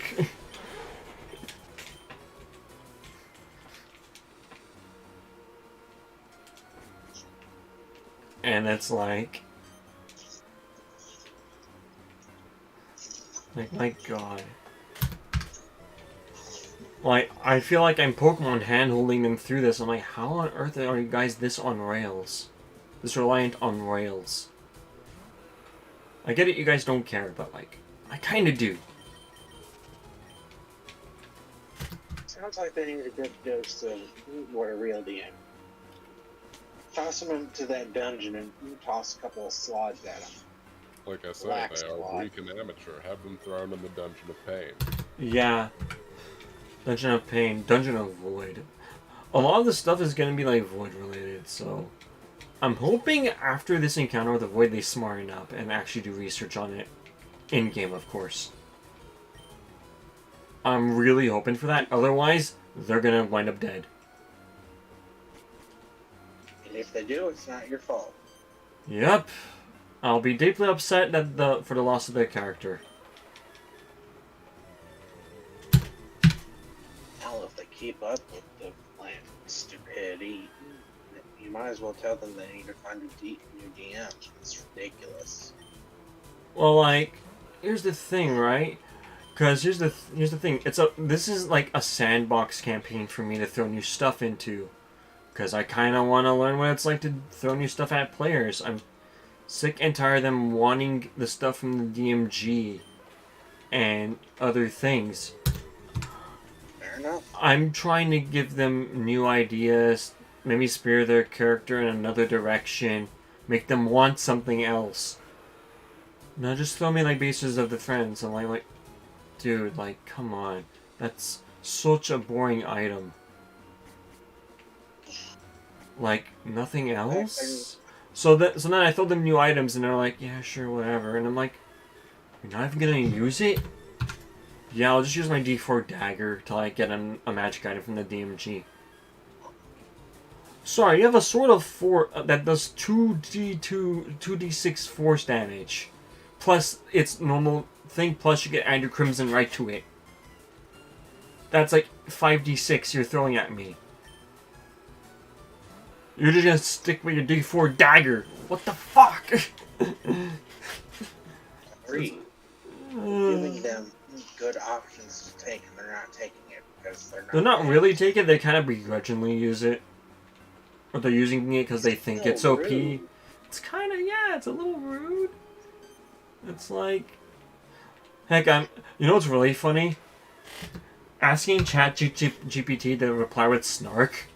Oh my god, it's the best thing. Snarky GPT is best GPT. Just saying. Or if not one of the best. There's also British GPT or what's that other one? Who's that guy? No, the famous Shakespeare. Shakespearean GPT is also very funny.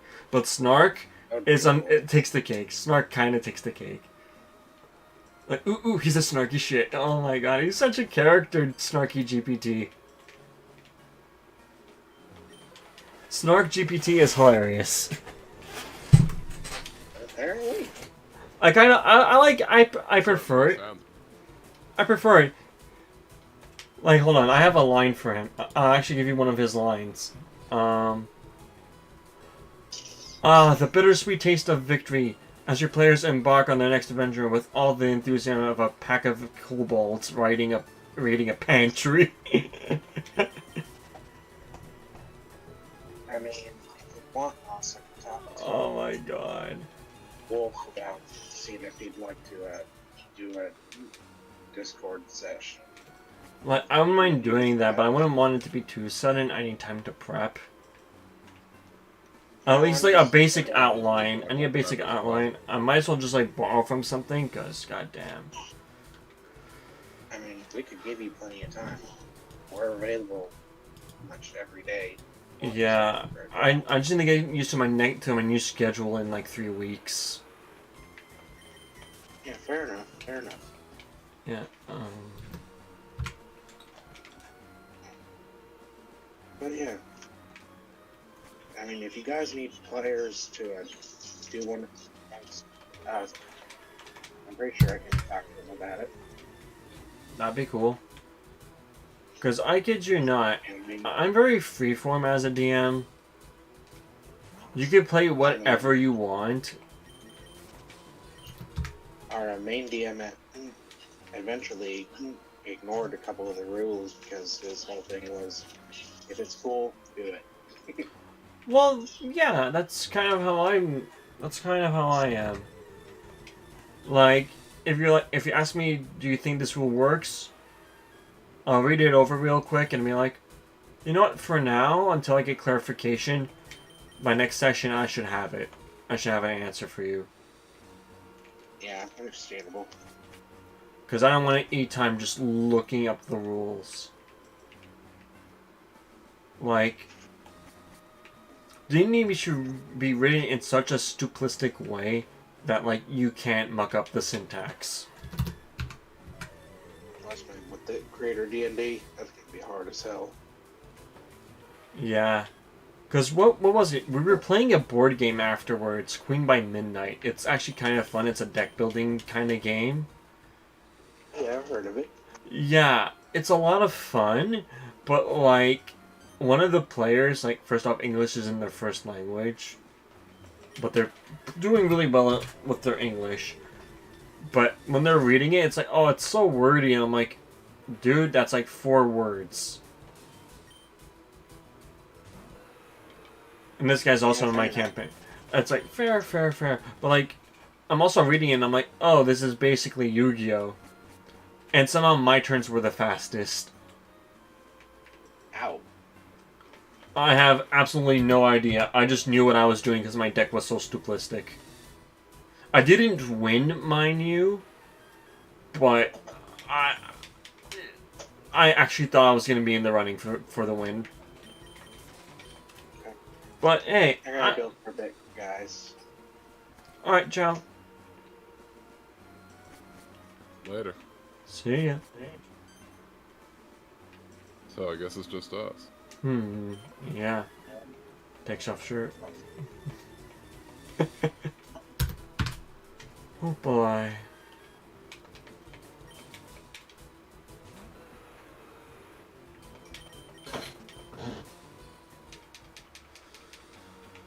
Whew.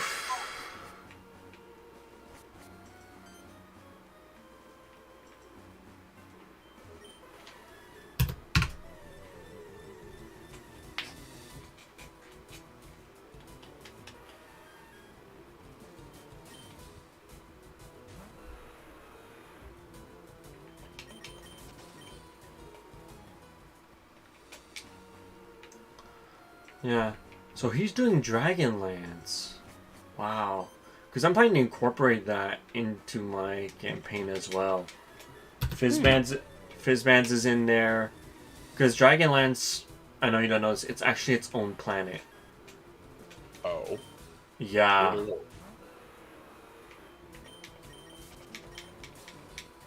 So, cause I learned that recently. Eberron and Dragonlance were actually planets, and I'm like, oh, I thought they were all part of the same thing. Well, it is. They're just connected differently. Oh. So, I'm trying to interweave like this giant web for my other players. For you guys, I'd probably make it a little more simplistic, or challenge you guys in different ways. Like, I put a puzzle in front of them, and one of them knew what the puzzle was ahead of time. I'm like, oh, really? Like, you actually knew this puzzle? I thought you didn't watch or read this thing. Yeah. Guy tried reading my my notes for the campaign. You know when it was written on my sheet? Dicks. Just put like, well, like, so it's like, wait, what? Oh yeah, no, I have that just in case you tried looking over. Damn it. I'm also a fan of these exotic dice. Oh You know yeah, what I mean? yeah, exotic dice. Exotic butters. Such a meme. Did I show you that recent one I found where it was a spinner that looked like some kind of an artificer thing? Oh yeah. I saw that recently. Some guy got like a die, and you spun it. Yeah, I did send it to you. Am I stupid?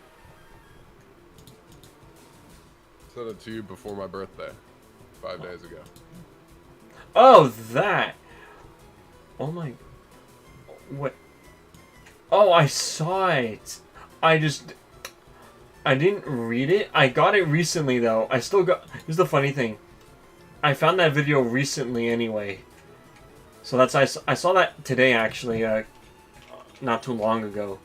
Maybe like 4 hours ago. I was like, oh, that's kind of sick. wouldn't buy it though, but it's sick though. Yeah. Oh, for fuck's sake. Like, I wouldn't mind doing a campaign set in... Like, here's the thing, if I do like a... What do you call it? If I do like Ravenloft or a zombie-based campaign, don't mind if there's a paladin or a cleric. It's just gonna be annoying for me to send zombies your way.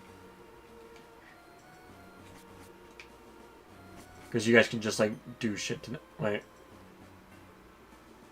They're fittingly made by a company called Geek Dice. Yeah. Hold up. What a name. Yeah. Why did this stop recording?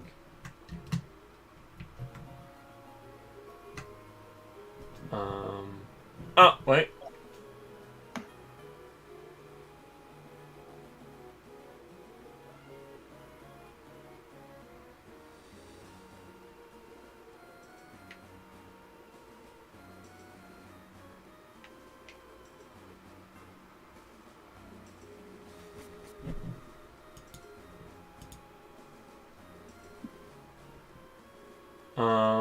For whatever reason, my Elgato buckled. What? Why is my Elgato like this all of a sudden?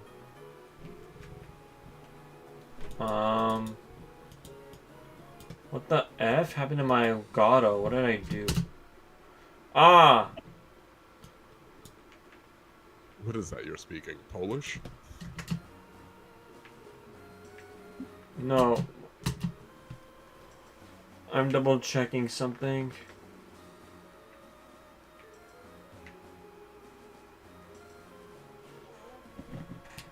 No, it's the software I'm using to record my footage.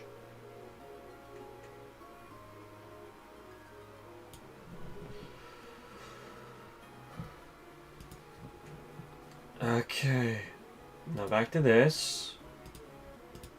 So apparently I missed a handful of that, so I'm gonna put like 3 more onto my thing and let's continue. Bollocks.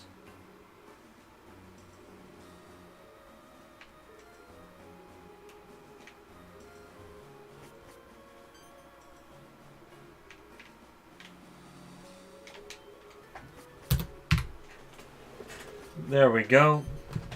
Oh god, is this so far behind? No, it's not. It's just ridiculous.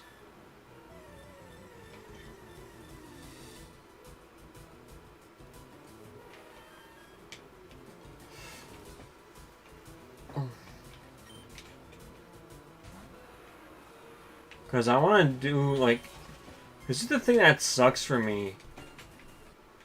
I do have a thing I can use for, to make, like, certain maps and things. But, like... I'd have to generate so many maps to make this campaign work. On... For which campaign? No, for... Let's say I made a custom one for us. Okay. I'd have to generate so much content. If I do borrow element... Because what I'm doing for the one for my friends is, I need to... I'm using, like, other parts of like, the existing lore to build upon something new. You would like my friend Eagle. Eagle? Yeah.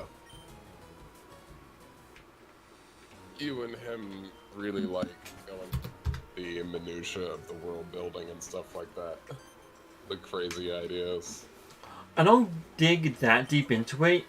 I only dig into it once I get something started. For me, I'm like, who's in here and why do they want to do things? For me, training is a big thing I want to, like... Big training and knowledge. Those are things I want to instill in like, a hero. those are traits I instill in heroes, or I at least try to. These guys. If I made a maid and said one of my character's goals was to become a lich, Oh, I'd be. How would you go about that? So let me ask you this: are you planning to betray the party?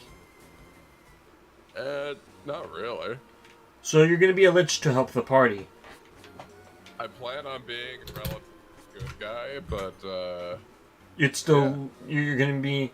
Alright, it'd be frowned upon, but first off, I'd allow it. You would need a phylactery, and then I would generate. I would probably get a spell that acts as a ritual to give your soul into the phylactery.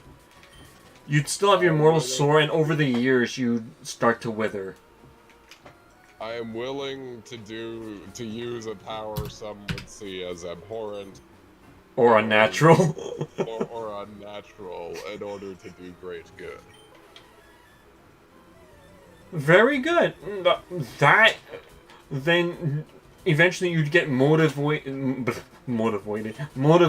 to adventure with the party and find this power, either of your own volition or through some other divine means or godly means or demonic means. You'd essentially corrupt your own soul in a way to make sure your friends and allies are safe, and you'd probably encounter a Sararak and Vecna and maybe a couple of other liches in the process, proving not only are you superior, but you can be a lich. Maybe they'd lend a secret or two after you beat them. That could be cool. That it'd be something like that, and I would structure the campaign around from an arch-lich. That'd be cool. Yeah, eventually, or like they take you under their wing, they see potential in you, or something. There's so many ways for me to go about this. It's like I know most of them are evil, but I know they also don't to be. So I find that really cool. Yeah. No, but I'd allow it. First off, I'd allow it.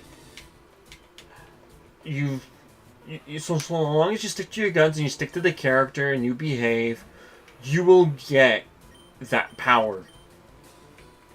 You will get it. I'll find a way. I'll make it more relevant. You won't get it right away, but you're gonna find it. You're gonna find a way to do it. You will do it. You will succeed. And you will take down big bosses with this power. Because a lich is essentially immortality. Pretty much. So... And for that matter, I don't know how you're doing it, but I've considered some ways to use necromancy that do not involve... How to put this? Beneficial aspects. For example, keeping someone from death would be a really cool way to do it. There are spells that do that. We have we've got like Death Ward. We've got so many. There's actually quite a few spells that. What's that one? Gentle Repose keeps the body preserved. I think. The reason I'm sort of brainstorming some ideas on Baldur's Gate. Yeah, but I'm telling you, as a DM, I will allow this. Because you're telling me you're doing it for the party, this is a great sacrifice. And get it twisted. I'm still an ambitious dude seeking power, but I don't necessarily have to be an evil dude. Yeah, no, I'm just saying there can be a good lich. You'd probably be the first good lich in existence. Like, imagine if like every time I got into battle and I defeated something. Oh, cool! That's another soul for my collection. Yeah. Exactly. And I probably allow you to find a way to perpetuate it, so you don't always need to feast a soul. I'll probably find a way to do that as well. It is also one of the more obnoxious things about Being a lich. Being a lich is that you get an ass load of dice rolls. I'd probably find a way to make it like a perpetual thing that you can do. Like eventually, it's just your life force, and then like your skin and bones wither away. So let's say that's like 300 years. But then you need the souls of people, which I'm like, I kind of think that that's a little far. So I'd find a way to perpetuate it, just so you're not always feasting on it. I mean, there's plenty enough bad guy I can like reap throughout my journeys. Yeah. That's just the way I see it. Yeah, but I'm talking about like later down the line, like thousands of years, I'd find a way to perpetuate it. Oh. I'd find a way to perpetuate it, or make it possible. I need to figure out a way to keep myself young though, because like I don't want my flesh rotting. What's the point of immortality if you lose your flesh? Yeah. Well, that's what's happened to most liches, because the way I've seen it, first... Most liches are also evil. Fuck. Yeah, no, but the way I've seen it, how the phylactery would work, it would eat at your ears first, then it'd eat your skin, it can't eat bone, and then you need to start feasting on souls. But the souls only maintain that form. So, in order to continue being a lich and having your youth and skin and whatnot, you would need a perpetual soul or something to be devoured. Or maybe an artificial soul that could be perpetually devoured. I'd find a way to do that. That's what I think the phylactery is doing. It's draining you of your mortality and keeping it in the device. I mean, a great way to do that is so the lich ends up becoming like a prison warden or something, and all the reprehensibles of the world get to come there and, you know. I was saying perpetuate. Not just the constant need to devour, but the need to stop devouring and just having something that's always devoured. Well, at that point, you would probably need... You would need some source of perpetual energy, which would need to be magical. Exactly. I'd find... Yeah, that's why I'm saying I'd find a way for you to perpetuate it so that way you keep your skin. Maybe like a pact with a fae or something. Well, no, I was gonna generate something that you could find, maybe another spell, or maybe you would generate a spell that perpetuates, and thus it's its own soul, and thus it's something you can devour. It won't be devoured, but it can continually be devoured. It's just something I'm toying with, you know? Yeah, but it's something I can also toy with. It's why I like unique concepts like this, or being essentially the Chad DM, where it's like, yeah, so what do you want to be? Yeah, I want to be a red fucking dragon adult. Like, is everyone going to be okay with Jacob here being an adult red dragon? Yeah, well, so long as he's not, like, over-damaging the party or stepping his boundaries, I'd be cool with it. And it's like, okay, we're gonna go custom on a lineage for you. You'll look and act as an adult red dragon, but you can keep your class, but everything you'll do will be flavored as a dragon thing.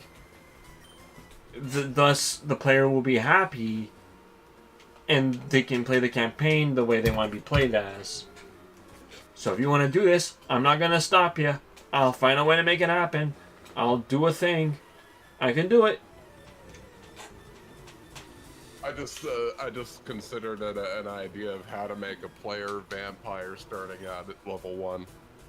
You can do that. You can do that even at level 1, yes. That's a thing you can do. I just thought of a way to make it make sense. You know, have a vampire spawn like in a castle or something. Heroes come in, start raiding the place. Kill the vampire, I managed to get some of his blood, and boom. Yeah. Level 1 vampire spawn becomes a full-fledged vampire. Well, yeah. But, like, you can also have that as a starting race. Kinda. It's more like, what do they call it? Not like a lineage. It's more like a tack on. You become, you are your race, but then you add vampire to it, and you get vampire like abilities. It's called a Dampier, but I can actually make it a vampire. I'll be nice. Well, I mean, that's how Astarion is in Baldur's Gate. I know you haven't seen much of him, but dude's a vampire. He's a elf. Yeah. I think he's an elf. He might be a half. Point is, dude's a vampire spawn, and he's explaining the intricacies of, how to become a full-fledged vampire. Ah, okay. And he's like, not only do they need to drink your blood and turn you, you need to drink their blood. And the vampire's not looking to make more vampires. Good luck with that. Yep. You're worse than a slave. You're a puppet. Yep. But if they just so happen to get the master while I'm close enough to obtain some of his blood, I become a full-fledged vampire. Yeah. But it's also like a race thing. It could be like part of your backstory that you want to keep hidden. Like, ooh, like, I don't want the party finding out I'm a vampire. They're, like, I don't know if they're gonna kill me in my sleep. Stab a stake through my heart, something. Like, there could be that looming fear. And then you earn their trust and they don't want to kill you, so you can effectively do that. Maybe enemy vampires are after you, or maybe werewolves are after you, or maybe a warehouse. Sorry, I kind of keep it secret for a while. But he also brings up how the illithid tadpole is keeping him from burning up in the sun and stuff like that.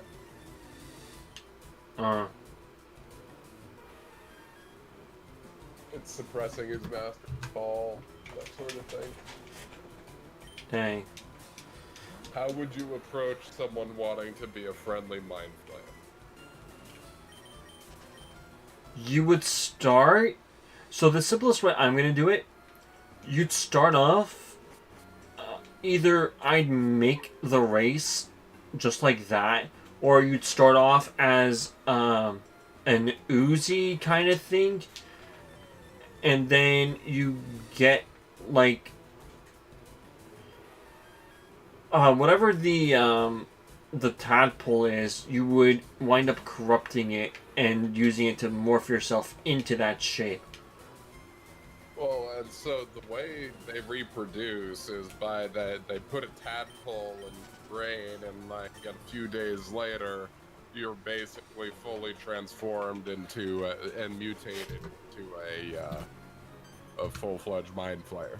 Yeah. Happens over the course of like 3 to 5 days or something like that. Yeah.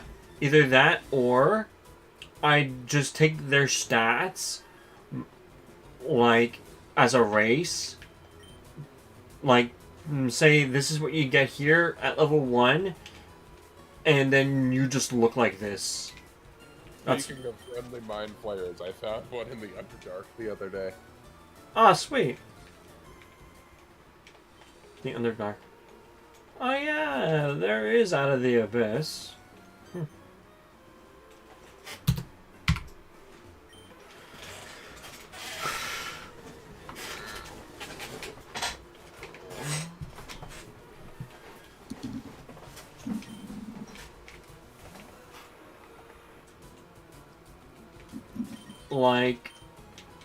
Like you need to run it by me, but otherwise I'm cool with it.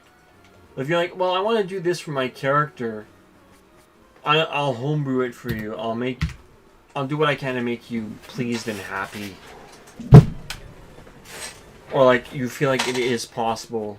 Or like you want to do one thing and it's like not a spell list. It's like, oh no, that'll be cool, I'll allow it. I mean, to be fair, like with the vampire thing I was just explaining, I don't necessarily have to, you don't necessarily have to finagle it too much. That's just the perfect backstory right there. Yeah. An adventurer, a group of adventurers was raided my former master's castle or whatever. Mm-hmm. I managed to get some of his blood after they dispatched him, and well, now I'm a vampire. Yeah, that'll work. I can allow that to work. I allow almost anything to work so long as I am prepared for it.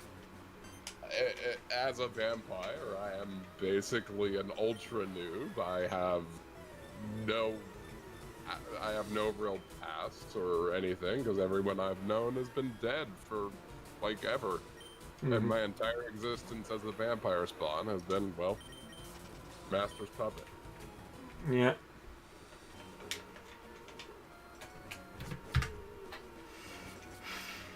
That would be really easy to Put in. do. Mm-hmm. At that point, I would just need to figure out a way to keep the sun from melting me. Shades. Just put on like the Roshi shades, you'll be fine. Just wear a long, dark robe in the middle of the day, it'll be fine. Or like have like those umbrella hats. Nah, just get one of those Sith robes. Sith robe. Just get one of those Sith Lord robes. They were good. They were golden. Oh yeah. Walk around like a ring rave. Oh my god. Love it. So I'll need something to keep keep everyone from wanting to murder me. So maybe a smiley face. a smiling mask to cover your frown. Like a smiley face mask. Yeah. Like, hey guys. Turns out you pout all the time and you have a scowl.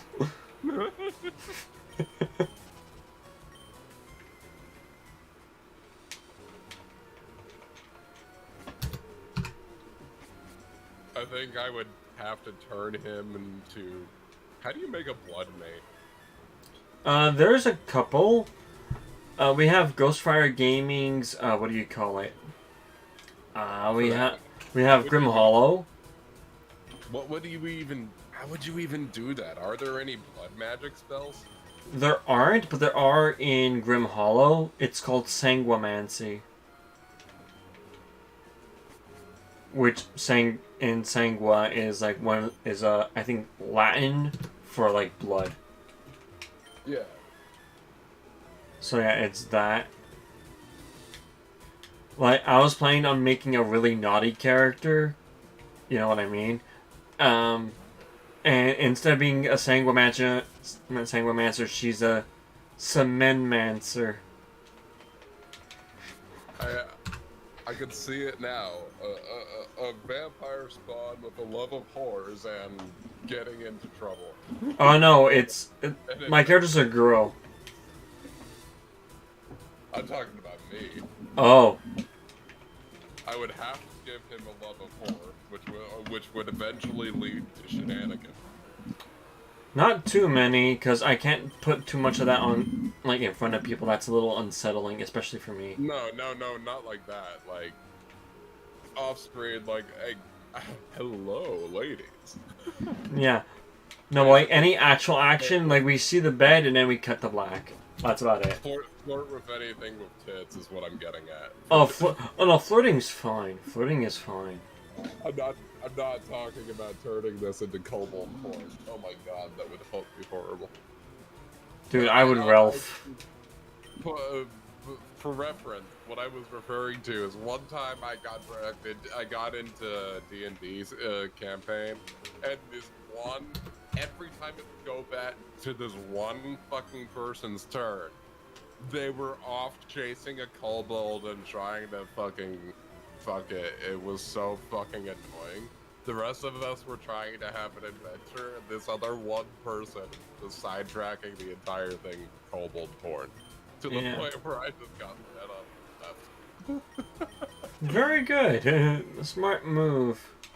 I was so annoyed. It's like, yeah. I straight up raged. I straight up tried to be like, okay, I'll just And they're like, no, this is how it goes. Then stop letting this bitch sidetrack the entire game of Kobold porn. Yeah. Like, why even bother with that? It's not even a full-blown dragon yet. Because she's fucking dumb. Yeah, I know. God, some people suck. Because she thought it was funny. That's And not everyone fun. wants to fucking stab this bitch. Oh, this was a woman person? Yes. Oh, okay, fuck. I thought I was horny. Oh, please, I'm poster child right here, but like, nah, it was just annoying. Oh, dude, I think... No, here's the funny thing. I thought, like, I as a dude was horny. What you're talking about is, like, she's, like, the third person I'm talking about who, like, just can't get enough of talking about, like, sex. Fucking Critical Role has, like, 2 primary-ish contenders, and it's like one of the characters, her thing is like drawing dicks. Like, I forget the name of the place they were at.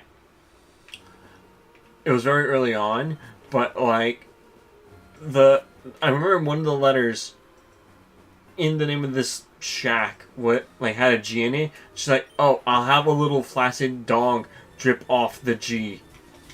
And I'm like, Laura fucking Bailey. Like, Laura Bailey and, who is it? Matt's wife. I forget her name right now, but, like, I don't know. Like they're totally engaged in this. I have a shit ton of stuff, like, prepared for my players. God.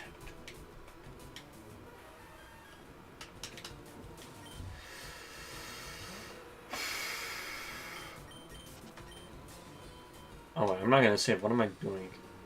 I'm gonna check on supper real quick. I should make. Yeah. Do this. I'll say BRB. Text. BRB. Give me 1 second. We'll check and see if supper's ready.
Okay.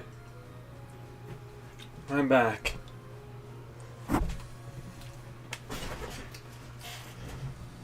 So, Mordrick, you're back?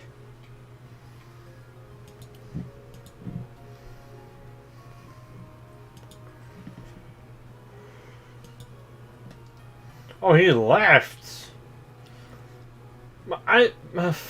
Okay. 4 hours, I did 400 encounters. That's pretty good. It's 6:30. What time is it in here?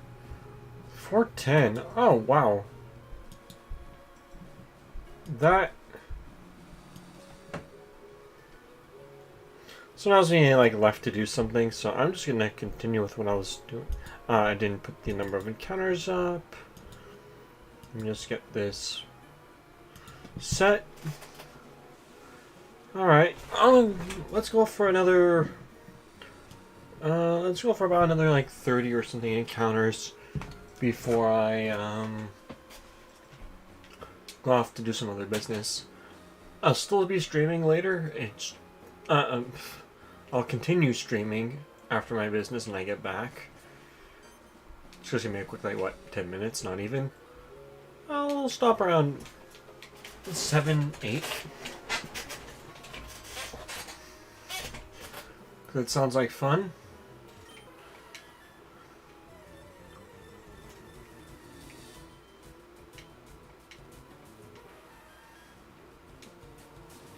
Oh yeah, right. I forgot about that.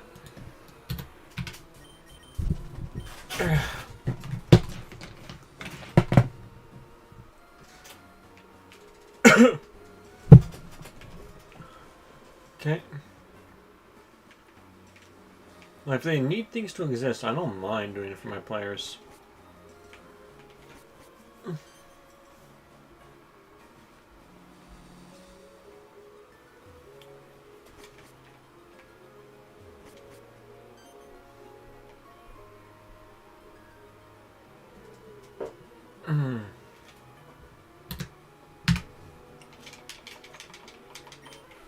Hopefully, I'm exhausted.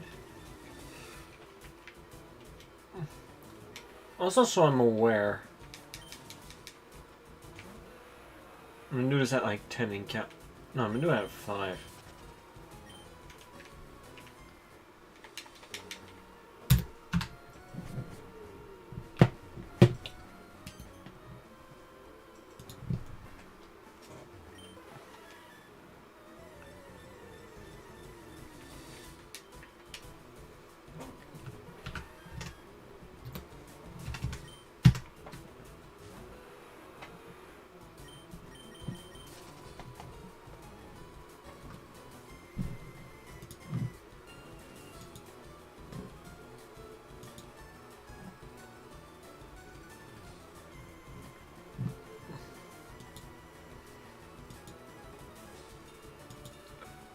Oh, we're around here then. Wait, hold on. Oh, that's the So that's where I'm at, so give me a sec. Do about 2 more encounters with that.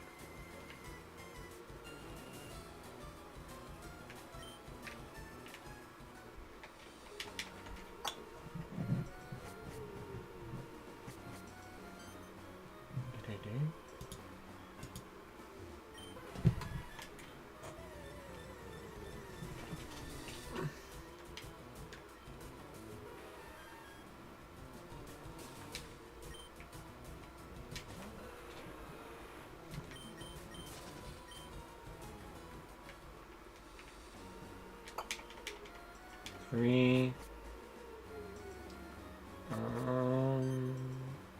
888. Let me think.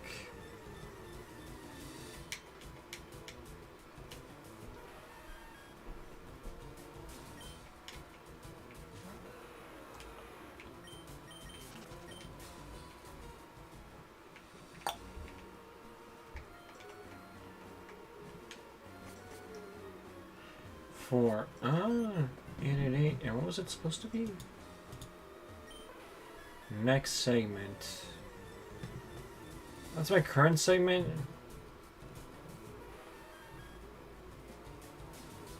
Deeks MO4. Do I have that?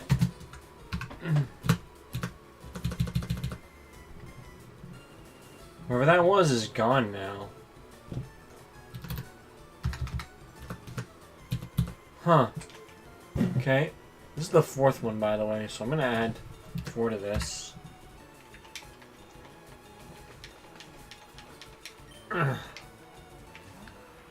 Just checking. I'm also brushing up on my own story I'm writing, which is also part of my thing, which is why there's another character there.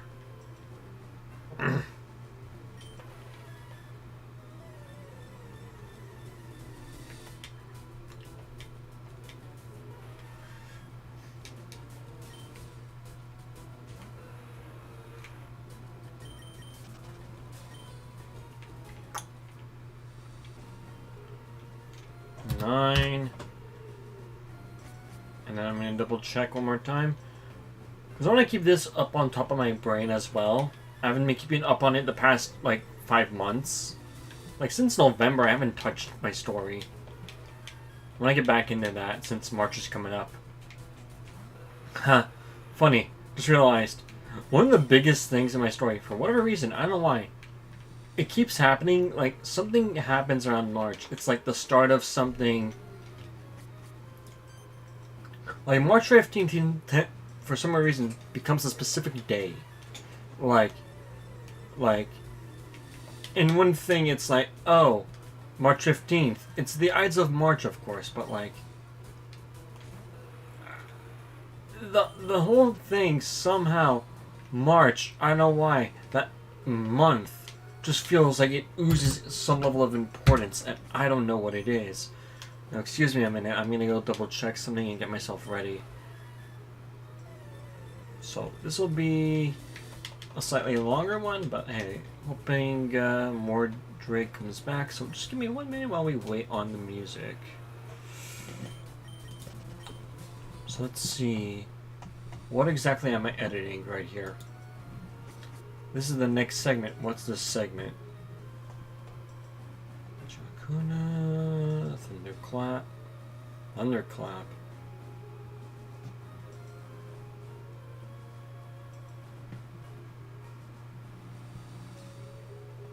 Ah, yes.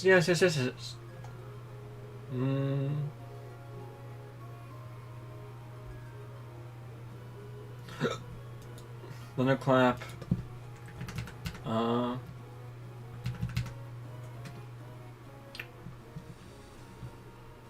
What do you say? I'll just say outside. I'll just add that to the thing.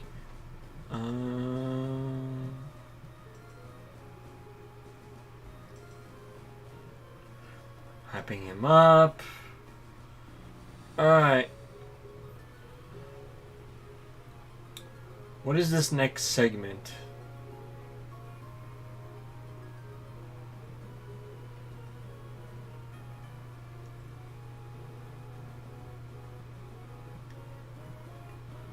What? Wait, what does he do? Ah, yes, he bumps their strength. Okay, that's cool. Like, bro, why? It can't just be my NPCs having these special abilities. I want them to have some of them too.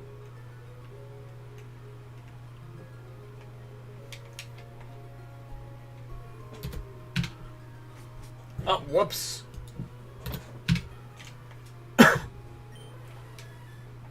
Mew, mew, mew, mew. I love Mew. I'm optimistic. I'm hoping my shiny, if I do get this thing shiny at all, I'm hoping it's modest. But I'm going up until March break. I ain't gonna do this until March break or April. I don't know when. Actually, have they said when? I'll give it 8 more encounters, and then I'm gonna give it a look up. Actually, I want to double check because I heard April. If it comes out and it's like, oh, no, we can't handle it anymore. It's March. I'm trading like right now. I'll trade like the moment March hits, if that turns out to be the case. Okay, 13. I'll get to 20 or 21 or something. Hoping it happens early, because I don't want to lose like all my mon. I've been working so hard to transfer up. Also, I need to double check everything in like Gen 6 and 7. Oh my god, I need to double check those too. Fucking A. God, Gen 4 never looked so good. I've seen Gen 4 since before the pandemic, 2019. That was the last time I saw it. Never looked so good.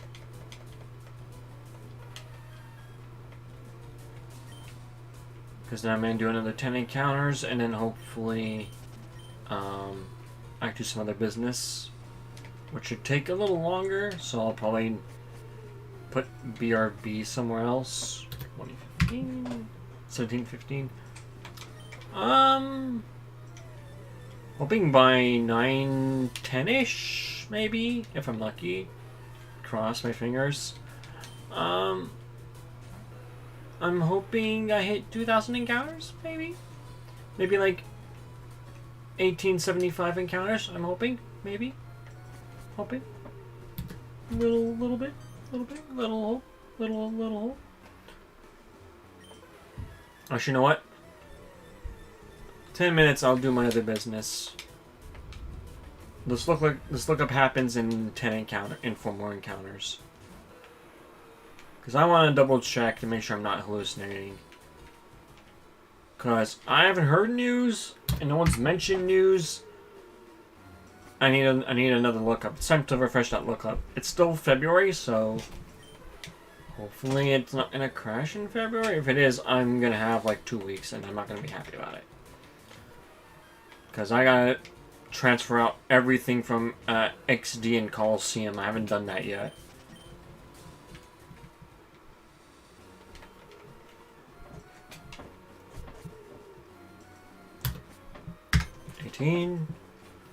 Oh, I almost thought it was blue. I almost thought it was blue.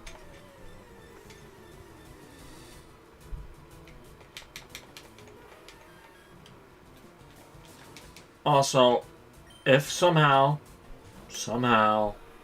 it's shiny, I'll double check tomorrow while I'm at school, if somehow, and I'll just double check to make sure I hit every, what do you call it? Like, every tick. Because I'm pretty sure at some point I've missed a tick or two. So I'll double check that myself, or have my friend do it. Have a friend help me do it. I know Killer was here earlier. I'm pretty sure he helped skim through it a tiny bit, like towards the end. Like, he's like, "Oh yeah, I know you missed I missed a few of your streams." I'm like, "Bro, no, I haven't been streaming. I don't stream every day. I stream as I can, as much as I can, when I can. Like today. Sundays is like a big stream day. That's unless something happens. Alright, time for the lookup. Give me one moment. Left. Nudge. Right. And now we get the check.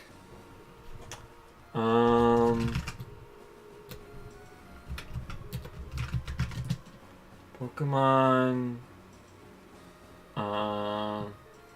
bank, down date, I guess. Do we have a date on this? Yes, shutting down. In early April 2004. Early April, oh no. That's worse than I thought. Do we have a date, please?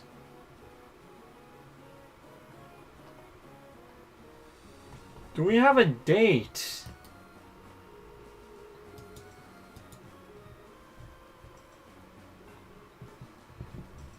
Yeah, March break. That's my final date.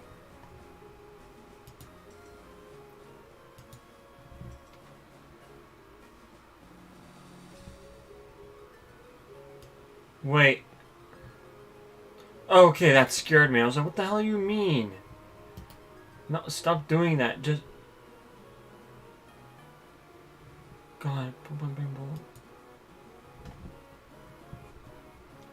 Early April 2024. Let's assume...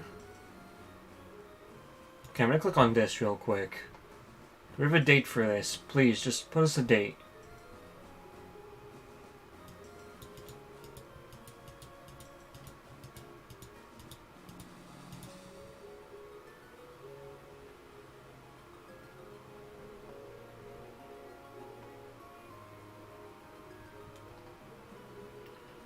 Oh! Wait. This was released in 2014? Oh, that's when this was released. Okay. This post was This was March 7, 2023.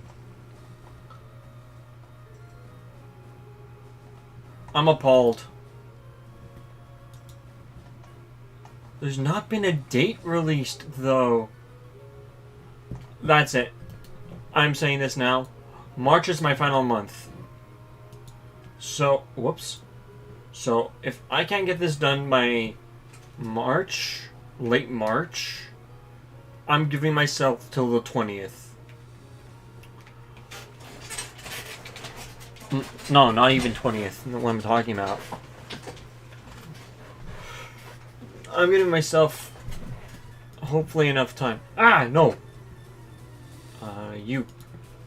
I doubt I'll be successful in this hunt. I'm not proud of this hunt.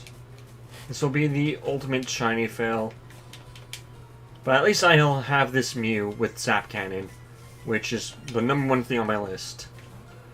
And you know what? I'm going to stick to one cartridge. I don't have time to go out and buy one. I thought this event was not cartridge exclusive. Turns out, no, it's only exclusive to, what do you call it? To Emerald, so... I thought you could have gotten it in Fire Red and Leaf Green, because I thought that's what the games were. I had 3 copies. I thought, oh, sick, I have one running here, one here, one here. One was also in French for some reason. It also worked.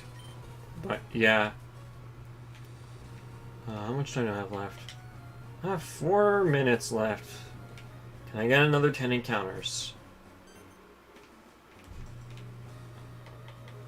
I'm gonna give this 8 more encounters, and then I'm gonna go and do some other business real quick.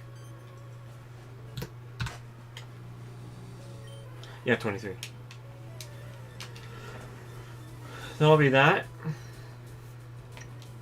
Wait, I forgot my cat, which is behind me. So give me one moment. Put on my hat.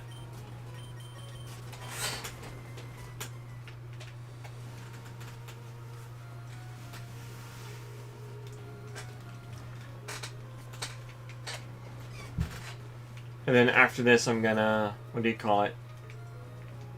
Fucking... Like...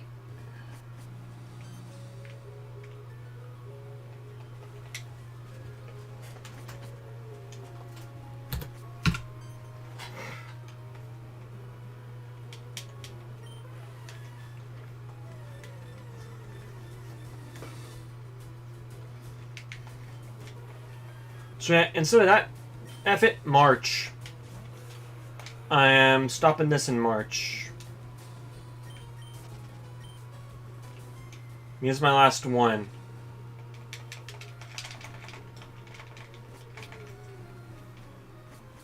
So, I have to look up Leaf Green speedruns. Actually, what am I missing for gender? I gotta double check what I'm missing for gender as well. Balls.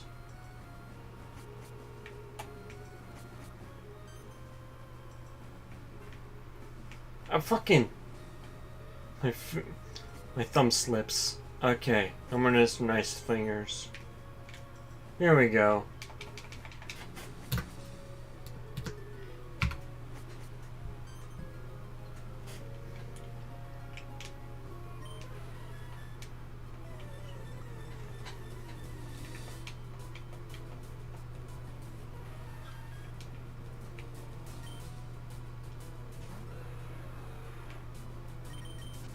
Okay.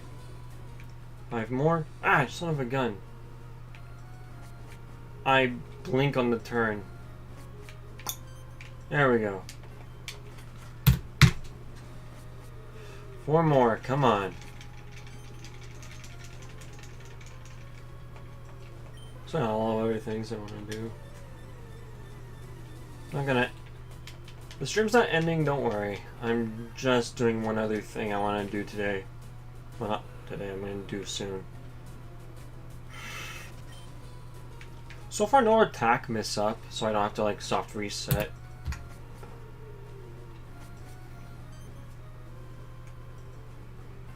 To my knowledge, no. This stream.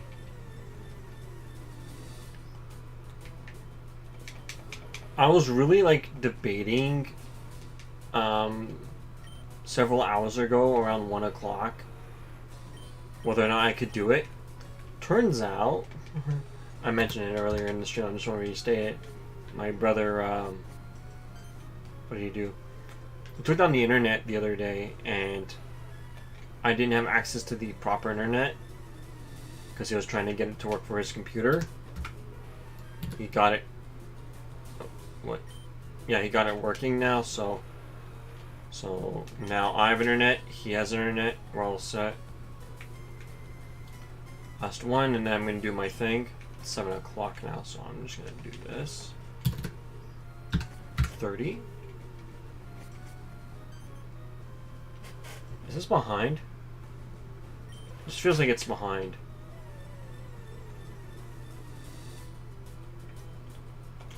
$730. So I've done 400 encounters. 430 encounters. Turn up. I'll do my business and be right back. So, do I just put the BRB here or no? Or do I change it? I have a feeling I'll lose this anyway, so I'm just going to close it and just put my text here.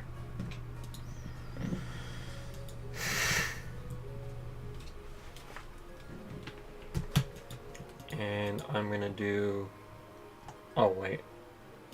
I need to have access to that real quick. Put this to me.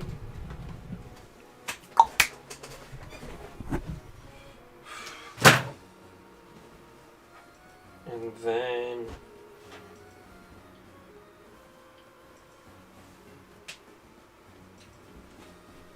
Move it up.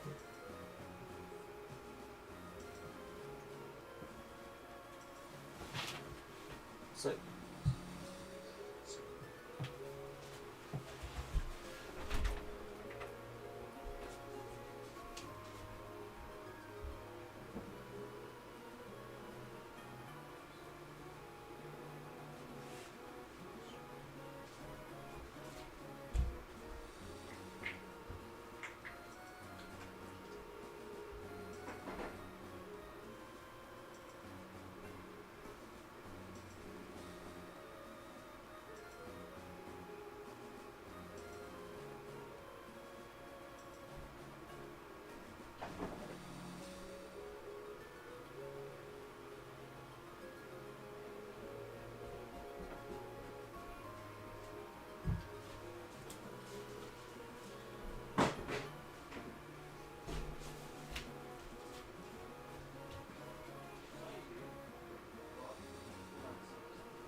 Okay, I'm fully back now.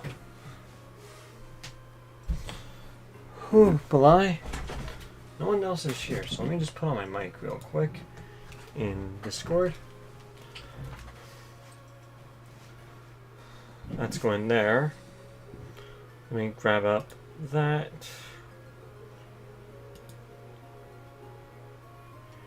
Number of encounters. And this will go down until someone enters. Let's get back to it.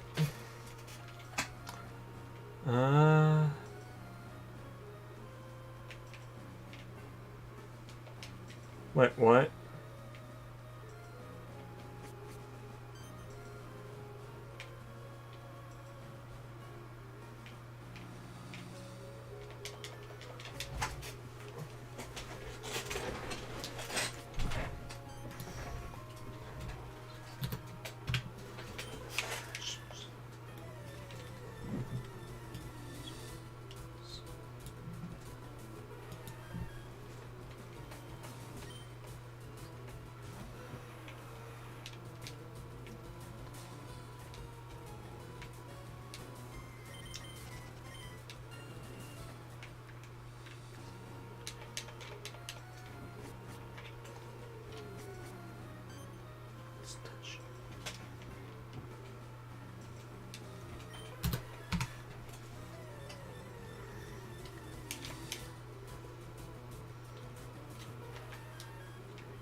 Freak.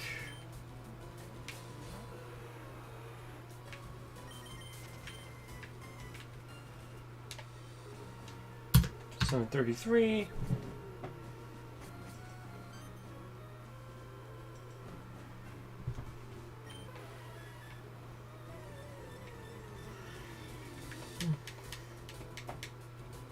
Actually, wait.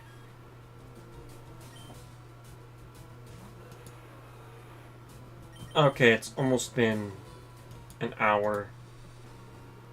So, I am hoping to hit, I'm gonna hit 750 by the time the 5th hour shows up. Which is gonna happen in like a couple of minutes. Well, not 750, actually. Like 740, maybe. Give me 7 encounters. 6, actually. Yeah. It's gonna happen pretty shortly.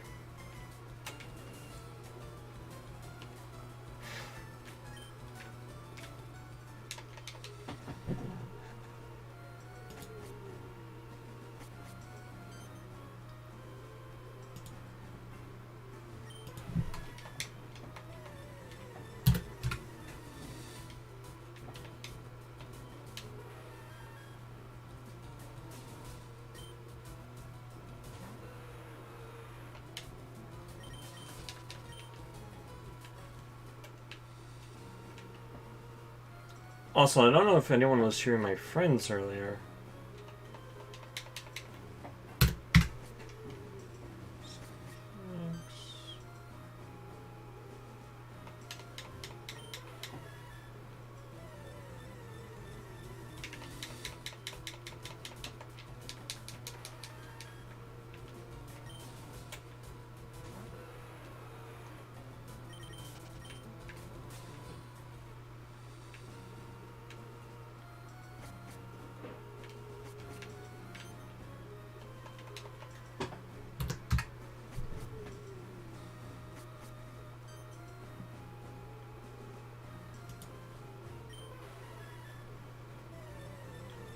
Alright, 7:50, so 55, 5 minutes left.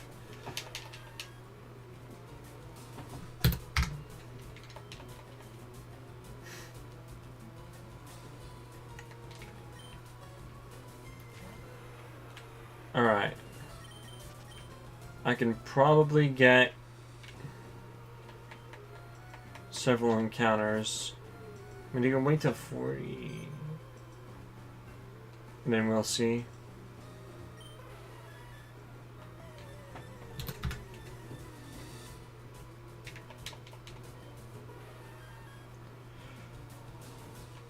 Sucks when I don't have company.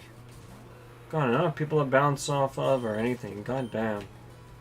Sucks.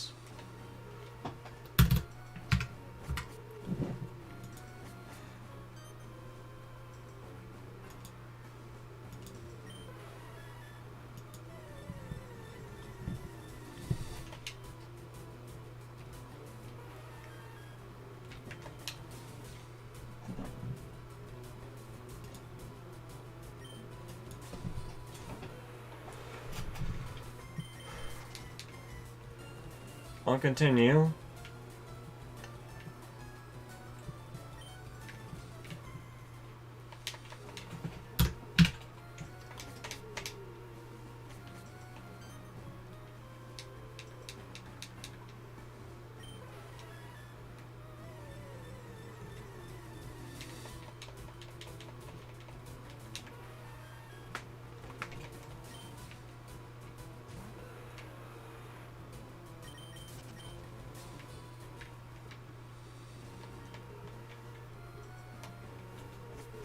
Okay, wow, how far behind is this?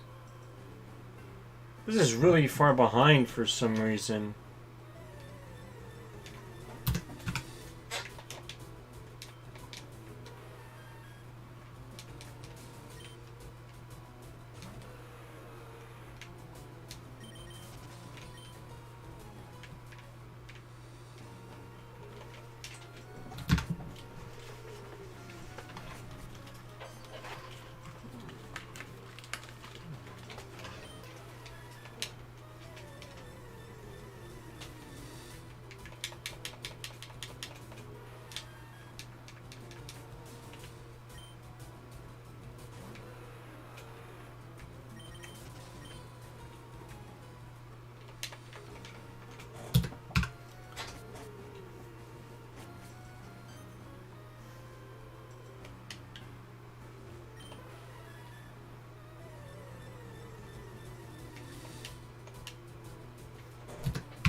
Actually, in case Mordred shows up.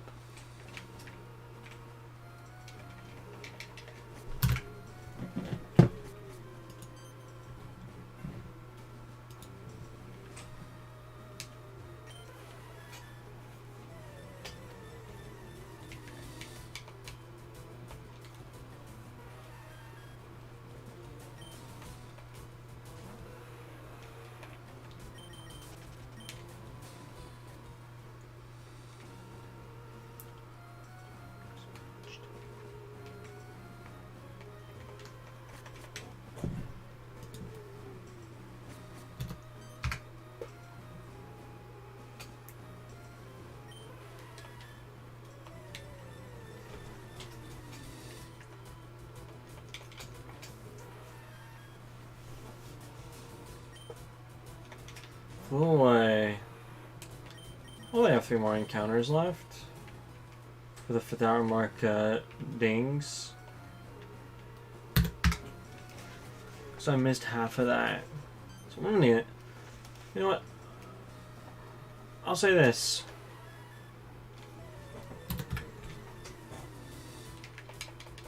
Um, 950 is not a bad number. 1950 is not a bad number. I wouldn't mind that. Though that does mean other things should go out my window, but like I test out like when this was me, I'd be like D&Ding myself, but my problem is if I am D&Ding myself, anything I have on me or think I have on me in terms of like personalized items, like homebrew items, I'm not gonna be able to do shit.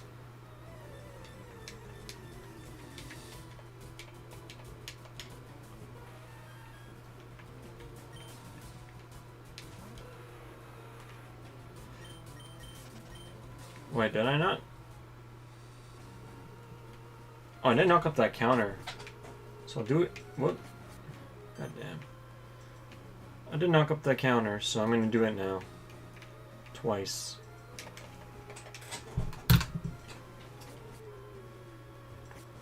Alright, it's been 5 hours. Let's see. Yep, it's just been 5 hours. What's this?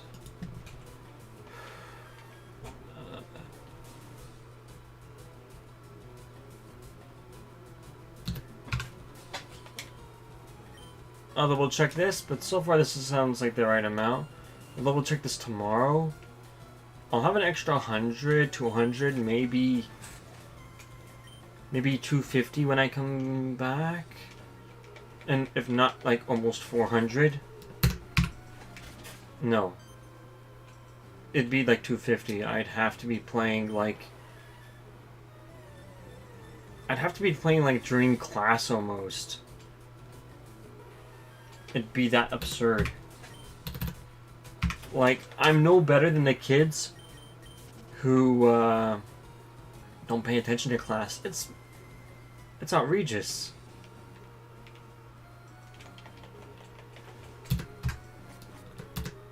I'm doing my damnedest.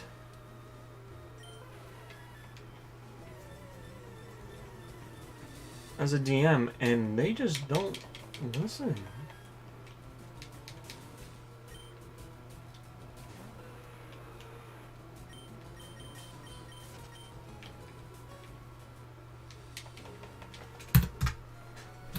Eight. If I do manage to hit 2K, I'll be happy. 2,000 encounters, that'd be sick. I'd be happy with that for the day, running 700 encounters in a single day. That's something. I know some people can crack out like 1,000 running like what, 2 games or so.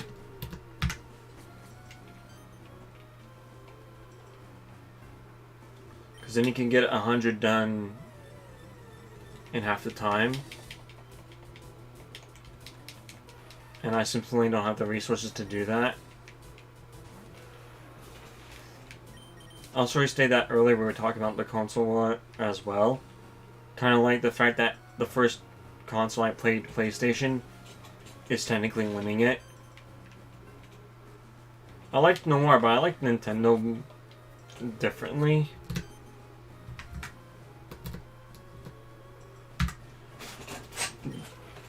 Nintendo seems to be having its own thing, so I'm kind of glad Nintendo dropped and now Xbox is dropping. So I wonder what that means for the, not just the Nintendo franchise, but the game industry as a whole. It's just going to be proliferated with nothing but PS1 games and, well, the Switch, who's off on the side having fun. Is it really just going to come down to Nintendo not jumping in, or are we going to get another company coming out of the blue to trample? Wait. Oh, I'm going to have to up it by 2 then. Oops. Fuck. Almost did it. Missed it by 1.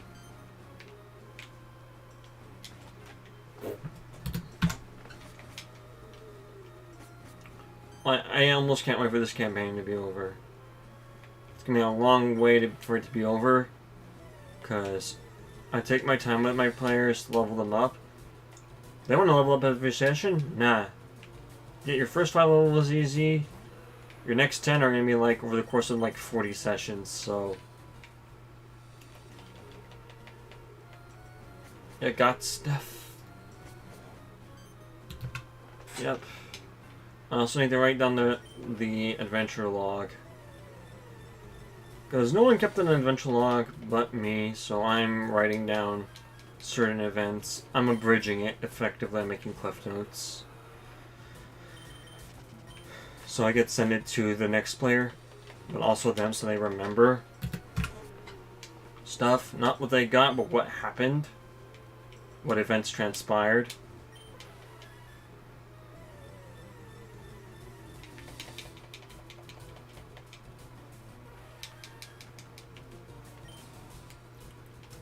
Like, I'd have a session 0 with these guys.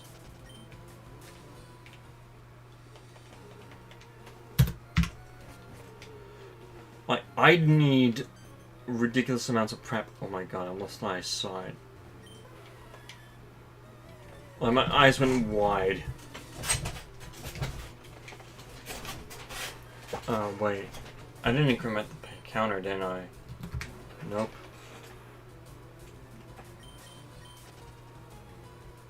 Oh no, my eyes went slightly wide.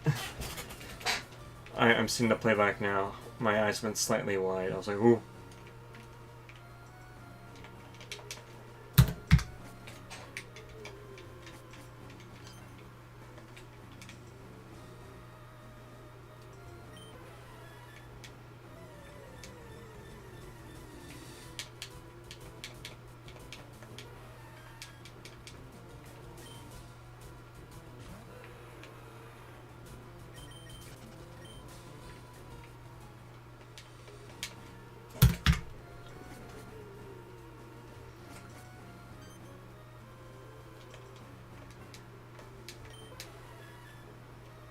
I'm also trying to make it a thing. Oh my god, I might need 4 weeks actually. Oh my god. I also need to prep like... Oh my god, there's so much I need to prep for this. I don't have time. I have so much to prep. To buy Lost Mines. Yeah, Lost Mines, and just do the mine there. It's just the mine. Oh wait.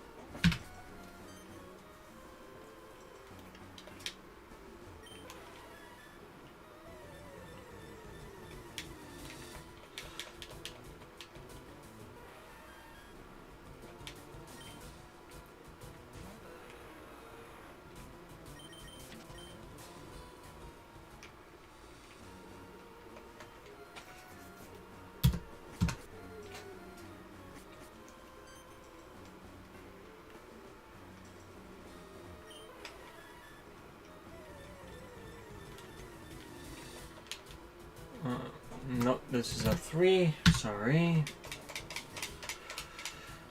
Oh, fucking A.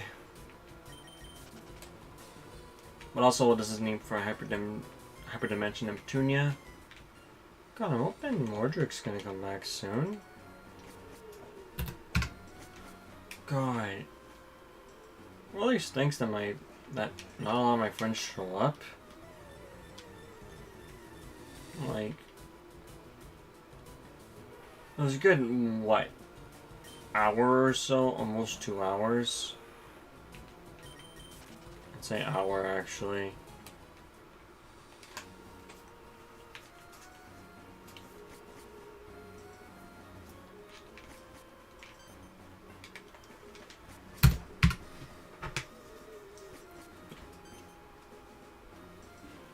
God, I need much more of this than I thought.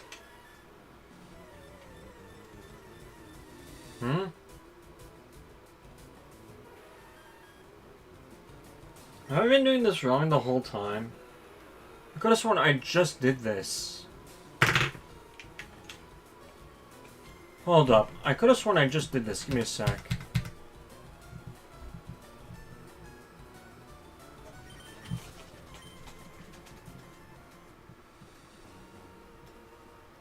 No, I didn't, actually. Never mind. Sorry about that. I'm like, I could have sworn I just did that.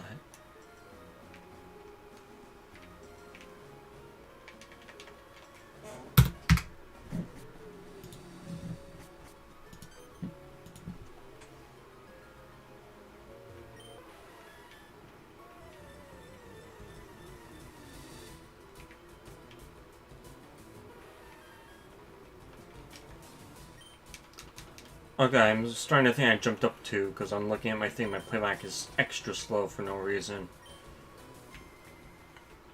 Mother of God. Here we go. Oh my goodness. Why is it running so fast here all of a sudden?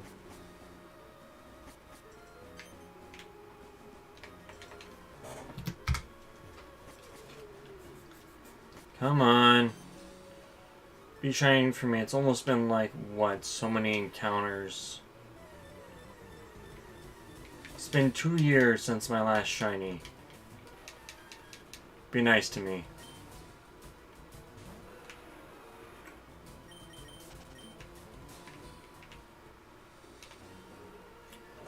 My PokePANIC is so far behind. It's like almost a whole encounter behind.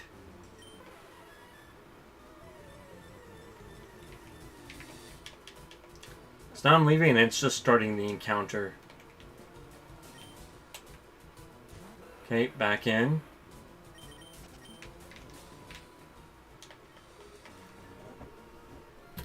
Look at that. It's now leaving and I just entered the encounter.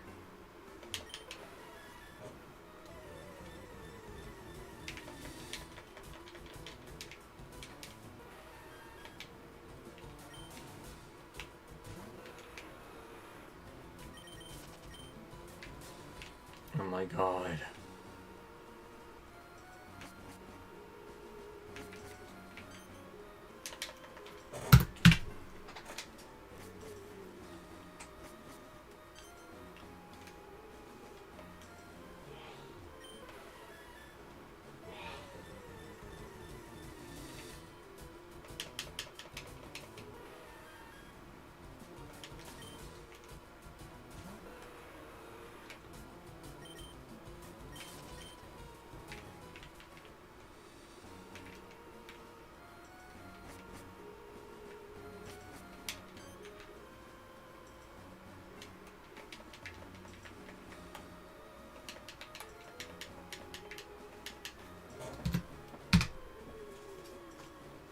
Oh my God, it is a full encounter behind now.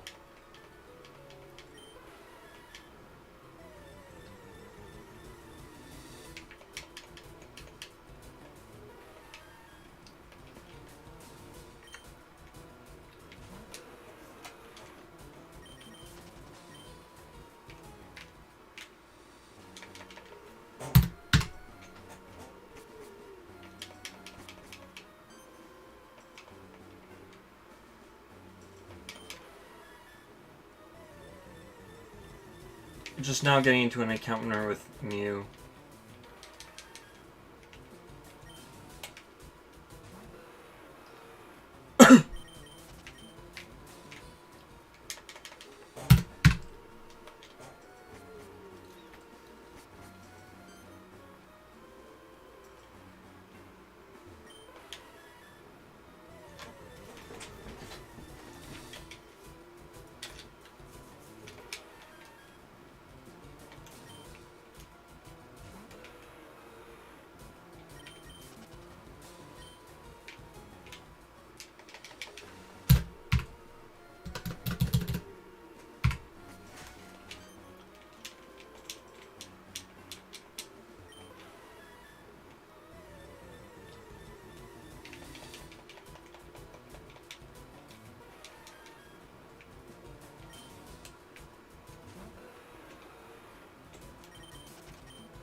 I think it's more than a full encounter behind. What the hell?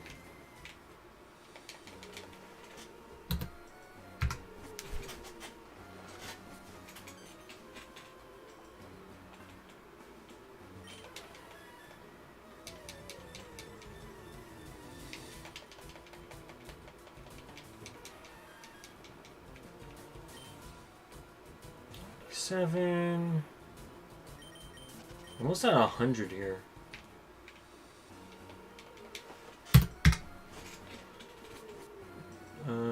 12 more. I'll just say 22, but I'm like, no, that's incorrect. The 22 was 30, 78. I forget it's minus 1 from the 100. Well, 1/10 from the 100.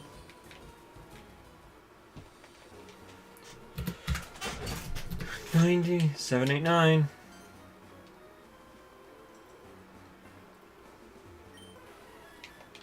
Come on.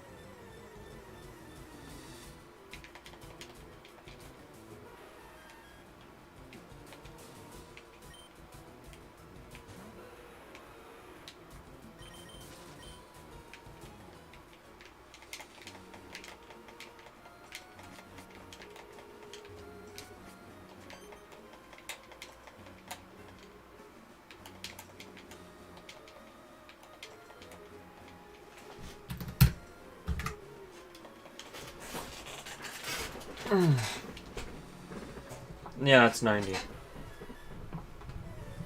I might be off, but it feels like I'm at the right spot. Yeah, no, that was 90. It feels like I might be higher. 91.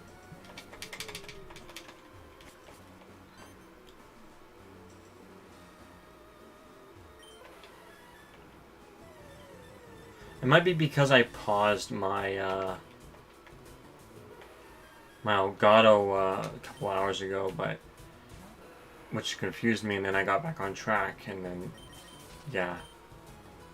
Other than that, I'm fine.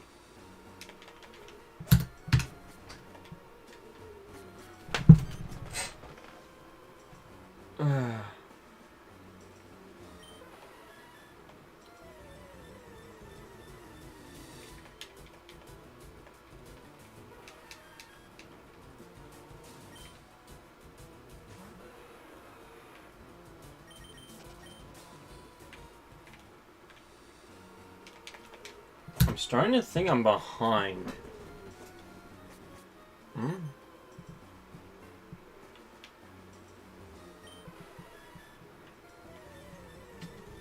This is 4 because it just summoned it.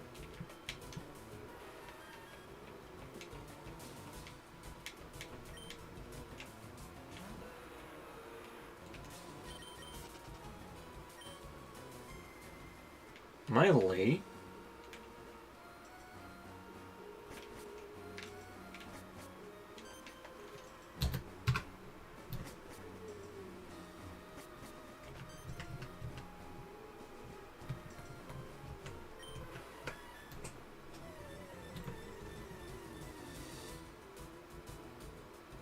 This is 75.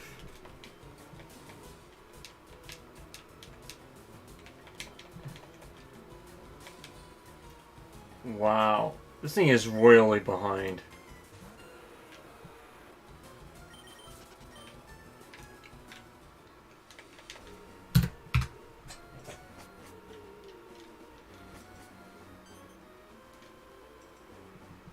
This feels so off.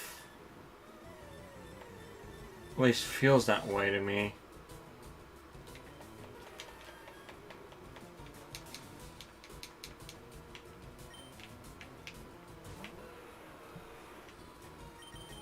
God damn it.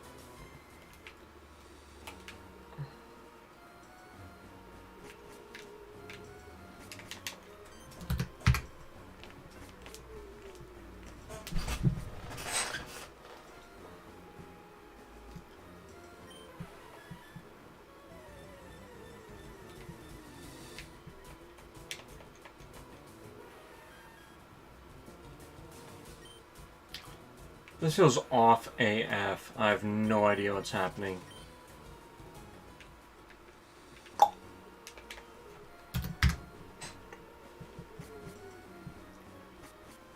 Wait. This is actually way off. Hold on.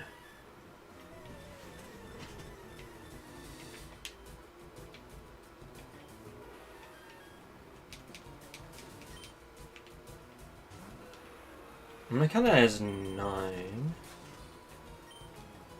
see what happens.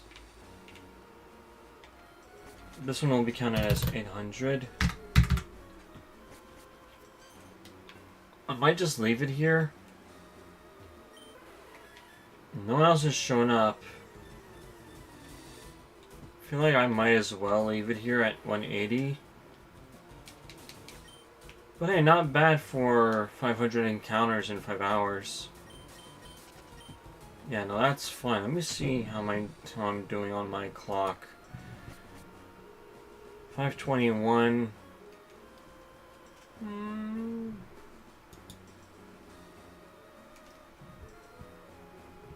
I have zero idea what's happening to this. I'm gonna say this. I have 1800 encounters, and I'm gonna call it here. Because I don't know what's up with my stream. Till next time. Okay. Ciao.